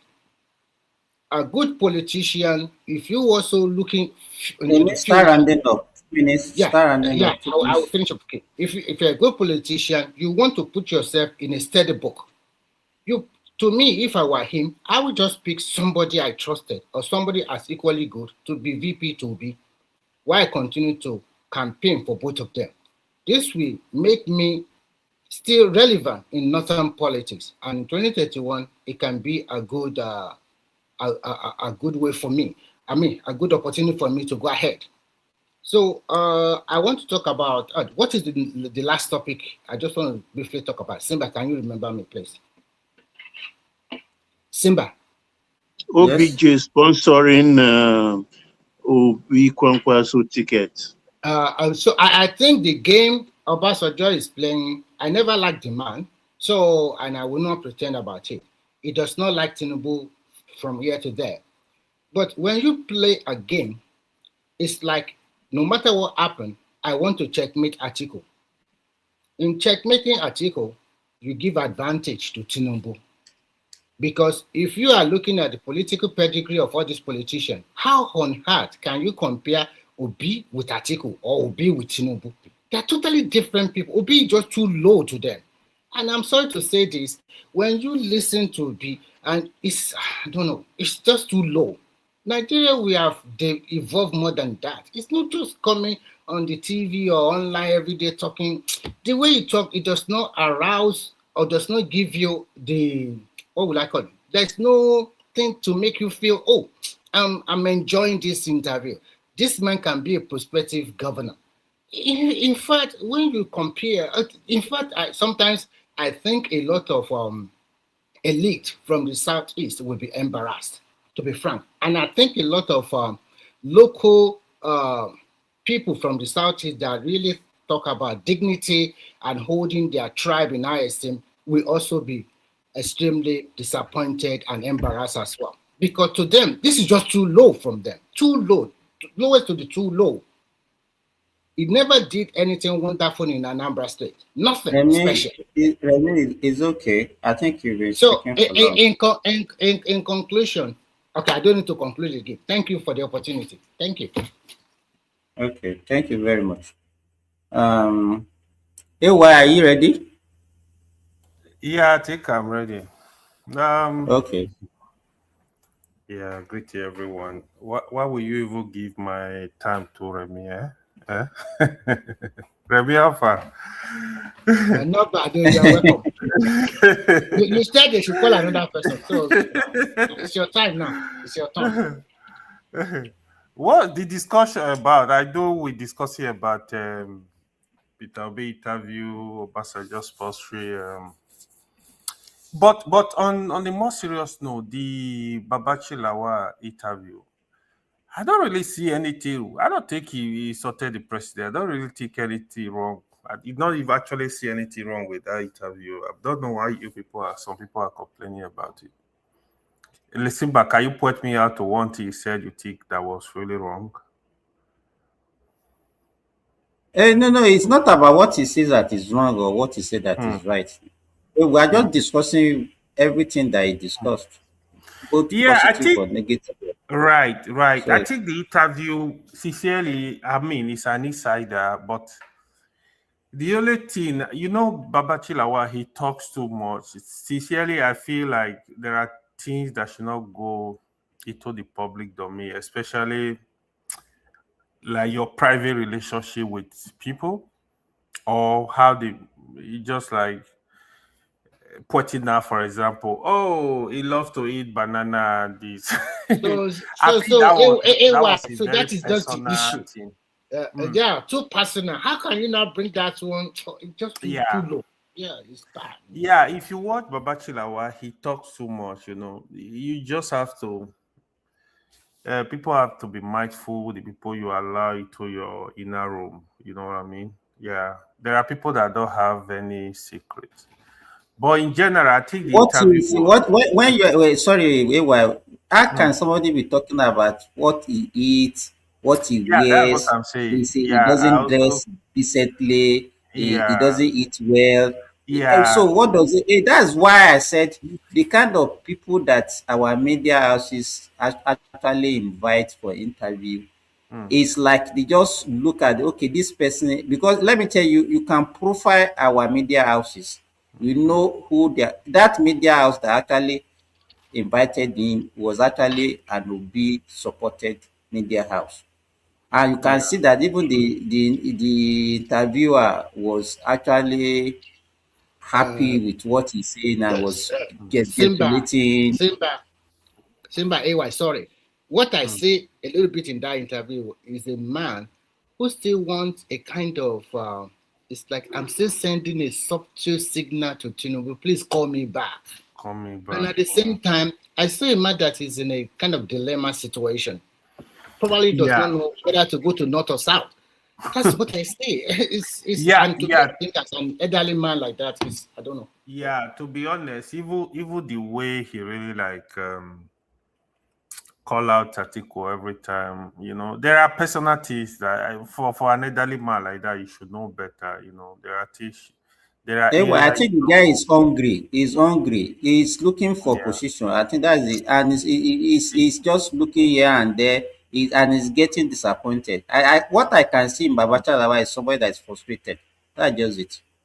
Yeah, it was lucky to be SGF now, but he could not even manage the office. I know somebody that was actually close to him, working with him. That is how the guy behaves. The way he talks, he just talks to people anyhow. Yeah, he called. I remember him calling Amici on that interview that Amici is too ras or something like that. I'm like, in my mind, I'm like, Amici is even better than you, man. Because he himself he talk anyhow, like for an elderly person, that's not okay. That aside, there was something Simba you measure on that interview, Peter Obi interview, when you refer what Peter Obi said, he cannot deliver power, cannot promise power in 4 years. To be fair to Peter Obi, sincerely, you see, even Tinubu promised power for 4 years, the power is not there. Before now, Peter Obi used to say he's gonna give Nigeria power in 4 years, in 3 years, in 2 years, whatever. Sincerely, this for me, when I'm listening to those kind of interview, it shows very high level of ignorance. You don't even know what you are doing. When I hear politicians make some statement, it's just like this present minister of power Tinubu nominated when he went to the Senate, the way he was. I quickly realized that this guy does not even understand what you want to do, how you want to even deliver results. Because if I listen to people, for example, you tell me, oh, I will give Nigeria 24 hours light in 4 years. Are you crazy? How are you gonna do it? That is not, that should not be our cosign. Our cosign should be the improvement. The improvement. Like, for example, if after 4 years you can even give Nigeria 12 hours um, electricity, that's a big, for me, that's a big leap. That's a big one. So politicians will just try to be politically correct just to buy the people. Sincerely, I would really love to see when politicians are actually explaining how they plan to solve problem, AY, the please, can I timeline. ask you a question? Sorry for interrupting. Go ahead. Yes, especially now that we're talking of electricity, right? Mm. And this is something that a lot of Nigerians do not hold politicians accountable to. Tinubu himself, before becoming president, made the famous remark that if he does not bring electricity I made after mention of that now. Mhm. Yes. Okay. No. I'm going to ask you just one thing regarding that. So the thing to ask usually, if our media are doing their job, is, for example, if you do your research before, you would say, okay, right now, there is only one manufacturer of big transformers, step down transformers, and the whole electric infrastructure. And because of the AI race and all that, there is even a backlog of orders of those kind of stuff. So how do you intend to execute and then deliver this within this time frame, considering that the people you are trying to compete with are huge powers with huge leverages over you? The questions like that, going to the point, it never happens in Nigerian media. I never know why. Anyway, go ahead. Thank you. That's why you Yes. should go and apply to media house now. So You know media job. hold on, hold on, don't interject. No permission. So what you said is very true, right? You expect the media houses, because it means they themselves, they are not even doing research. Like, for you to even build a power plant, um a common substation, a substation is going to take you years, and you don't need one in Nigeria. You don't need 10. You need a lot. We are talking of the production. We are not even talking of the transmission. We are not even talking of the distribution. So for you to tell Nigeria you know what you are doing, you have to give them the timeline. This meaning you've done your research, you know what is involved to give Nigeria power. Then I will listen to you. When politicians just talk like, I'm going to give you light in 4 years, in 2 years, I just look at the person like, you don't know what you're talking about. Even so, this current minister, I saw that with him. That's why that power, really, sincerely, I would have really loved somebody like Erufai that is capable of delivering results to deal with that power problem. Rufai delivering results. Of course, Baba Rufai I think for that What has electricity, it it's not delivered? Baba, we'll go back there. Baba, I'm coming back. We'll go back there. No, Okay. Erufai has shown capacity of delivery result, to be honest. There are other young people, like even Tinubu administration, no matter how you want to bash it. Somebody like Minister of Interior is giving result. It's doing a lot, There are still people that we have people that understand the problem. You have to look for them. But what you see, apart from that Obasanjo era, where Obasanjo was very deliberate in looking for people that can solve problems, I have not seen that for this subsequent administration. They just pick But their. anyway, do you know we generate enough electricity power to at least carry us for 18 hours? Do you know that? I think Like, it's the the maximum. transmission and distribution that is our pain. Yeah, transmission is usually a big problem. It's a big problem all over the world, even in America. Distribution, another big headache. I think it's because of the centralization of everything. If they Exactly. are centralized very well now, That is one part of the problem, but the other truth is And the cost too. even our power equipment are obsolete. They are not good. This we've used. We need more infrastructure. I know President Buhari. But sorry, AY. Earlier, when you are now talking, it's not about the capacity of the person in that ministry. It's about investment in that ministry. It's about It's money. investment. Yeah, but look at it. Yes, you El are right. Rufai, if you put El Rufai there and there is no investment, there's nothing you can do. Do you think he will go and be the one that will be carrying the thing himself? Simba, Yes. yeah, you are also very right. All of us are right. Look at it, right? If you, okay, Tinubu has been borrowing money to build roads.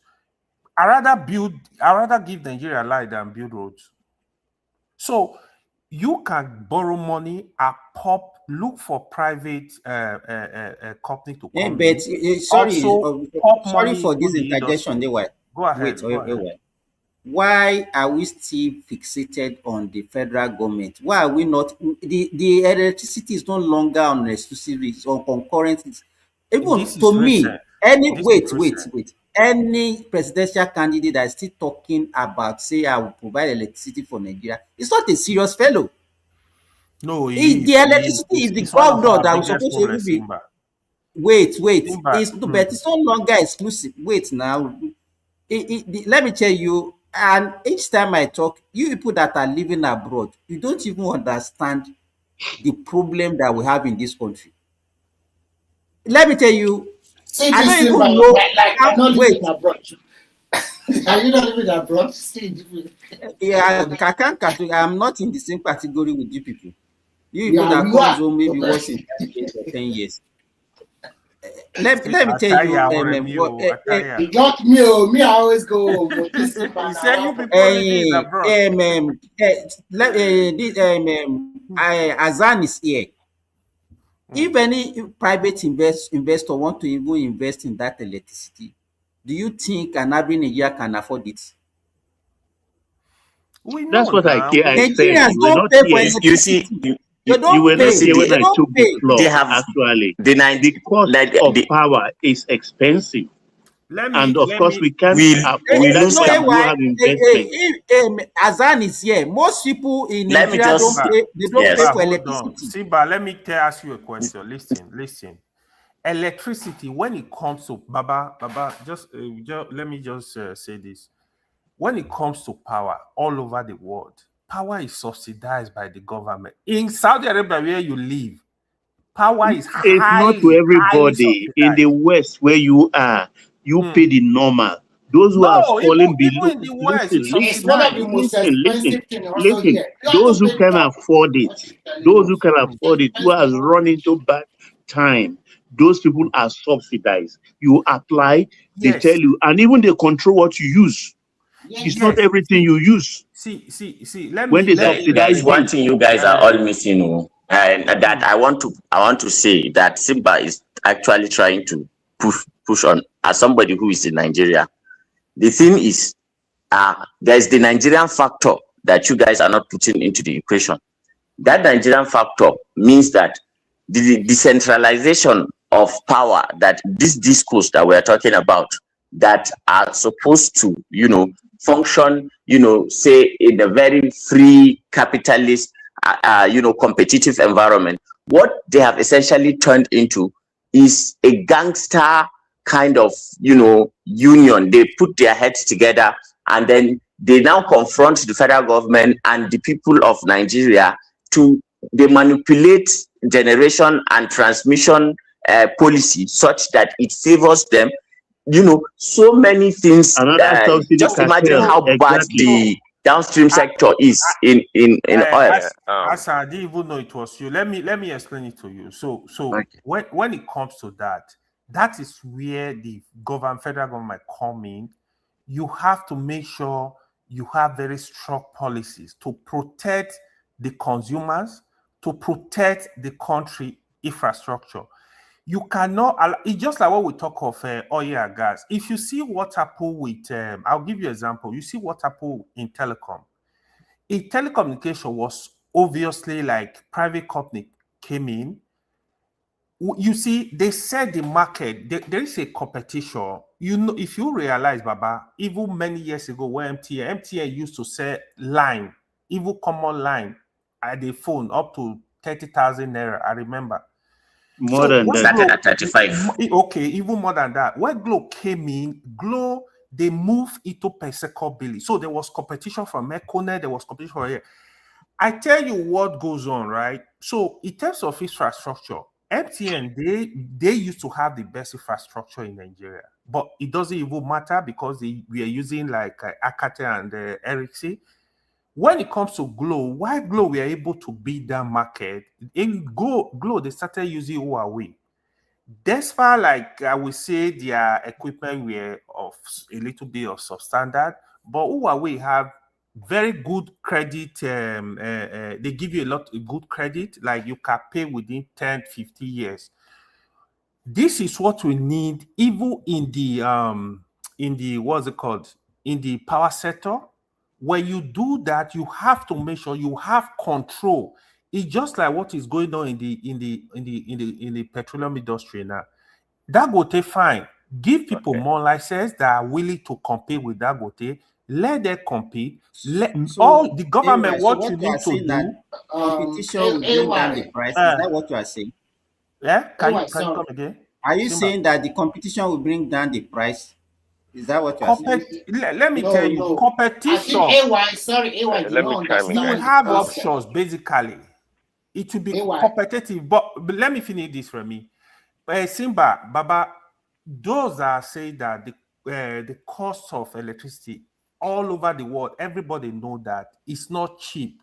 I have actually said this million times that electricity is not cheap. If you give Nigeria 24 hours electricity, they can't pay for it. But we have a way of resolving this kind of issue. First of all, it's just like when you want to make coin in Nigeria, you look at, I don't want to spend more than 1 minute. I don't have credit. When you have a system that is working, people will be forced to switch off their light. People will be looking, let them buy credit, just the one you have the prepaid meter. So apart from that, you can also say, okay, if you use up to this kilowatt, federal government will subsidize this. So, Anything apart from this, hold on, let me sorry. give you. See. Sorry, a quick question for you. Remy, Do calm you have down, calm down. access? Just calm down for him. Let him finish. Yeah. Let him finish, Okay. Remy. So when it comes to kilowatt, the way you deal with the power sector, federal government can come in. Say, for example, if you use up to 50 kilowatt, federal government will subsidize so. Anything above that, it shows you are a rich man. Anything above, let me say 100 kilowatt, it I'd shows like you to are a chime rich in, man. AY, if you don't mind. Now If you you can hear me. allow the people to pay their bill. You open up the industries. There are where you get money from them. You subsidize hospitals. There are places you subsidize the poor. If you don't subsidize the poor cannot pay for electricity. If we actually have Can anybody hear me? 24 hours electricity, the poor I cannot can pay. hear We you, can hear Prince you. Just Daddy. hold on for AY, him. Prince Daddy wants to interject you, You talk Prince please. after Daddy, go AY ahead. now. Just hold on, Prince Daddy. Let him Okay. interject. I think it's a good discussion. I'm learning too. Let him interject. Okay, yeah, thanks, AY, quickly. So, I was going to say, if the model works in telecommunication, so you don't think the Nigerians business community knows that to be able to try to mimic the same thing in the electricity sector? Okay, well, I think they know better. There's a missing link somewhere, I believe, why they're not doing it. Okay, there's a missing link. No, Why they're not let me just investing? quickly come in there. People are actually started investing in electricity. For example, Adeleke, I think he has built up to more than 2,000 megawatt of electricity. It's not that one is just The about Gerego, generation. It's not about Please let us be aware that there are two sources, generation. hydro and thermal. Yes. Hydro, only Shiroro and Kainji, and they are not working at optimal level. So Yeah, everybody is doing thermal, and thermal is gas. You buy gas, that is true. and gas is Taban, not cheap. Yeah. It's not cheap, Baba. There is that one. There is no doubt. Electricity is not cheap anywhere. It can't be cheap. It's expensive. That one is normal. Anyway, can Yeah. I interject you now? Yeah. First and foremost, where I live, you don't have access to your meter. The meter is in your apartment, but you cannot see it. The regulatory, the people, like a distribution company that provide you that electricity, there's a meter in your room, but they already cover it up and they are the only one that have access to it when they come around. That is a good way of safeguarding. We can have that system. It's doable. Okay, so what I want to say is that let me quickly say this. Nitel, they used to send bill to you. So if you don't pay your bill, Nitel will toss your line from their office. They don't go to your house to go cut cable. That is how it's supposed to be. And here, I just want to say this. Here, we pay two different kinds of electricity. We pay for both generation, and we also pay for both the generation and distribution. Even if you decide the distribution, you also have 2 or 3 different kinds of electricity. If you want the one with solar, you pay more because that is green energy. So the first thing we should do, because the distribution company in Nigeria, they partition it among the rich people in Nigeria. To not make it worse during that time, like you said, they gang up and started asking money from the federal government of Nigeria. I've never seen something like that in my life. You're a private company and the government is giving you a lot of soft loan and a lot of money. At the end of the day, they were unable to pay back. And it runs to trillions of naira at the end of the day. But as we stand now, the decentralization is good. This is the best time for us, for people. Even now, according to the Electricity Act, you as an individual, you can provide 1 megawatt of electricity. You don't need any regulatory body. You don't need to sign anything.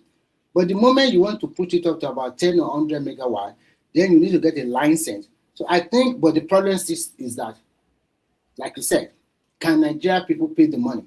If I decide to provide electricity, Remy, on that note, no. Sorry, on that note, that's the point I was trying to make. See, the average Nigerian consumer consumption for electricity is very low. Please correct me if I'm wrong. They don't. Normally, an average Nigerian home cannot consume in that much electricity. I don't think so. What do they have? We have to. Sorry for interjecting. Let me just say this as a Nigerian, right? Who stays in Nigeria?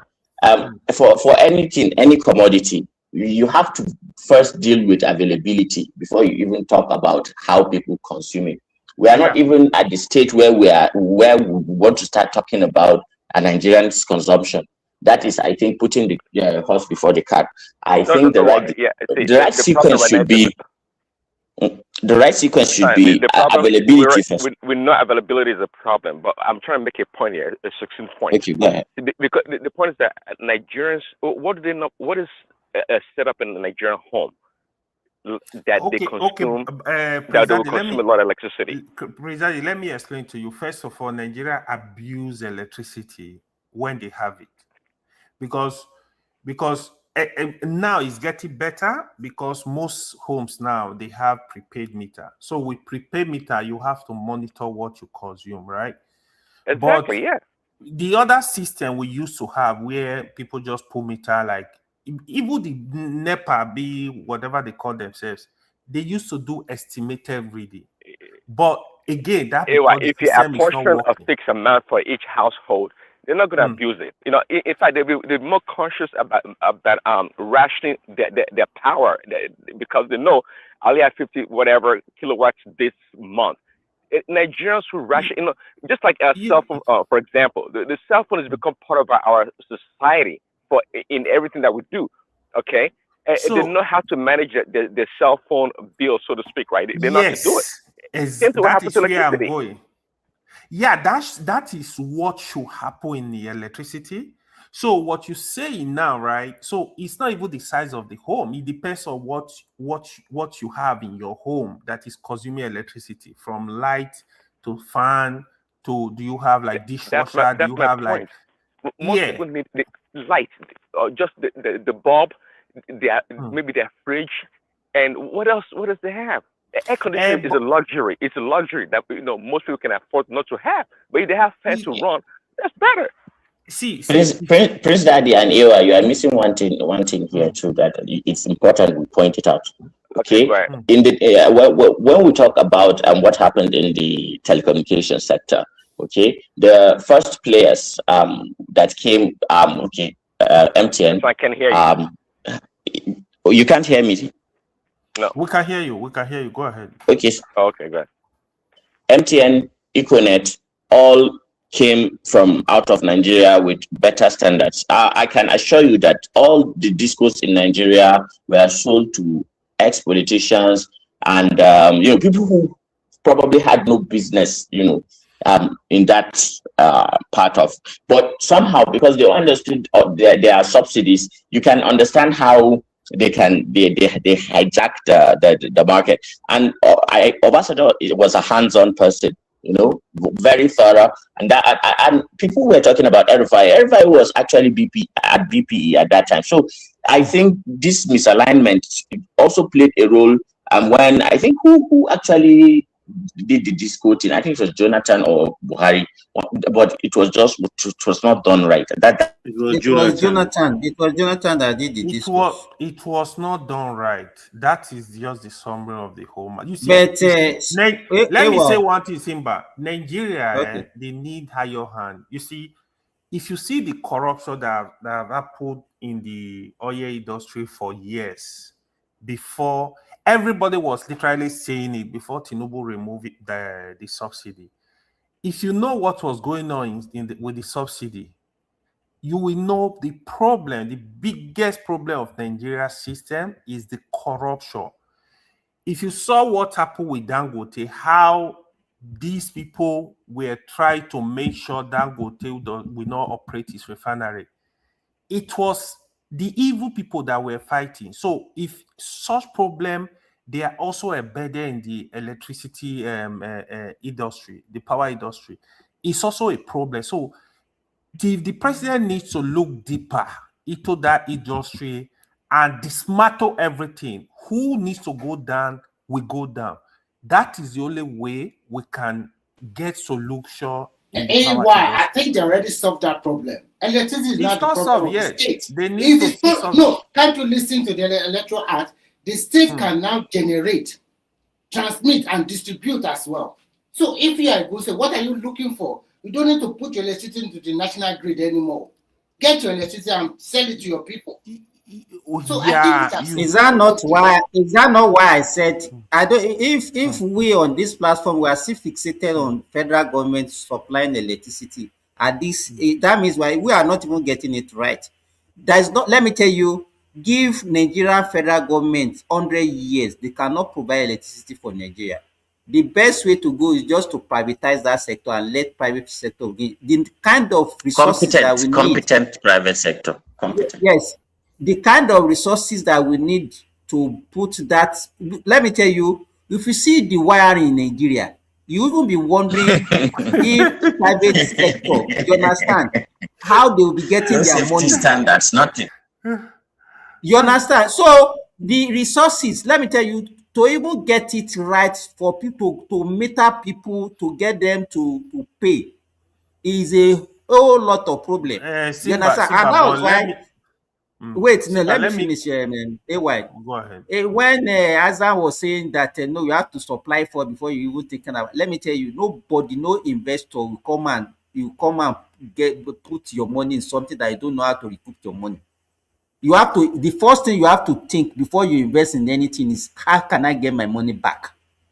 So you cannot you can't put electricity first and then you now say, okay, this is the way you are going to. No, you have to know. I cannot go and invest in that electricity sector without know how I will put my money. And that's why even in Nigeria today, people who have started doing it, they will go to estates, people where they think that people will pay. That's where they are supplying. Even discos, that's what they are doing. That is the concept behind all these their band A, band B, band C. Because they know some areas, no matter little you supply to them, they will not pay. Even if you give them 24 hours electricity, you will not, it can't recoup your money. So it's a waste. Simba, let me You see, that's the problem that I think. Let me say one thing. Let me say one thing. One thing that is very important we are missing. See, the federal government cannot hand off electricity completely. No.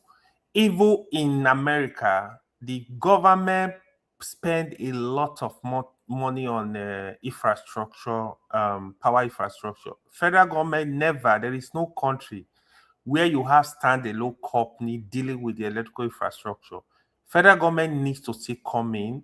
They have investment in the power industry. Fact check me. You can go to Evo AI or wherever and check this information I'm telling you. So in terms of policy too, government needs to But be AY, very sorry, strong. just one thing. But what of China's approach that they even have I don't overcapacity? know. Let Is that me. not a government thing? Overcapacity. That one is a provisional. Even they also have their own different city, having their own electricity by themselves. Bro, when it comes to electrical infrastructure, federal government must come in. This thing is very They will expensive. come in by state to state transmission. They can come in that way.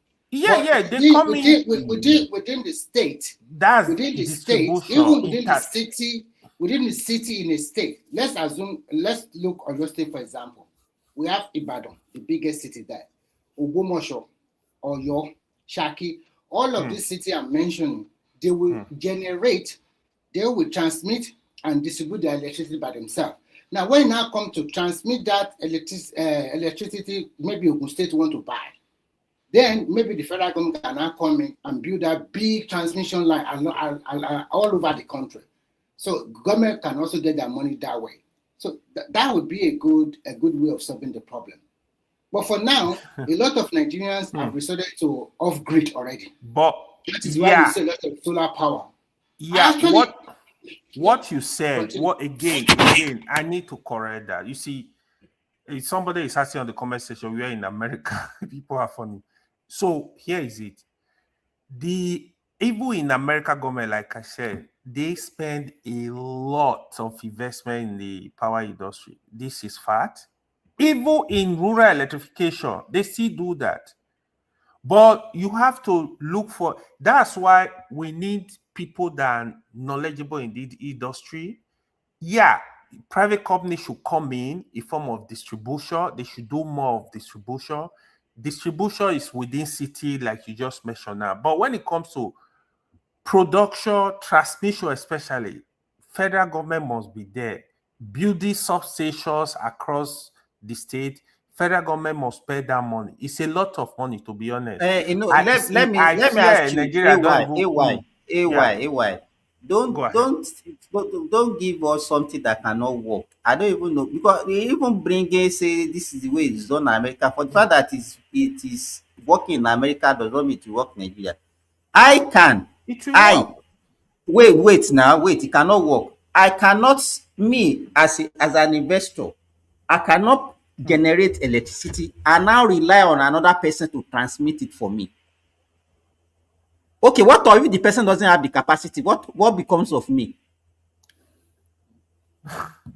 So that model say you wait now. If that model say I will generate, another person will transmit. So if they cannot transmit, then I will not be able to generate. Then my investment will get wasted.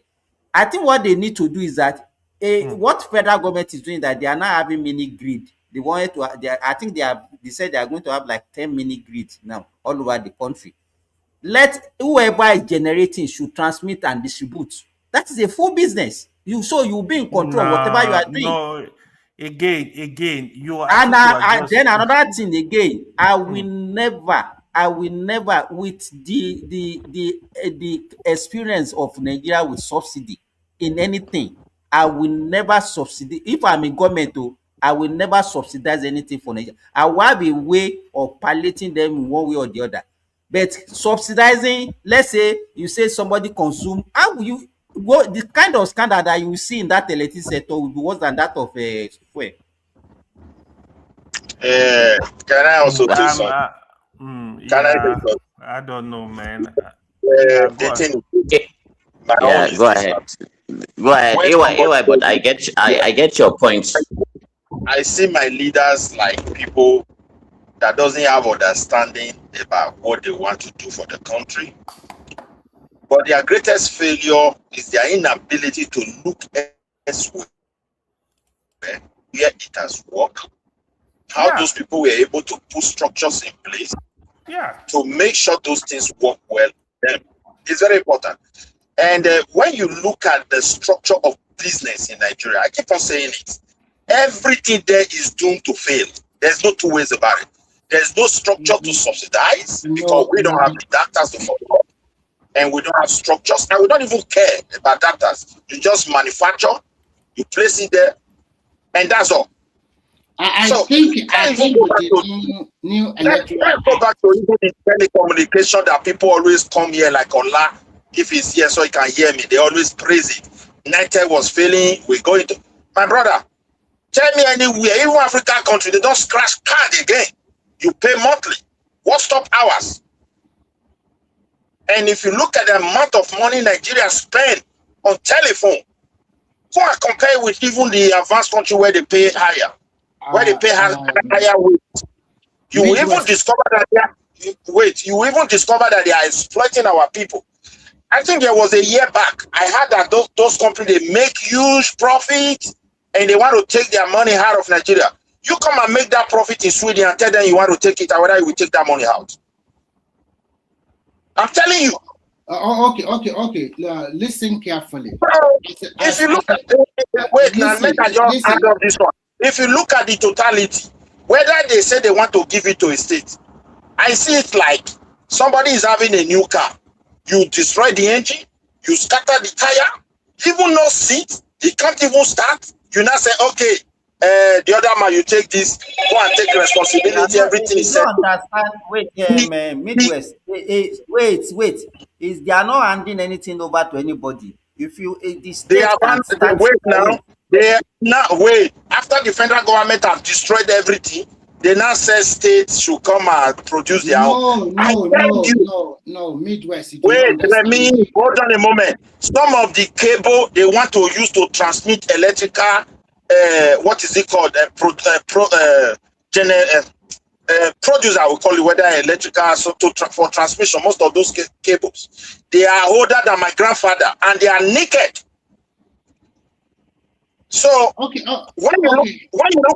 you look at other advanced countries where they have electricity, the cable that actually, apart from that high tension, the rest are covered, and there are reasons for it. So, and we can produce this thing very good. We have made name on it. But when they come to government something, every time people also come here, why I don't agree with people, they will tell you, do you know how much it costs? Nigeria has money. We are a very rich country. Our problem is loopholes and upon loopholes. Government don't know the number of agencies they have.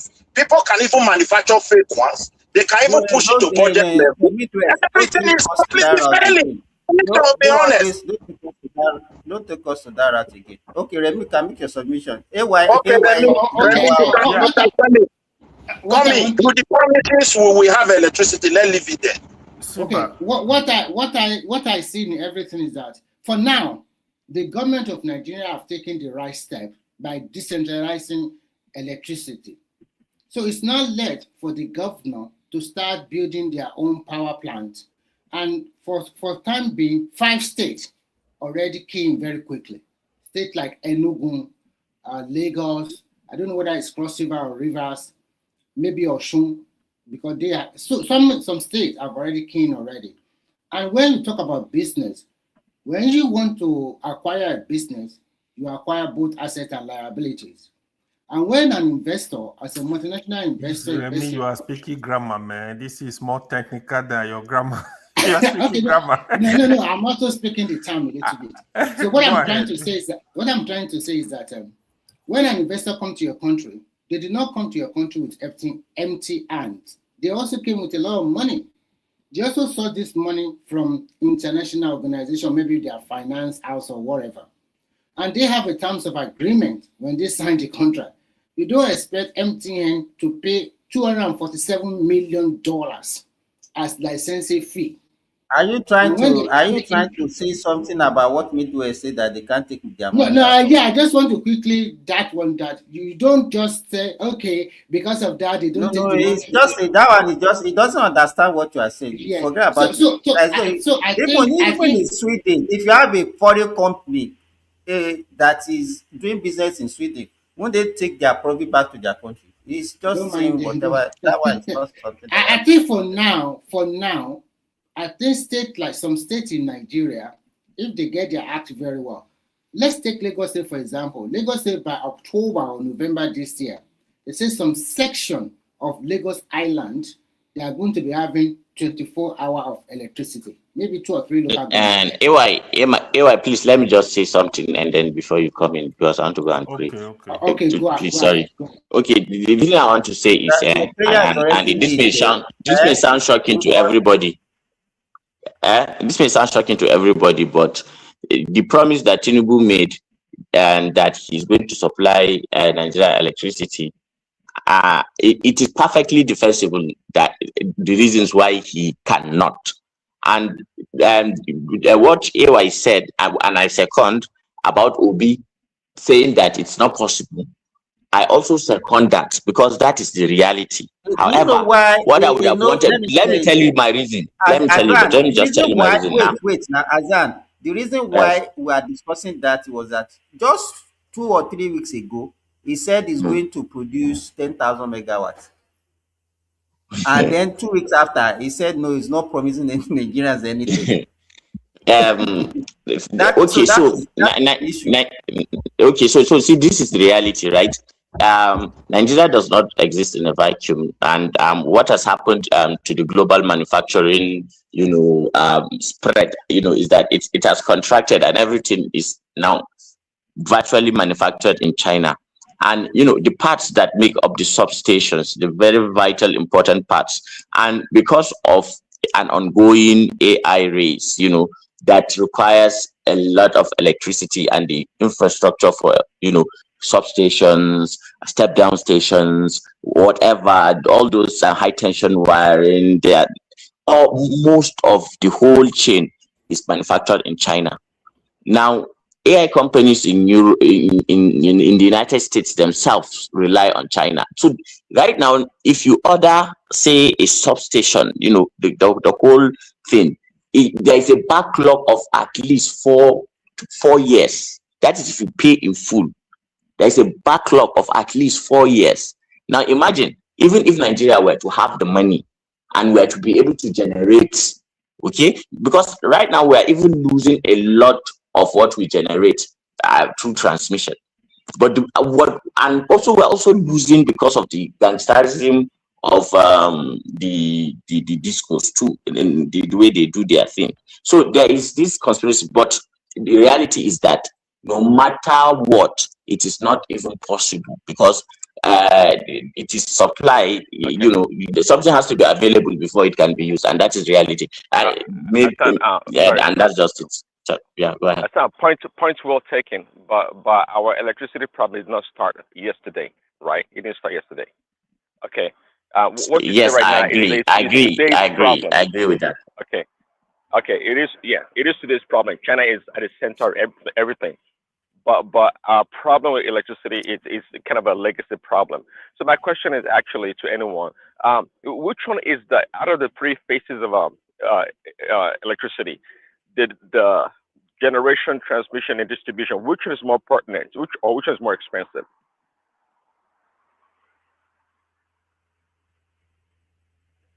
I think to generate, I just guess so. Well, I think, see, in the United States, there's something. The government has its own generation. It generates electricity actually through hydro. Actually, there's something called Bonneville and some other generation plants across the country, right? They do that. Well, when they generate, they of course leave it to the private sector to do the transmission of it. Okay, and also the U.S. government, okay, is highly invested in the transmission of electricity. Okay, they're highly invested in it. So, but not in totality. So, with the U.S. government's investment in generation and transmission, there's so many private power companies across the country. They all work together. They all fit into the same system somewhat. So this notion that you have to leave all the cost of investment on private sector to do all these things is not the way it works in many places. It doesn't work like that. And that's part of the subsidy that we're talking about here. Okay, subsidy in terms of government investment in the entire ecosystem of generating electricity. And lastly, Simba, sometimes I get to listen to War Piece or what you call Nigerian say it's not always that you do business in the country like Sweden. It was make an example that you just come and make billions of dollars and you take all your money out. It doesn't work like that. Okay, some countries they have restriction on how much of money, how much of a profit you can expatriate, you can get out of the country, and that's how a serious country behaves. Okay, you can't come and make a bunch of money emptying in Nigeria and take all your dead money out. It doesn't work like that in a serious country. Prince Daddy, quickly add to what Prince Daddy said. do you think the Nigerian government can spend money to, actually do something like the Hoover Dam or the Three Gorges Dam? Okay, let's talk about the Three Gorges Dam. Let me quickly add something. Sorry, let me quickly add to what Prince Daddy said. Excuse me. Let me quickly add something. Hold on, guys. Please, okay. So what Prince Daddy said, that's what I was explaining. So I know a lot of us don't understand this process, right? But power sector is a critical infrastructure. You can't even leave it all together for private sector to handle. No, it's not done. Even the countries you are calling, nowhere is done. Government are deeply involved when it comes to critical infrastructure. You can't leave it. And even in US government, like I said, they spend a lot of money, billions of dollars every year. Even the infrastructure you hear, transmission, they spend a lot of money every 5 years to renew the whole system, most of the stuff. Substation are rebuilt. The point as I was making that for you to even tell me you know what you are doing, for example, for you to build substation, even to get a transformer alone, you go first wait more than 2 years.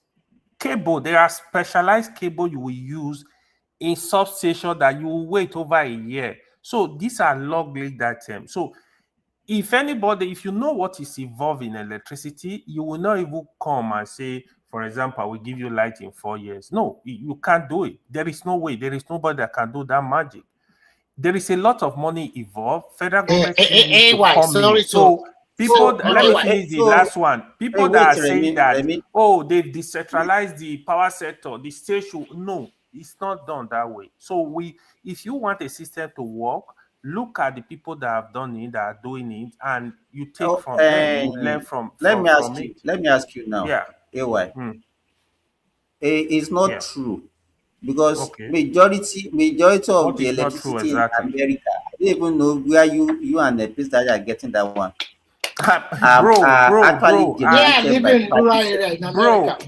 Bro, I have worked in EPC project for a long time. Let me put something.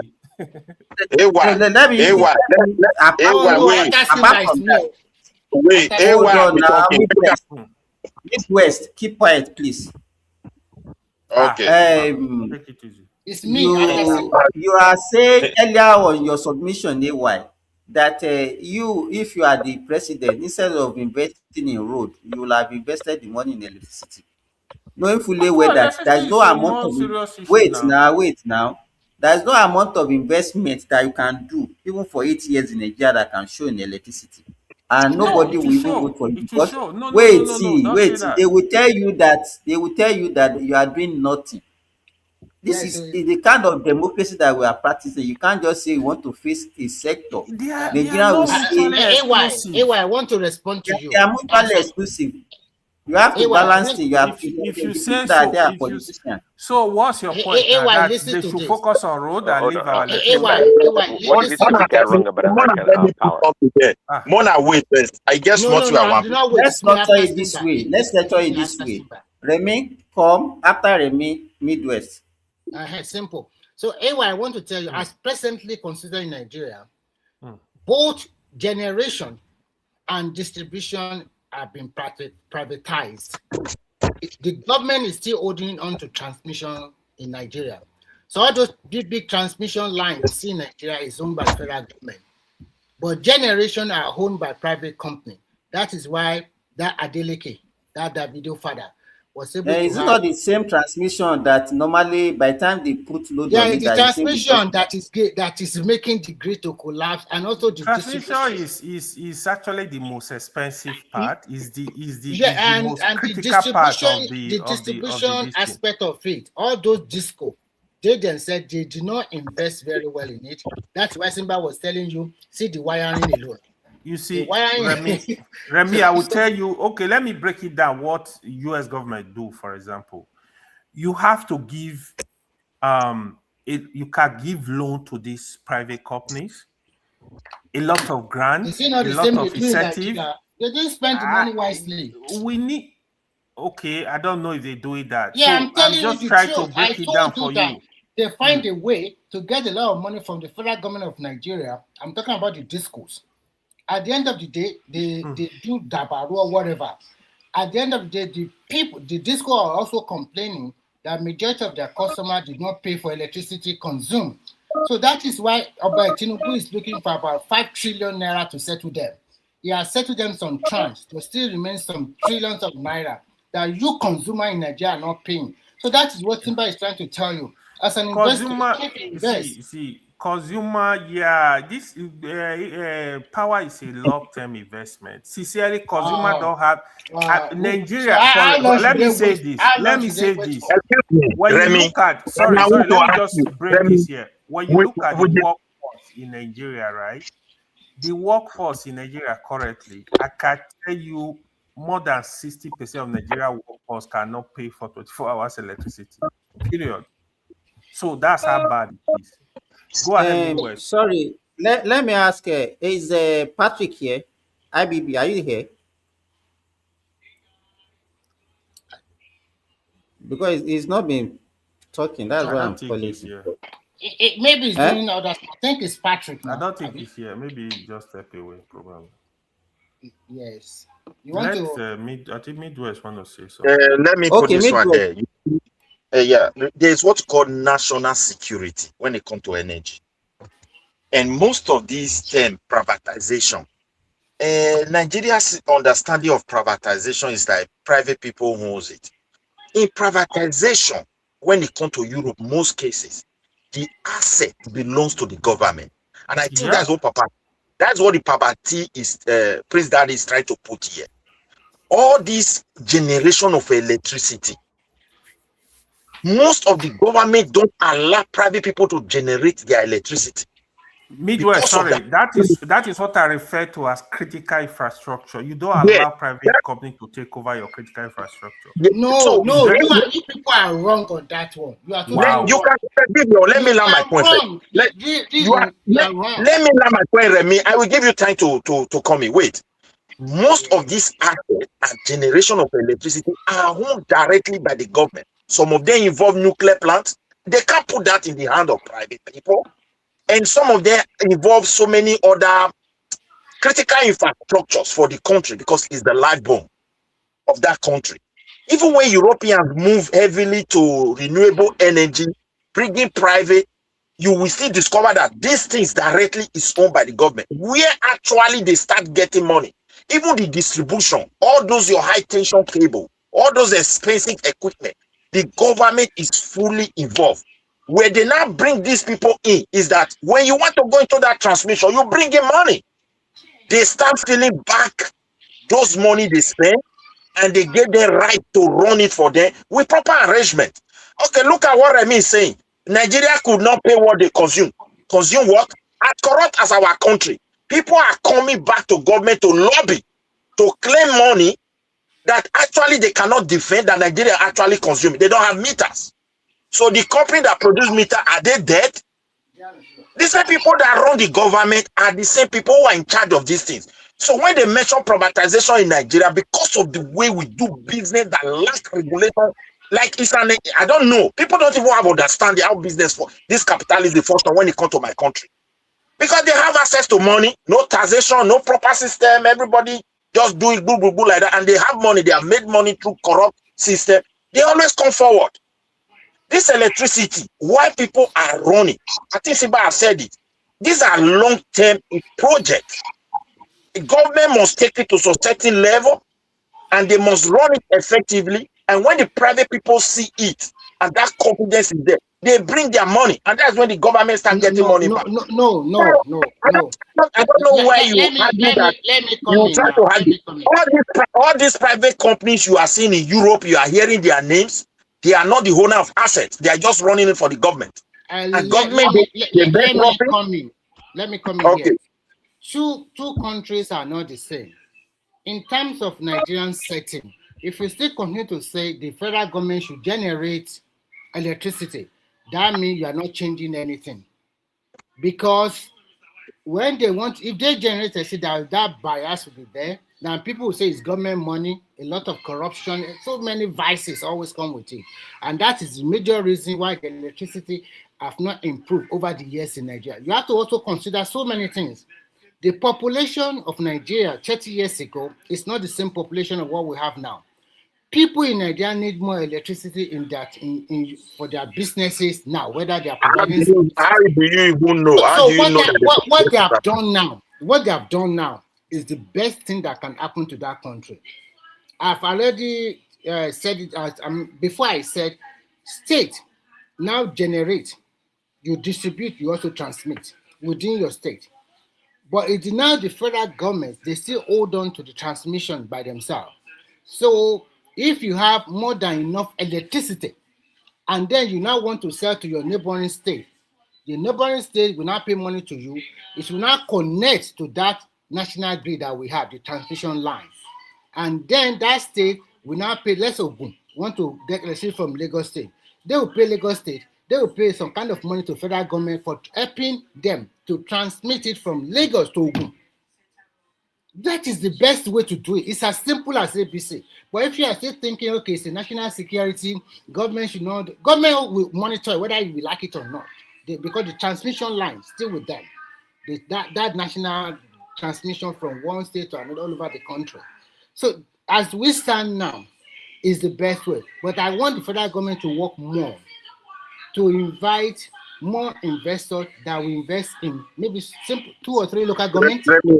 Remy, I think that sector, with the way the situation we find ourselves, if the atmosphere, the risk is I think a little bit minimized, people will queue in. Chinese will be willing. Many countries will come in. And when you see those companies that are coming in as investors, where exactly are they putting their money? Once the administration ends, everything becomes so zigzag. You don't see them again. Even when you see them, even when you manage to see them, you see them demanding for fresh money. What about the one they said they have invested? I don't understand. Yeah. Midwest. Let's take Lagos for example. When they want to buy more coaches for their subway line in Lagos, they have a lot of companies they went to in China. And some of them give them rolling stock and also with the addition of providing training for who will work in all these subway lines in Lagos. They also agreed to set up a kind of factory in Nigeria to help them maintain all these things. So it depends. It depends on your governor. I think this is what we call federal system working in reality. So it depends on your Edo State governor to go to wherever you can find people that can invest in the state and provide electricity for that state. So, but if you're still fixated on federal government, like they should control generation, they should control transmission, nothing changes. We still remain the way we were. But with this, wait, I'm not saying only things. For example, look at state. Some state government is part of government now. Even local government is state. So we you guys are talking about national security. I'm not wait. When you say national security, doesn't mean you will outline local government or state government. There's no way you can do that. You understand me? It's local government, not part of national security. But in Nigerian context, okay, let me ask you a very good question. State government is government now. So what you are trying to say? Government. Okay. So I before maybe I got you wrong. I thought you are trying to say that the federal government of Nigeria should say, what do you want the federal government to do exactly? Because when they already delegated to the, it's no more on, what do you call it? It's not, so when they already delegated to the state, so what exactly would be the function of the federal government? Remy, to be frankly speaking, we have to look into our investment laws. Because the way they operate all these investment laws, business law, the application, the system, for me, personally, I see it like something that were designed to make black race to look like adult that will poo and they No, don't know they have to. who is doing that? Listen to what I'm trying to tell you. Take for example, even the state governors you are just pointing to, they are not sent.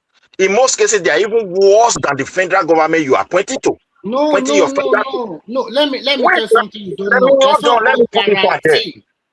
I just I want want to to chip quickly. this one and then you continue with it. Before you also bring a foreign investor to invest in critical sector like energy, there must also be a form of guarantee from your federal government. It's not that you just go there and bring it and federal government does not know about it. They have to have a goal from federal government too.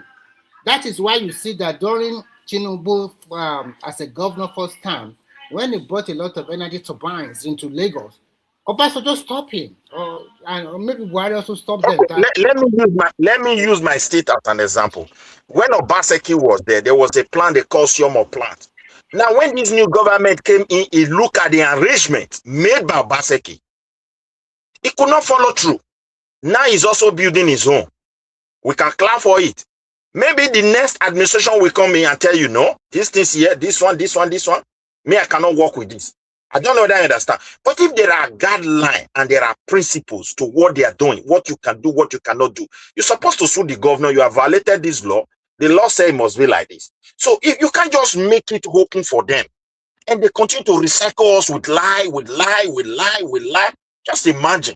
Since, I can say since independence or since the white people left, we haven't enjoyed that stable electricity. I remember when I was growing up in the heart of Benin, NEPA don't bring light, hey, we're happy. Sometimes you see the light is off. I thought it's like that. You understand me? So if we really want to help ourselves, the greatest challenge is that the corruption is too high, the loopholes is too much, and the government must look for a way to really question those so-called investment system and laws. Because if we are able to balance that, people will have the confidence. I don't know whether you understand. They will have the confidence, even the private sector.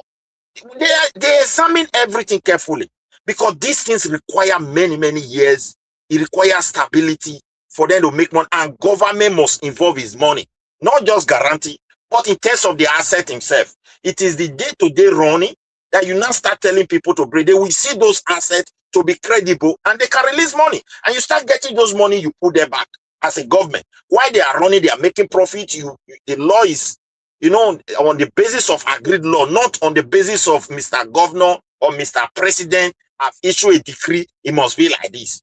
You get what I'm saying now? That is my own submission. Not that the way what they are pronouncing is not good. Let the governor go and take charge. Let private people come in. You can't just throw it on her. How would they come in?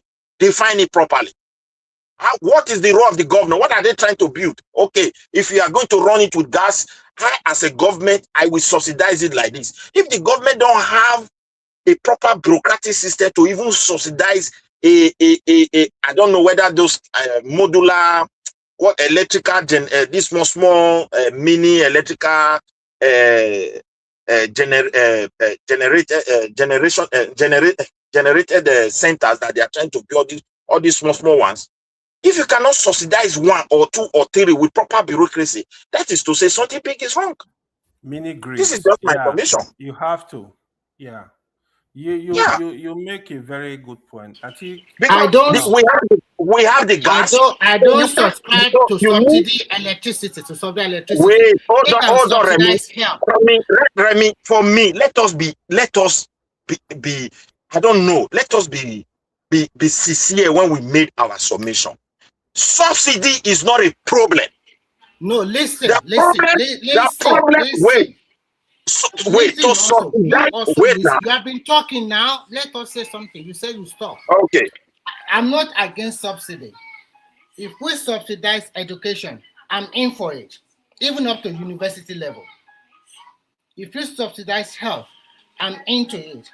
But when it comes to electricity consumption, let me ask you a question. Let me ask you a question. So how much, let's assume we have 24 hours electricity. How much do you think it will cost an average home to run electricity a month? I'm sorry, I cannot give you an answer because the reason why I cannot give you an answer is that there's no data Okay, show I will help you. an I will average help you. Nigerian home. You An average live in Nigerian Sweden, home. right? You live in Sweden, right? How much do you pay for electricity a It month? depends on how much I consume. No, average. How much do you pay? Oh, okay. For example, maybe in winter, sometimes I can pay More up to about expensive. 150, 160 euro. Euro, okay. Now you cannot figure. Now hold on. Before you move ahead, that is my consumption. After 3 months, they will now bring another 150, 150, 150, another 450 for me to pay. That is for generation. So if you had everything together, we are talking about 900 euro. Okay. So the reason why I ask you, that tells you how expensive electricity can be. Of Now, course. hold on. I will help you. Hold on. You live in a developed country where I'm pretty sure your salary is probably at least ties 40 of that money or 50 self. Kilo day. Wait now, you hold on. We know the system. Hold on. In Nigeria, let's assume there is 24-hour electricity. The minimum wage in Nigeria is 70,000 naira. There is a teacher that is any, or a policeman any 100,000 naira a month. Mm-hmm. Electricity bill in Nigeria, when you have 24-hour electricity, Mm-hmm. if it's too cheap, the company are very nice, is 50,000 naira. Are you telling the teacher to bring out 50,000 and pay electricity? Okay. Then keep 50,000 for yourself to take care of your family and parents. So this is the way I will counter you now. Once I provide subsidized education for your children from kindergarten to university, once I provide subsidized health service for your children, hold on now. I think we're talking with sentiment. That's my issue. Hold on. You make a very good submission. I am trying to tell you, it is not electricity alone in Nigeria. In Nigeria, they don't pay yearly road fee because insurance is not well taken care of in Nigeria in terms of motor vehicle insurance. There's a lot of ojoro, wuru to the answer. So there's a lot of things that Nigeria are really enjoying. That when you not just oppose it with the people that live in diaspora, they don't. In Nigeria, you can even afford to not to go to work 3 or 4 days. Nothing will happen. Here, if you work per hour, so if you don't work, you don't get paid. And once you also get the money, there's a lot of tax in front of you you must meet. It's not the way you painted it is like the way you painted is like after you pay electricity and pay everything, you have a lot of chunk of money. Now. That's a lie in abroad. Again, let me explain this to you. So first of all, electricity is a basic necessity for human being to live. Even the country where you live, they subsidize electricity. There is no country in the world where, quote me anywhere, there is no country in the world where electricity is not subsidized. In no day. I don't know about. Tell me one. You have access to information there. You can double check me. Maybe if I find an answer, I'm telling you what goes on. So this is an industry I know very well. One thing here that is highly subsidized, I will tell you, is education. Bro, I know. In Scandinavia, education is highly subsidized. Even up to university level. Yes. Wherever you want to study to health is also highly subsidized. Okay. Yes. Though they find because you pay for it invariably. Yes. So the taxes it's a lot of taxes you have to pay now. Yep. But again, electricity too is subsidized because electricity is very expensive. You don't want to hear us, but I want to hear you, but it's like you want good electricity, and you want the private investor that is coming in to us. The government subsidizes for them. Sometimes government need to invest. They don't have option. They don't have option. They need to invest. So it's beauty. So at least all those governors will not be chopping the money like before. So let them subsidize it for their citizens in their state. Is that fine? That is not the problem. I think you just want to argue.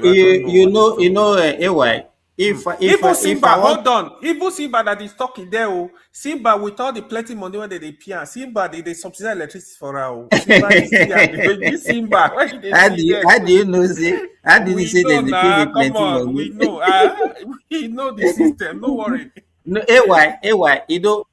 I don't have any problem with subsidy, but direct subsidy is what I'm against because Right, Nigerians they will just dabaru everything. You right. understand? If Yeah. if I see if I be governor of a state in Nigeria and I invite any electricity, what I will give to them, I can give them maybe something like tax credit, Yeah. infrastructure grant and It all can those be things so anything. as Yeah, to yeah. lower Loan. the cost, Loan eh? without interest. Yeah. All those set of As stuff. to reduce their Yeah. cost of production. You Mm-hmm. understand? But anything that has to do with if you Okay, Simba. consume 50 Well, it's my turn. kilowatts, let me finish. Let me finish. Don't bully me, please, daddy. So, Okay. but not in kilowatt that if you consume this kilowatt, this is the amount you pay. If we see the way the bill they will be bringing to you every month, you will not Mm. even you will not survive it a while. Yeah, that But makes sense if the too. Mm. uh It makes sense. Yeah. As long as you have to look for a way to come in. Federal government cannot hand off. It's not possible. I'm telling you this for free. Okay, AY. So I think since you're quite familiar with that industry, why do in the West, why do electricity power companies, okay, why do they go to power companies? Why do they go to the the I guess depending on the state to a commission, essentially to the state, to ask for rate increase before they increase the rate for consumers? They ask for what? They ask for rate increase on the consumers before they implement it. In other words, the commission, the state commission or the state has to approve Yeah. that they can increase the rate on the consumers. Why do you Yeah, think? because it's Why do highly they leave it to free regulated. market? No, you can't make it free market. Again, that is so government they is highly regulated. It's a Okay, no, highly okay. regulated So market. exactly to the point, what you've been saying essentially all along. See, Yeah. that's part of the subsidy program that consumers enjoy. See, Yep. left Yep. to the power companies, they would charge, let's say, $5 per kilowatt if they could. But because Exactly. of the yes, so when people saying, oh, the private people cannot invest, all this other, we're always making up stories in freaking our country in Nigeria. Okay, oh, the private investor need to get their money and all these other things. No, no, no. It's highly regulated here also. Left to these power companies, they will charge arm and leg They and will recoup they that will slaughter to your recoup their people. investment overnight in a short period of time. Prince But Daddy, they let me have to give you play the long example. game. They have to Prince play the Daddy, let long me give game. you example. Last year when I was in Nigeria, I noticed how MTN operate. I was so pissed. I said these people are deliberately stealing Nigerian money. So if you see the operation, you can buy data now before you know they break. You buy it at 5,000 before they break. They have a way. There is something they do it that is not right. Government, you don't allow to a company to exploit your people like that. Sometimes they tell you send text message, 100 naira is gone. They have funny stuff. You see, they play funny trick. Government, you need to protect your people. You such market. That's why when we talk of critical infrastructure, you don't give it up completely. You have to make sure you have very strong control of the market. Otherwise, investors they just want to make money. They are capitalists. They don't care how they make money. They just want to make money. So even in bank, look at what banks does. If you don't allow them, they can come wake up and just take 100 naira from everybody's account. Nobody question exactly, them. they do that So now. They will just CBA, say yeah, they do that. So, but if you Well, maintenance see, charge. they can call it any fee, but if you have strong exactly. policies, they will not dare do it because you will be sanctioned. By the time they bill you 50 million AY, naira, tomorrow you will not try it. Yeah, go the ahead. same people, the same company, the same government that's supposed to protect the consumers are the ones that get a kickback. So God bless you. don't think the Yep. MTN and its other telecom companies are operating with impunity. by themselves. It's part of the whole, the whole criminal gang, so to speak. Yeah, it is. To your point, I think the problem is the people that are supposed to even be regulating them, they have turned into cash cow. They are just seeing it as a way of making money. Yeah, that is what scares me about Nigeria. For example, you tell somebody, oh, you are regulating NNPC, monitor what Dangote is doing in the petroleum industry. The people go meet Dangote, Oga, you go give us our something, you do whatever you like. They allow you to. Exactly. This kind of stuff are not allowed in country, especially when it's consumer, when it's the public that are consuming this stuff. You have to make sure it's your responsibility to protect them. You have to. Sorry, please, on the show. Nigeria runs on inefficiencies. That's our model.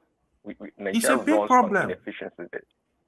Well, it's a big problem for everybody, but at the same time, that's how we survive. Just like you said, the auditors or the people that's supposed to make sure the companies comply to this and that, everybody gets a kickback and they turn a blind eye. And when I say that, Dangote has been a blessing to Nigeria, but nonetheless, that man is also enjoying the largesse in the Nigerian state. He's stealing billions of dollars. It's when I say Nigerians have a big stake in Dangote refinery, many people think I'm kidding. This guy's stealing and all these people. He's stealing billions of dollars from Nigerian people. A lot of them, they do. A lot of them. So, that is why people, I guess because Dangote is the only one. Dangote is the only one that actually did something with the money that he stole. Well, okay, I guess I give him credit for that. But let's not pretend that this guy did not lose the Nigerian Central Bank and take advantage of the system big time. It did.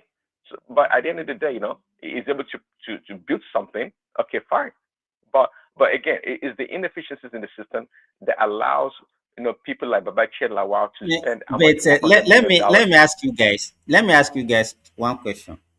We can't discontinence of what we call the corruption economy. A corruption economy exists everywhere, and is a major driver of major economies. I hope people understand what I mean by corruption economy. Yes, it exists every. You are right, Simba. But let me tell you the problem I have with Africa. I'll tell you the wickedness of Africa corruption economy you just mentioned. I'll give you an example. In America, for example, even in Saudi Arabia, you give contract to a company.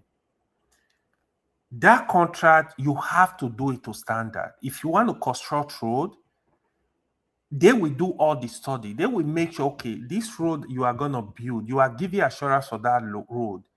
In the next 30 years, nothing must happen to that road. You are giving that assurance. It's substandard. In Africa, a governor want to build road, or whoever the minister, what they will protect is their kickback. This is what they will protect. So they don't care what you do. I tell you, I have a friend that used to do contract with federal government. They give you, for example, a contract of 100 million naira, for example. These people, they will take out like 40 million, they will give you 60 million. They look away. They don't care if the quality of the road, as long as they get their money, they don't care if it's even done. This is what happened in Nigeria. So the corruption in Nigeria is so high. How do we get this problem that you are lighting? Let me finish what I'm saying. Let me make my point first.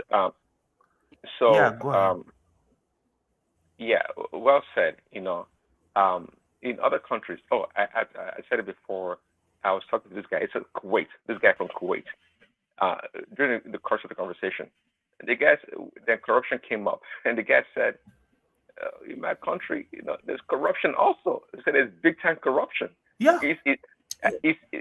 He knows what he's talking about. Not just a common guy. He's quite familiar with the system and close to the system.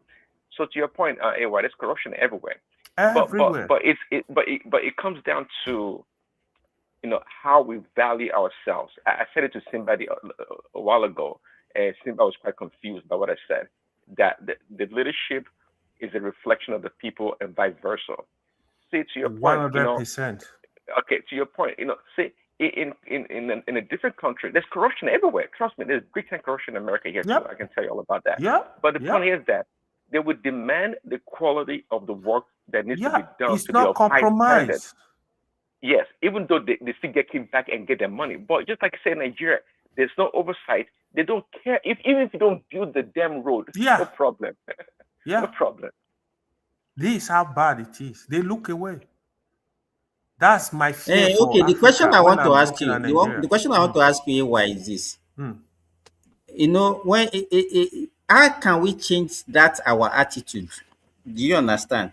When people don't look at the generality of the people, we are just selfish. Because if not because of selfishness, if you are given the opportunity to say, okay, you are the one representing government in Dangote to make sure that Dangote doesn't cheat Nigeria.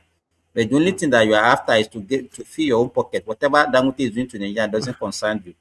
You are the one, they give you opportunity to say, okay, this road, supervise it, let them construct it where you don't care about whatever they put down there. The only thing is your pocket. So how do we, because those are the people representing government. When we say first of government should all, supervise, Let me take a Nigerians, quick crack wait at now, it. let me finish. Nigerians are the people that government is going to use. It's not going to go and import. But when you say government, they are Nigerians. So how can we now sensitize our people to have that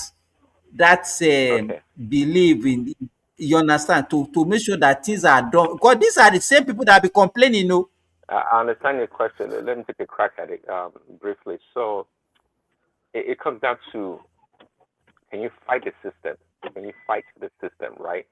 To your point, see, one person or two people having to go against the system to change it from the not from the top, from the bottom. How is that even possible? It goes two ways, okay? I would say it's either you play ball or you step out of the way. Plain and simple. You play ball the way it needs to be played. So everybody, steal the money, share the money, whatever. Or you say, hey, I wash my hands and keep your mouth shut and get out of the way. So I don't have a solution. In other words, that's what I'm trying to say. Unless there's a system or there's a way whereby we can reorient the people, reorientation, to start thinking in a certain direction. You are I don't know giving how it's up. going to work. But I tell you also, see, what you're talking about, Simba, is not something that just appears from nowhere. It's a culture, it's a system that begins in its initiation from kindergarten and how and all the way to the workplace. The reason why I would say that in the West Prince Adi, Prince Adi, let me tell you, I was speaking with one of my classmates who is a director in FAN, Federal Airport Authority, and he was telling me, he said, if you want to show that you care for people, they are going to eliminate you. Yes, so yes. Siva. Oh, no, Simba, say, okay, Simba, that's the point I was trying to make. See, I said it before. I think it's everywhere in the world. My dad, for example, was at the top of everything possible in that country. But given the level of, you see, when you're at that top, you don't ask for anything. It just give you everything that you want. So either you take it, okay, and be part of the system, or you keep your mouth shut and get out of the way. That's just the way it works. You cannot fight the system.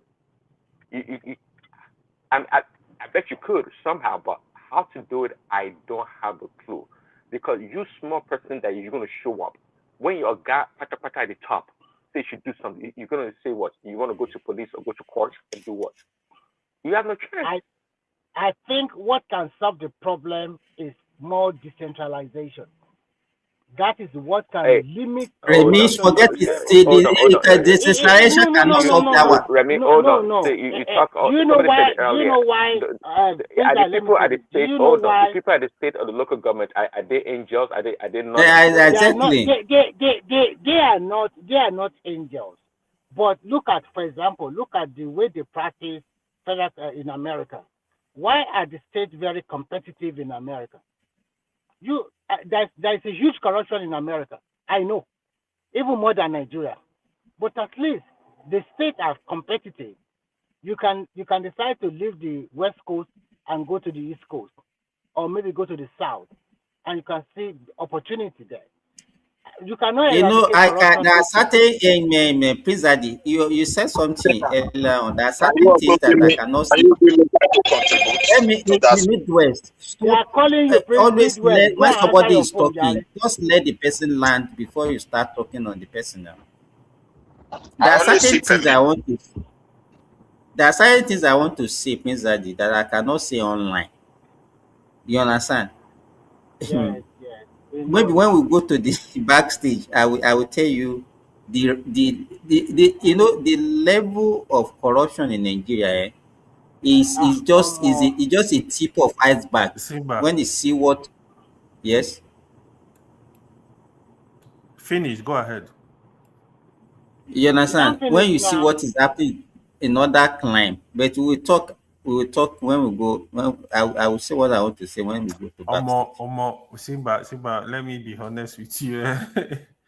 Nigeria corrupt too.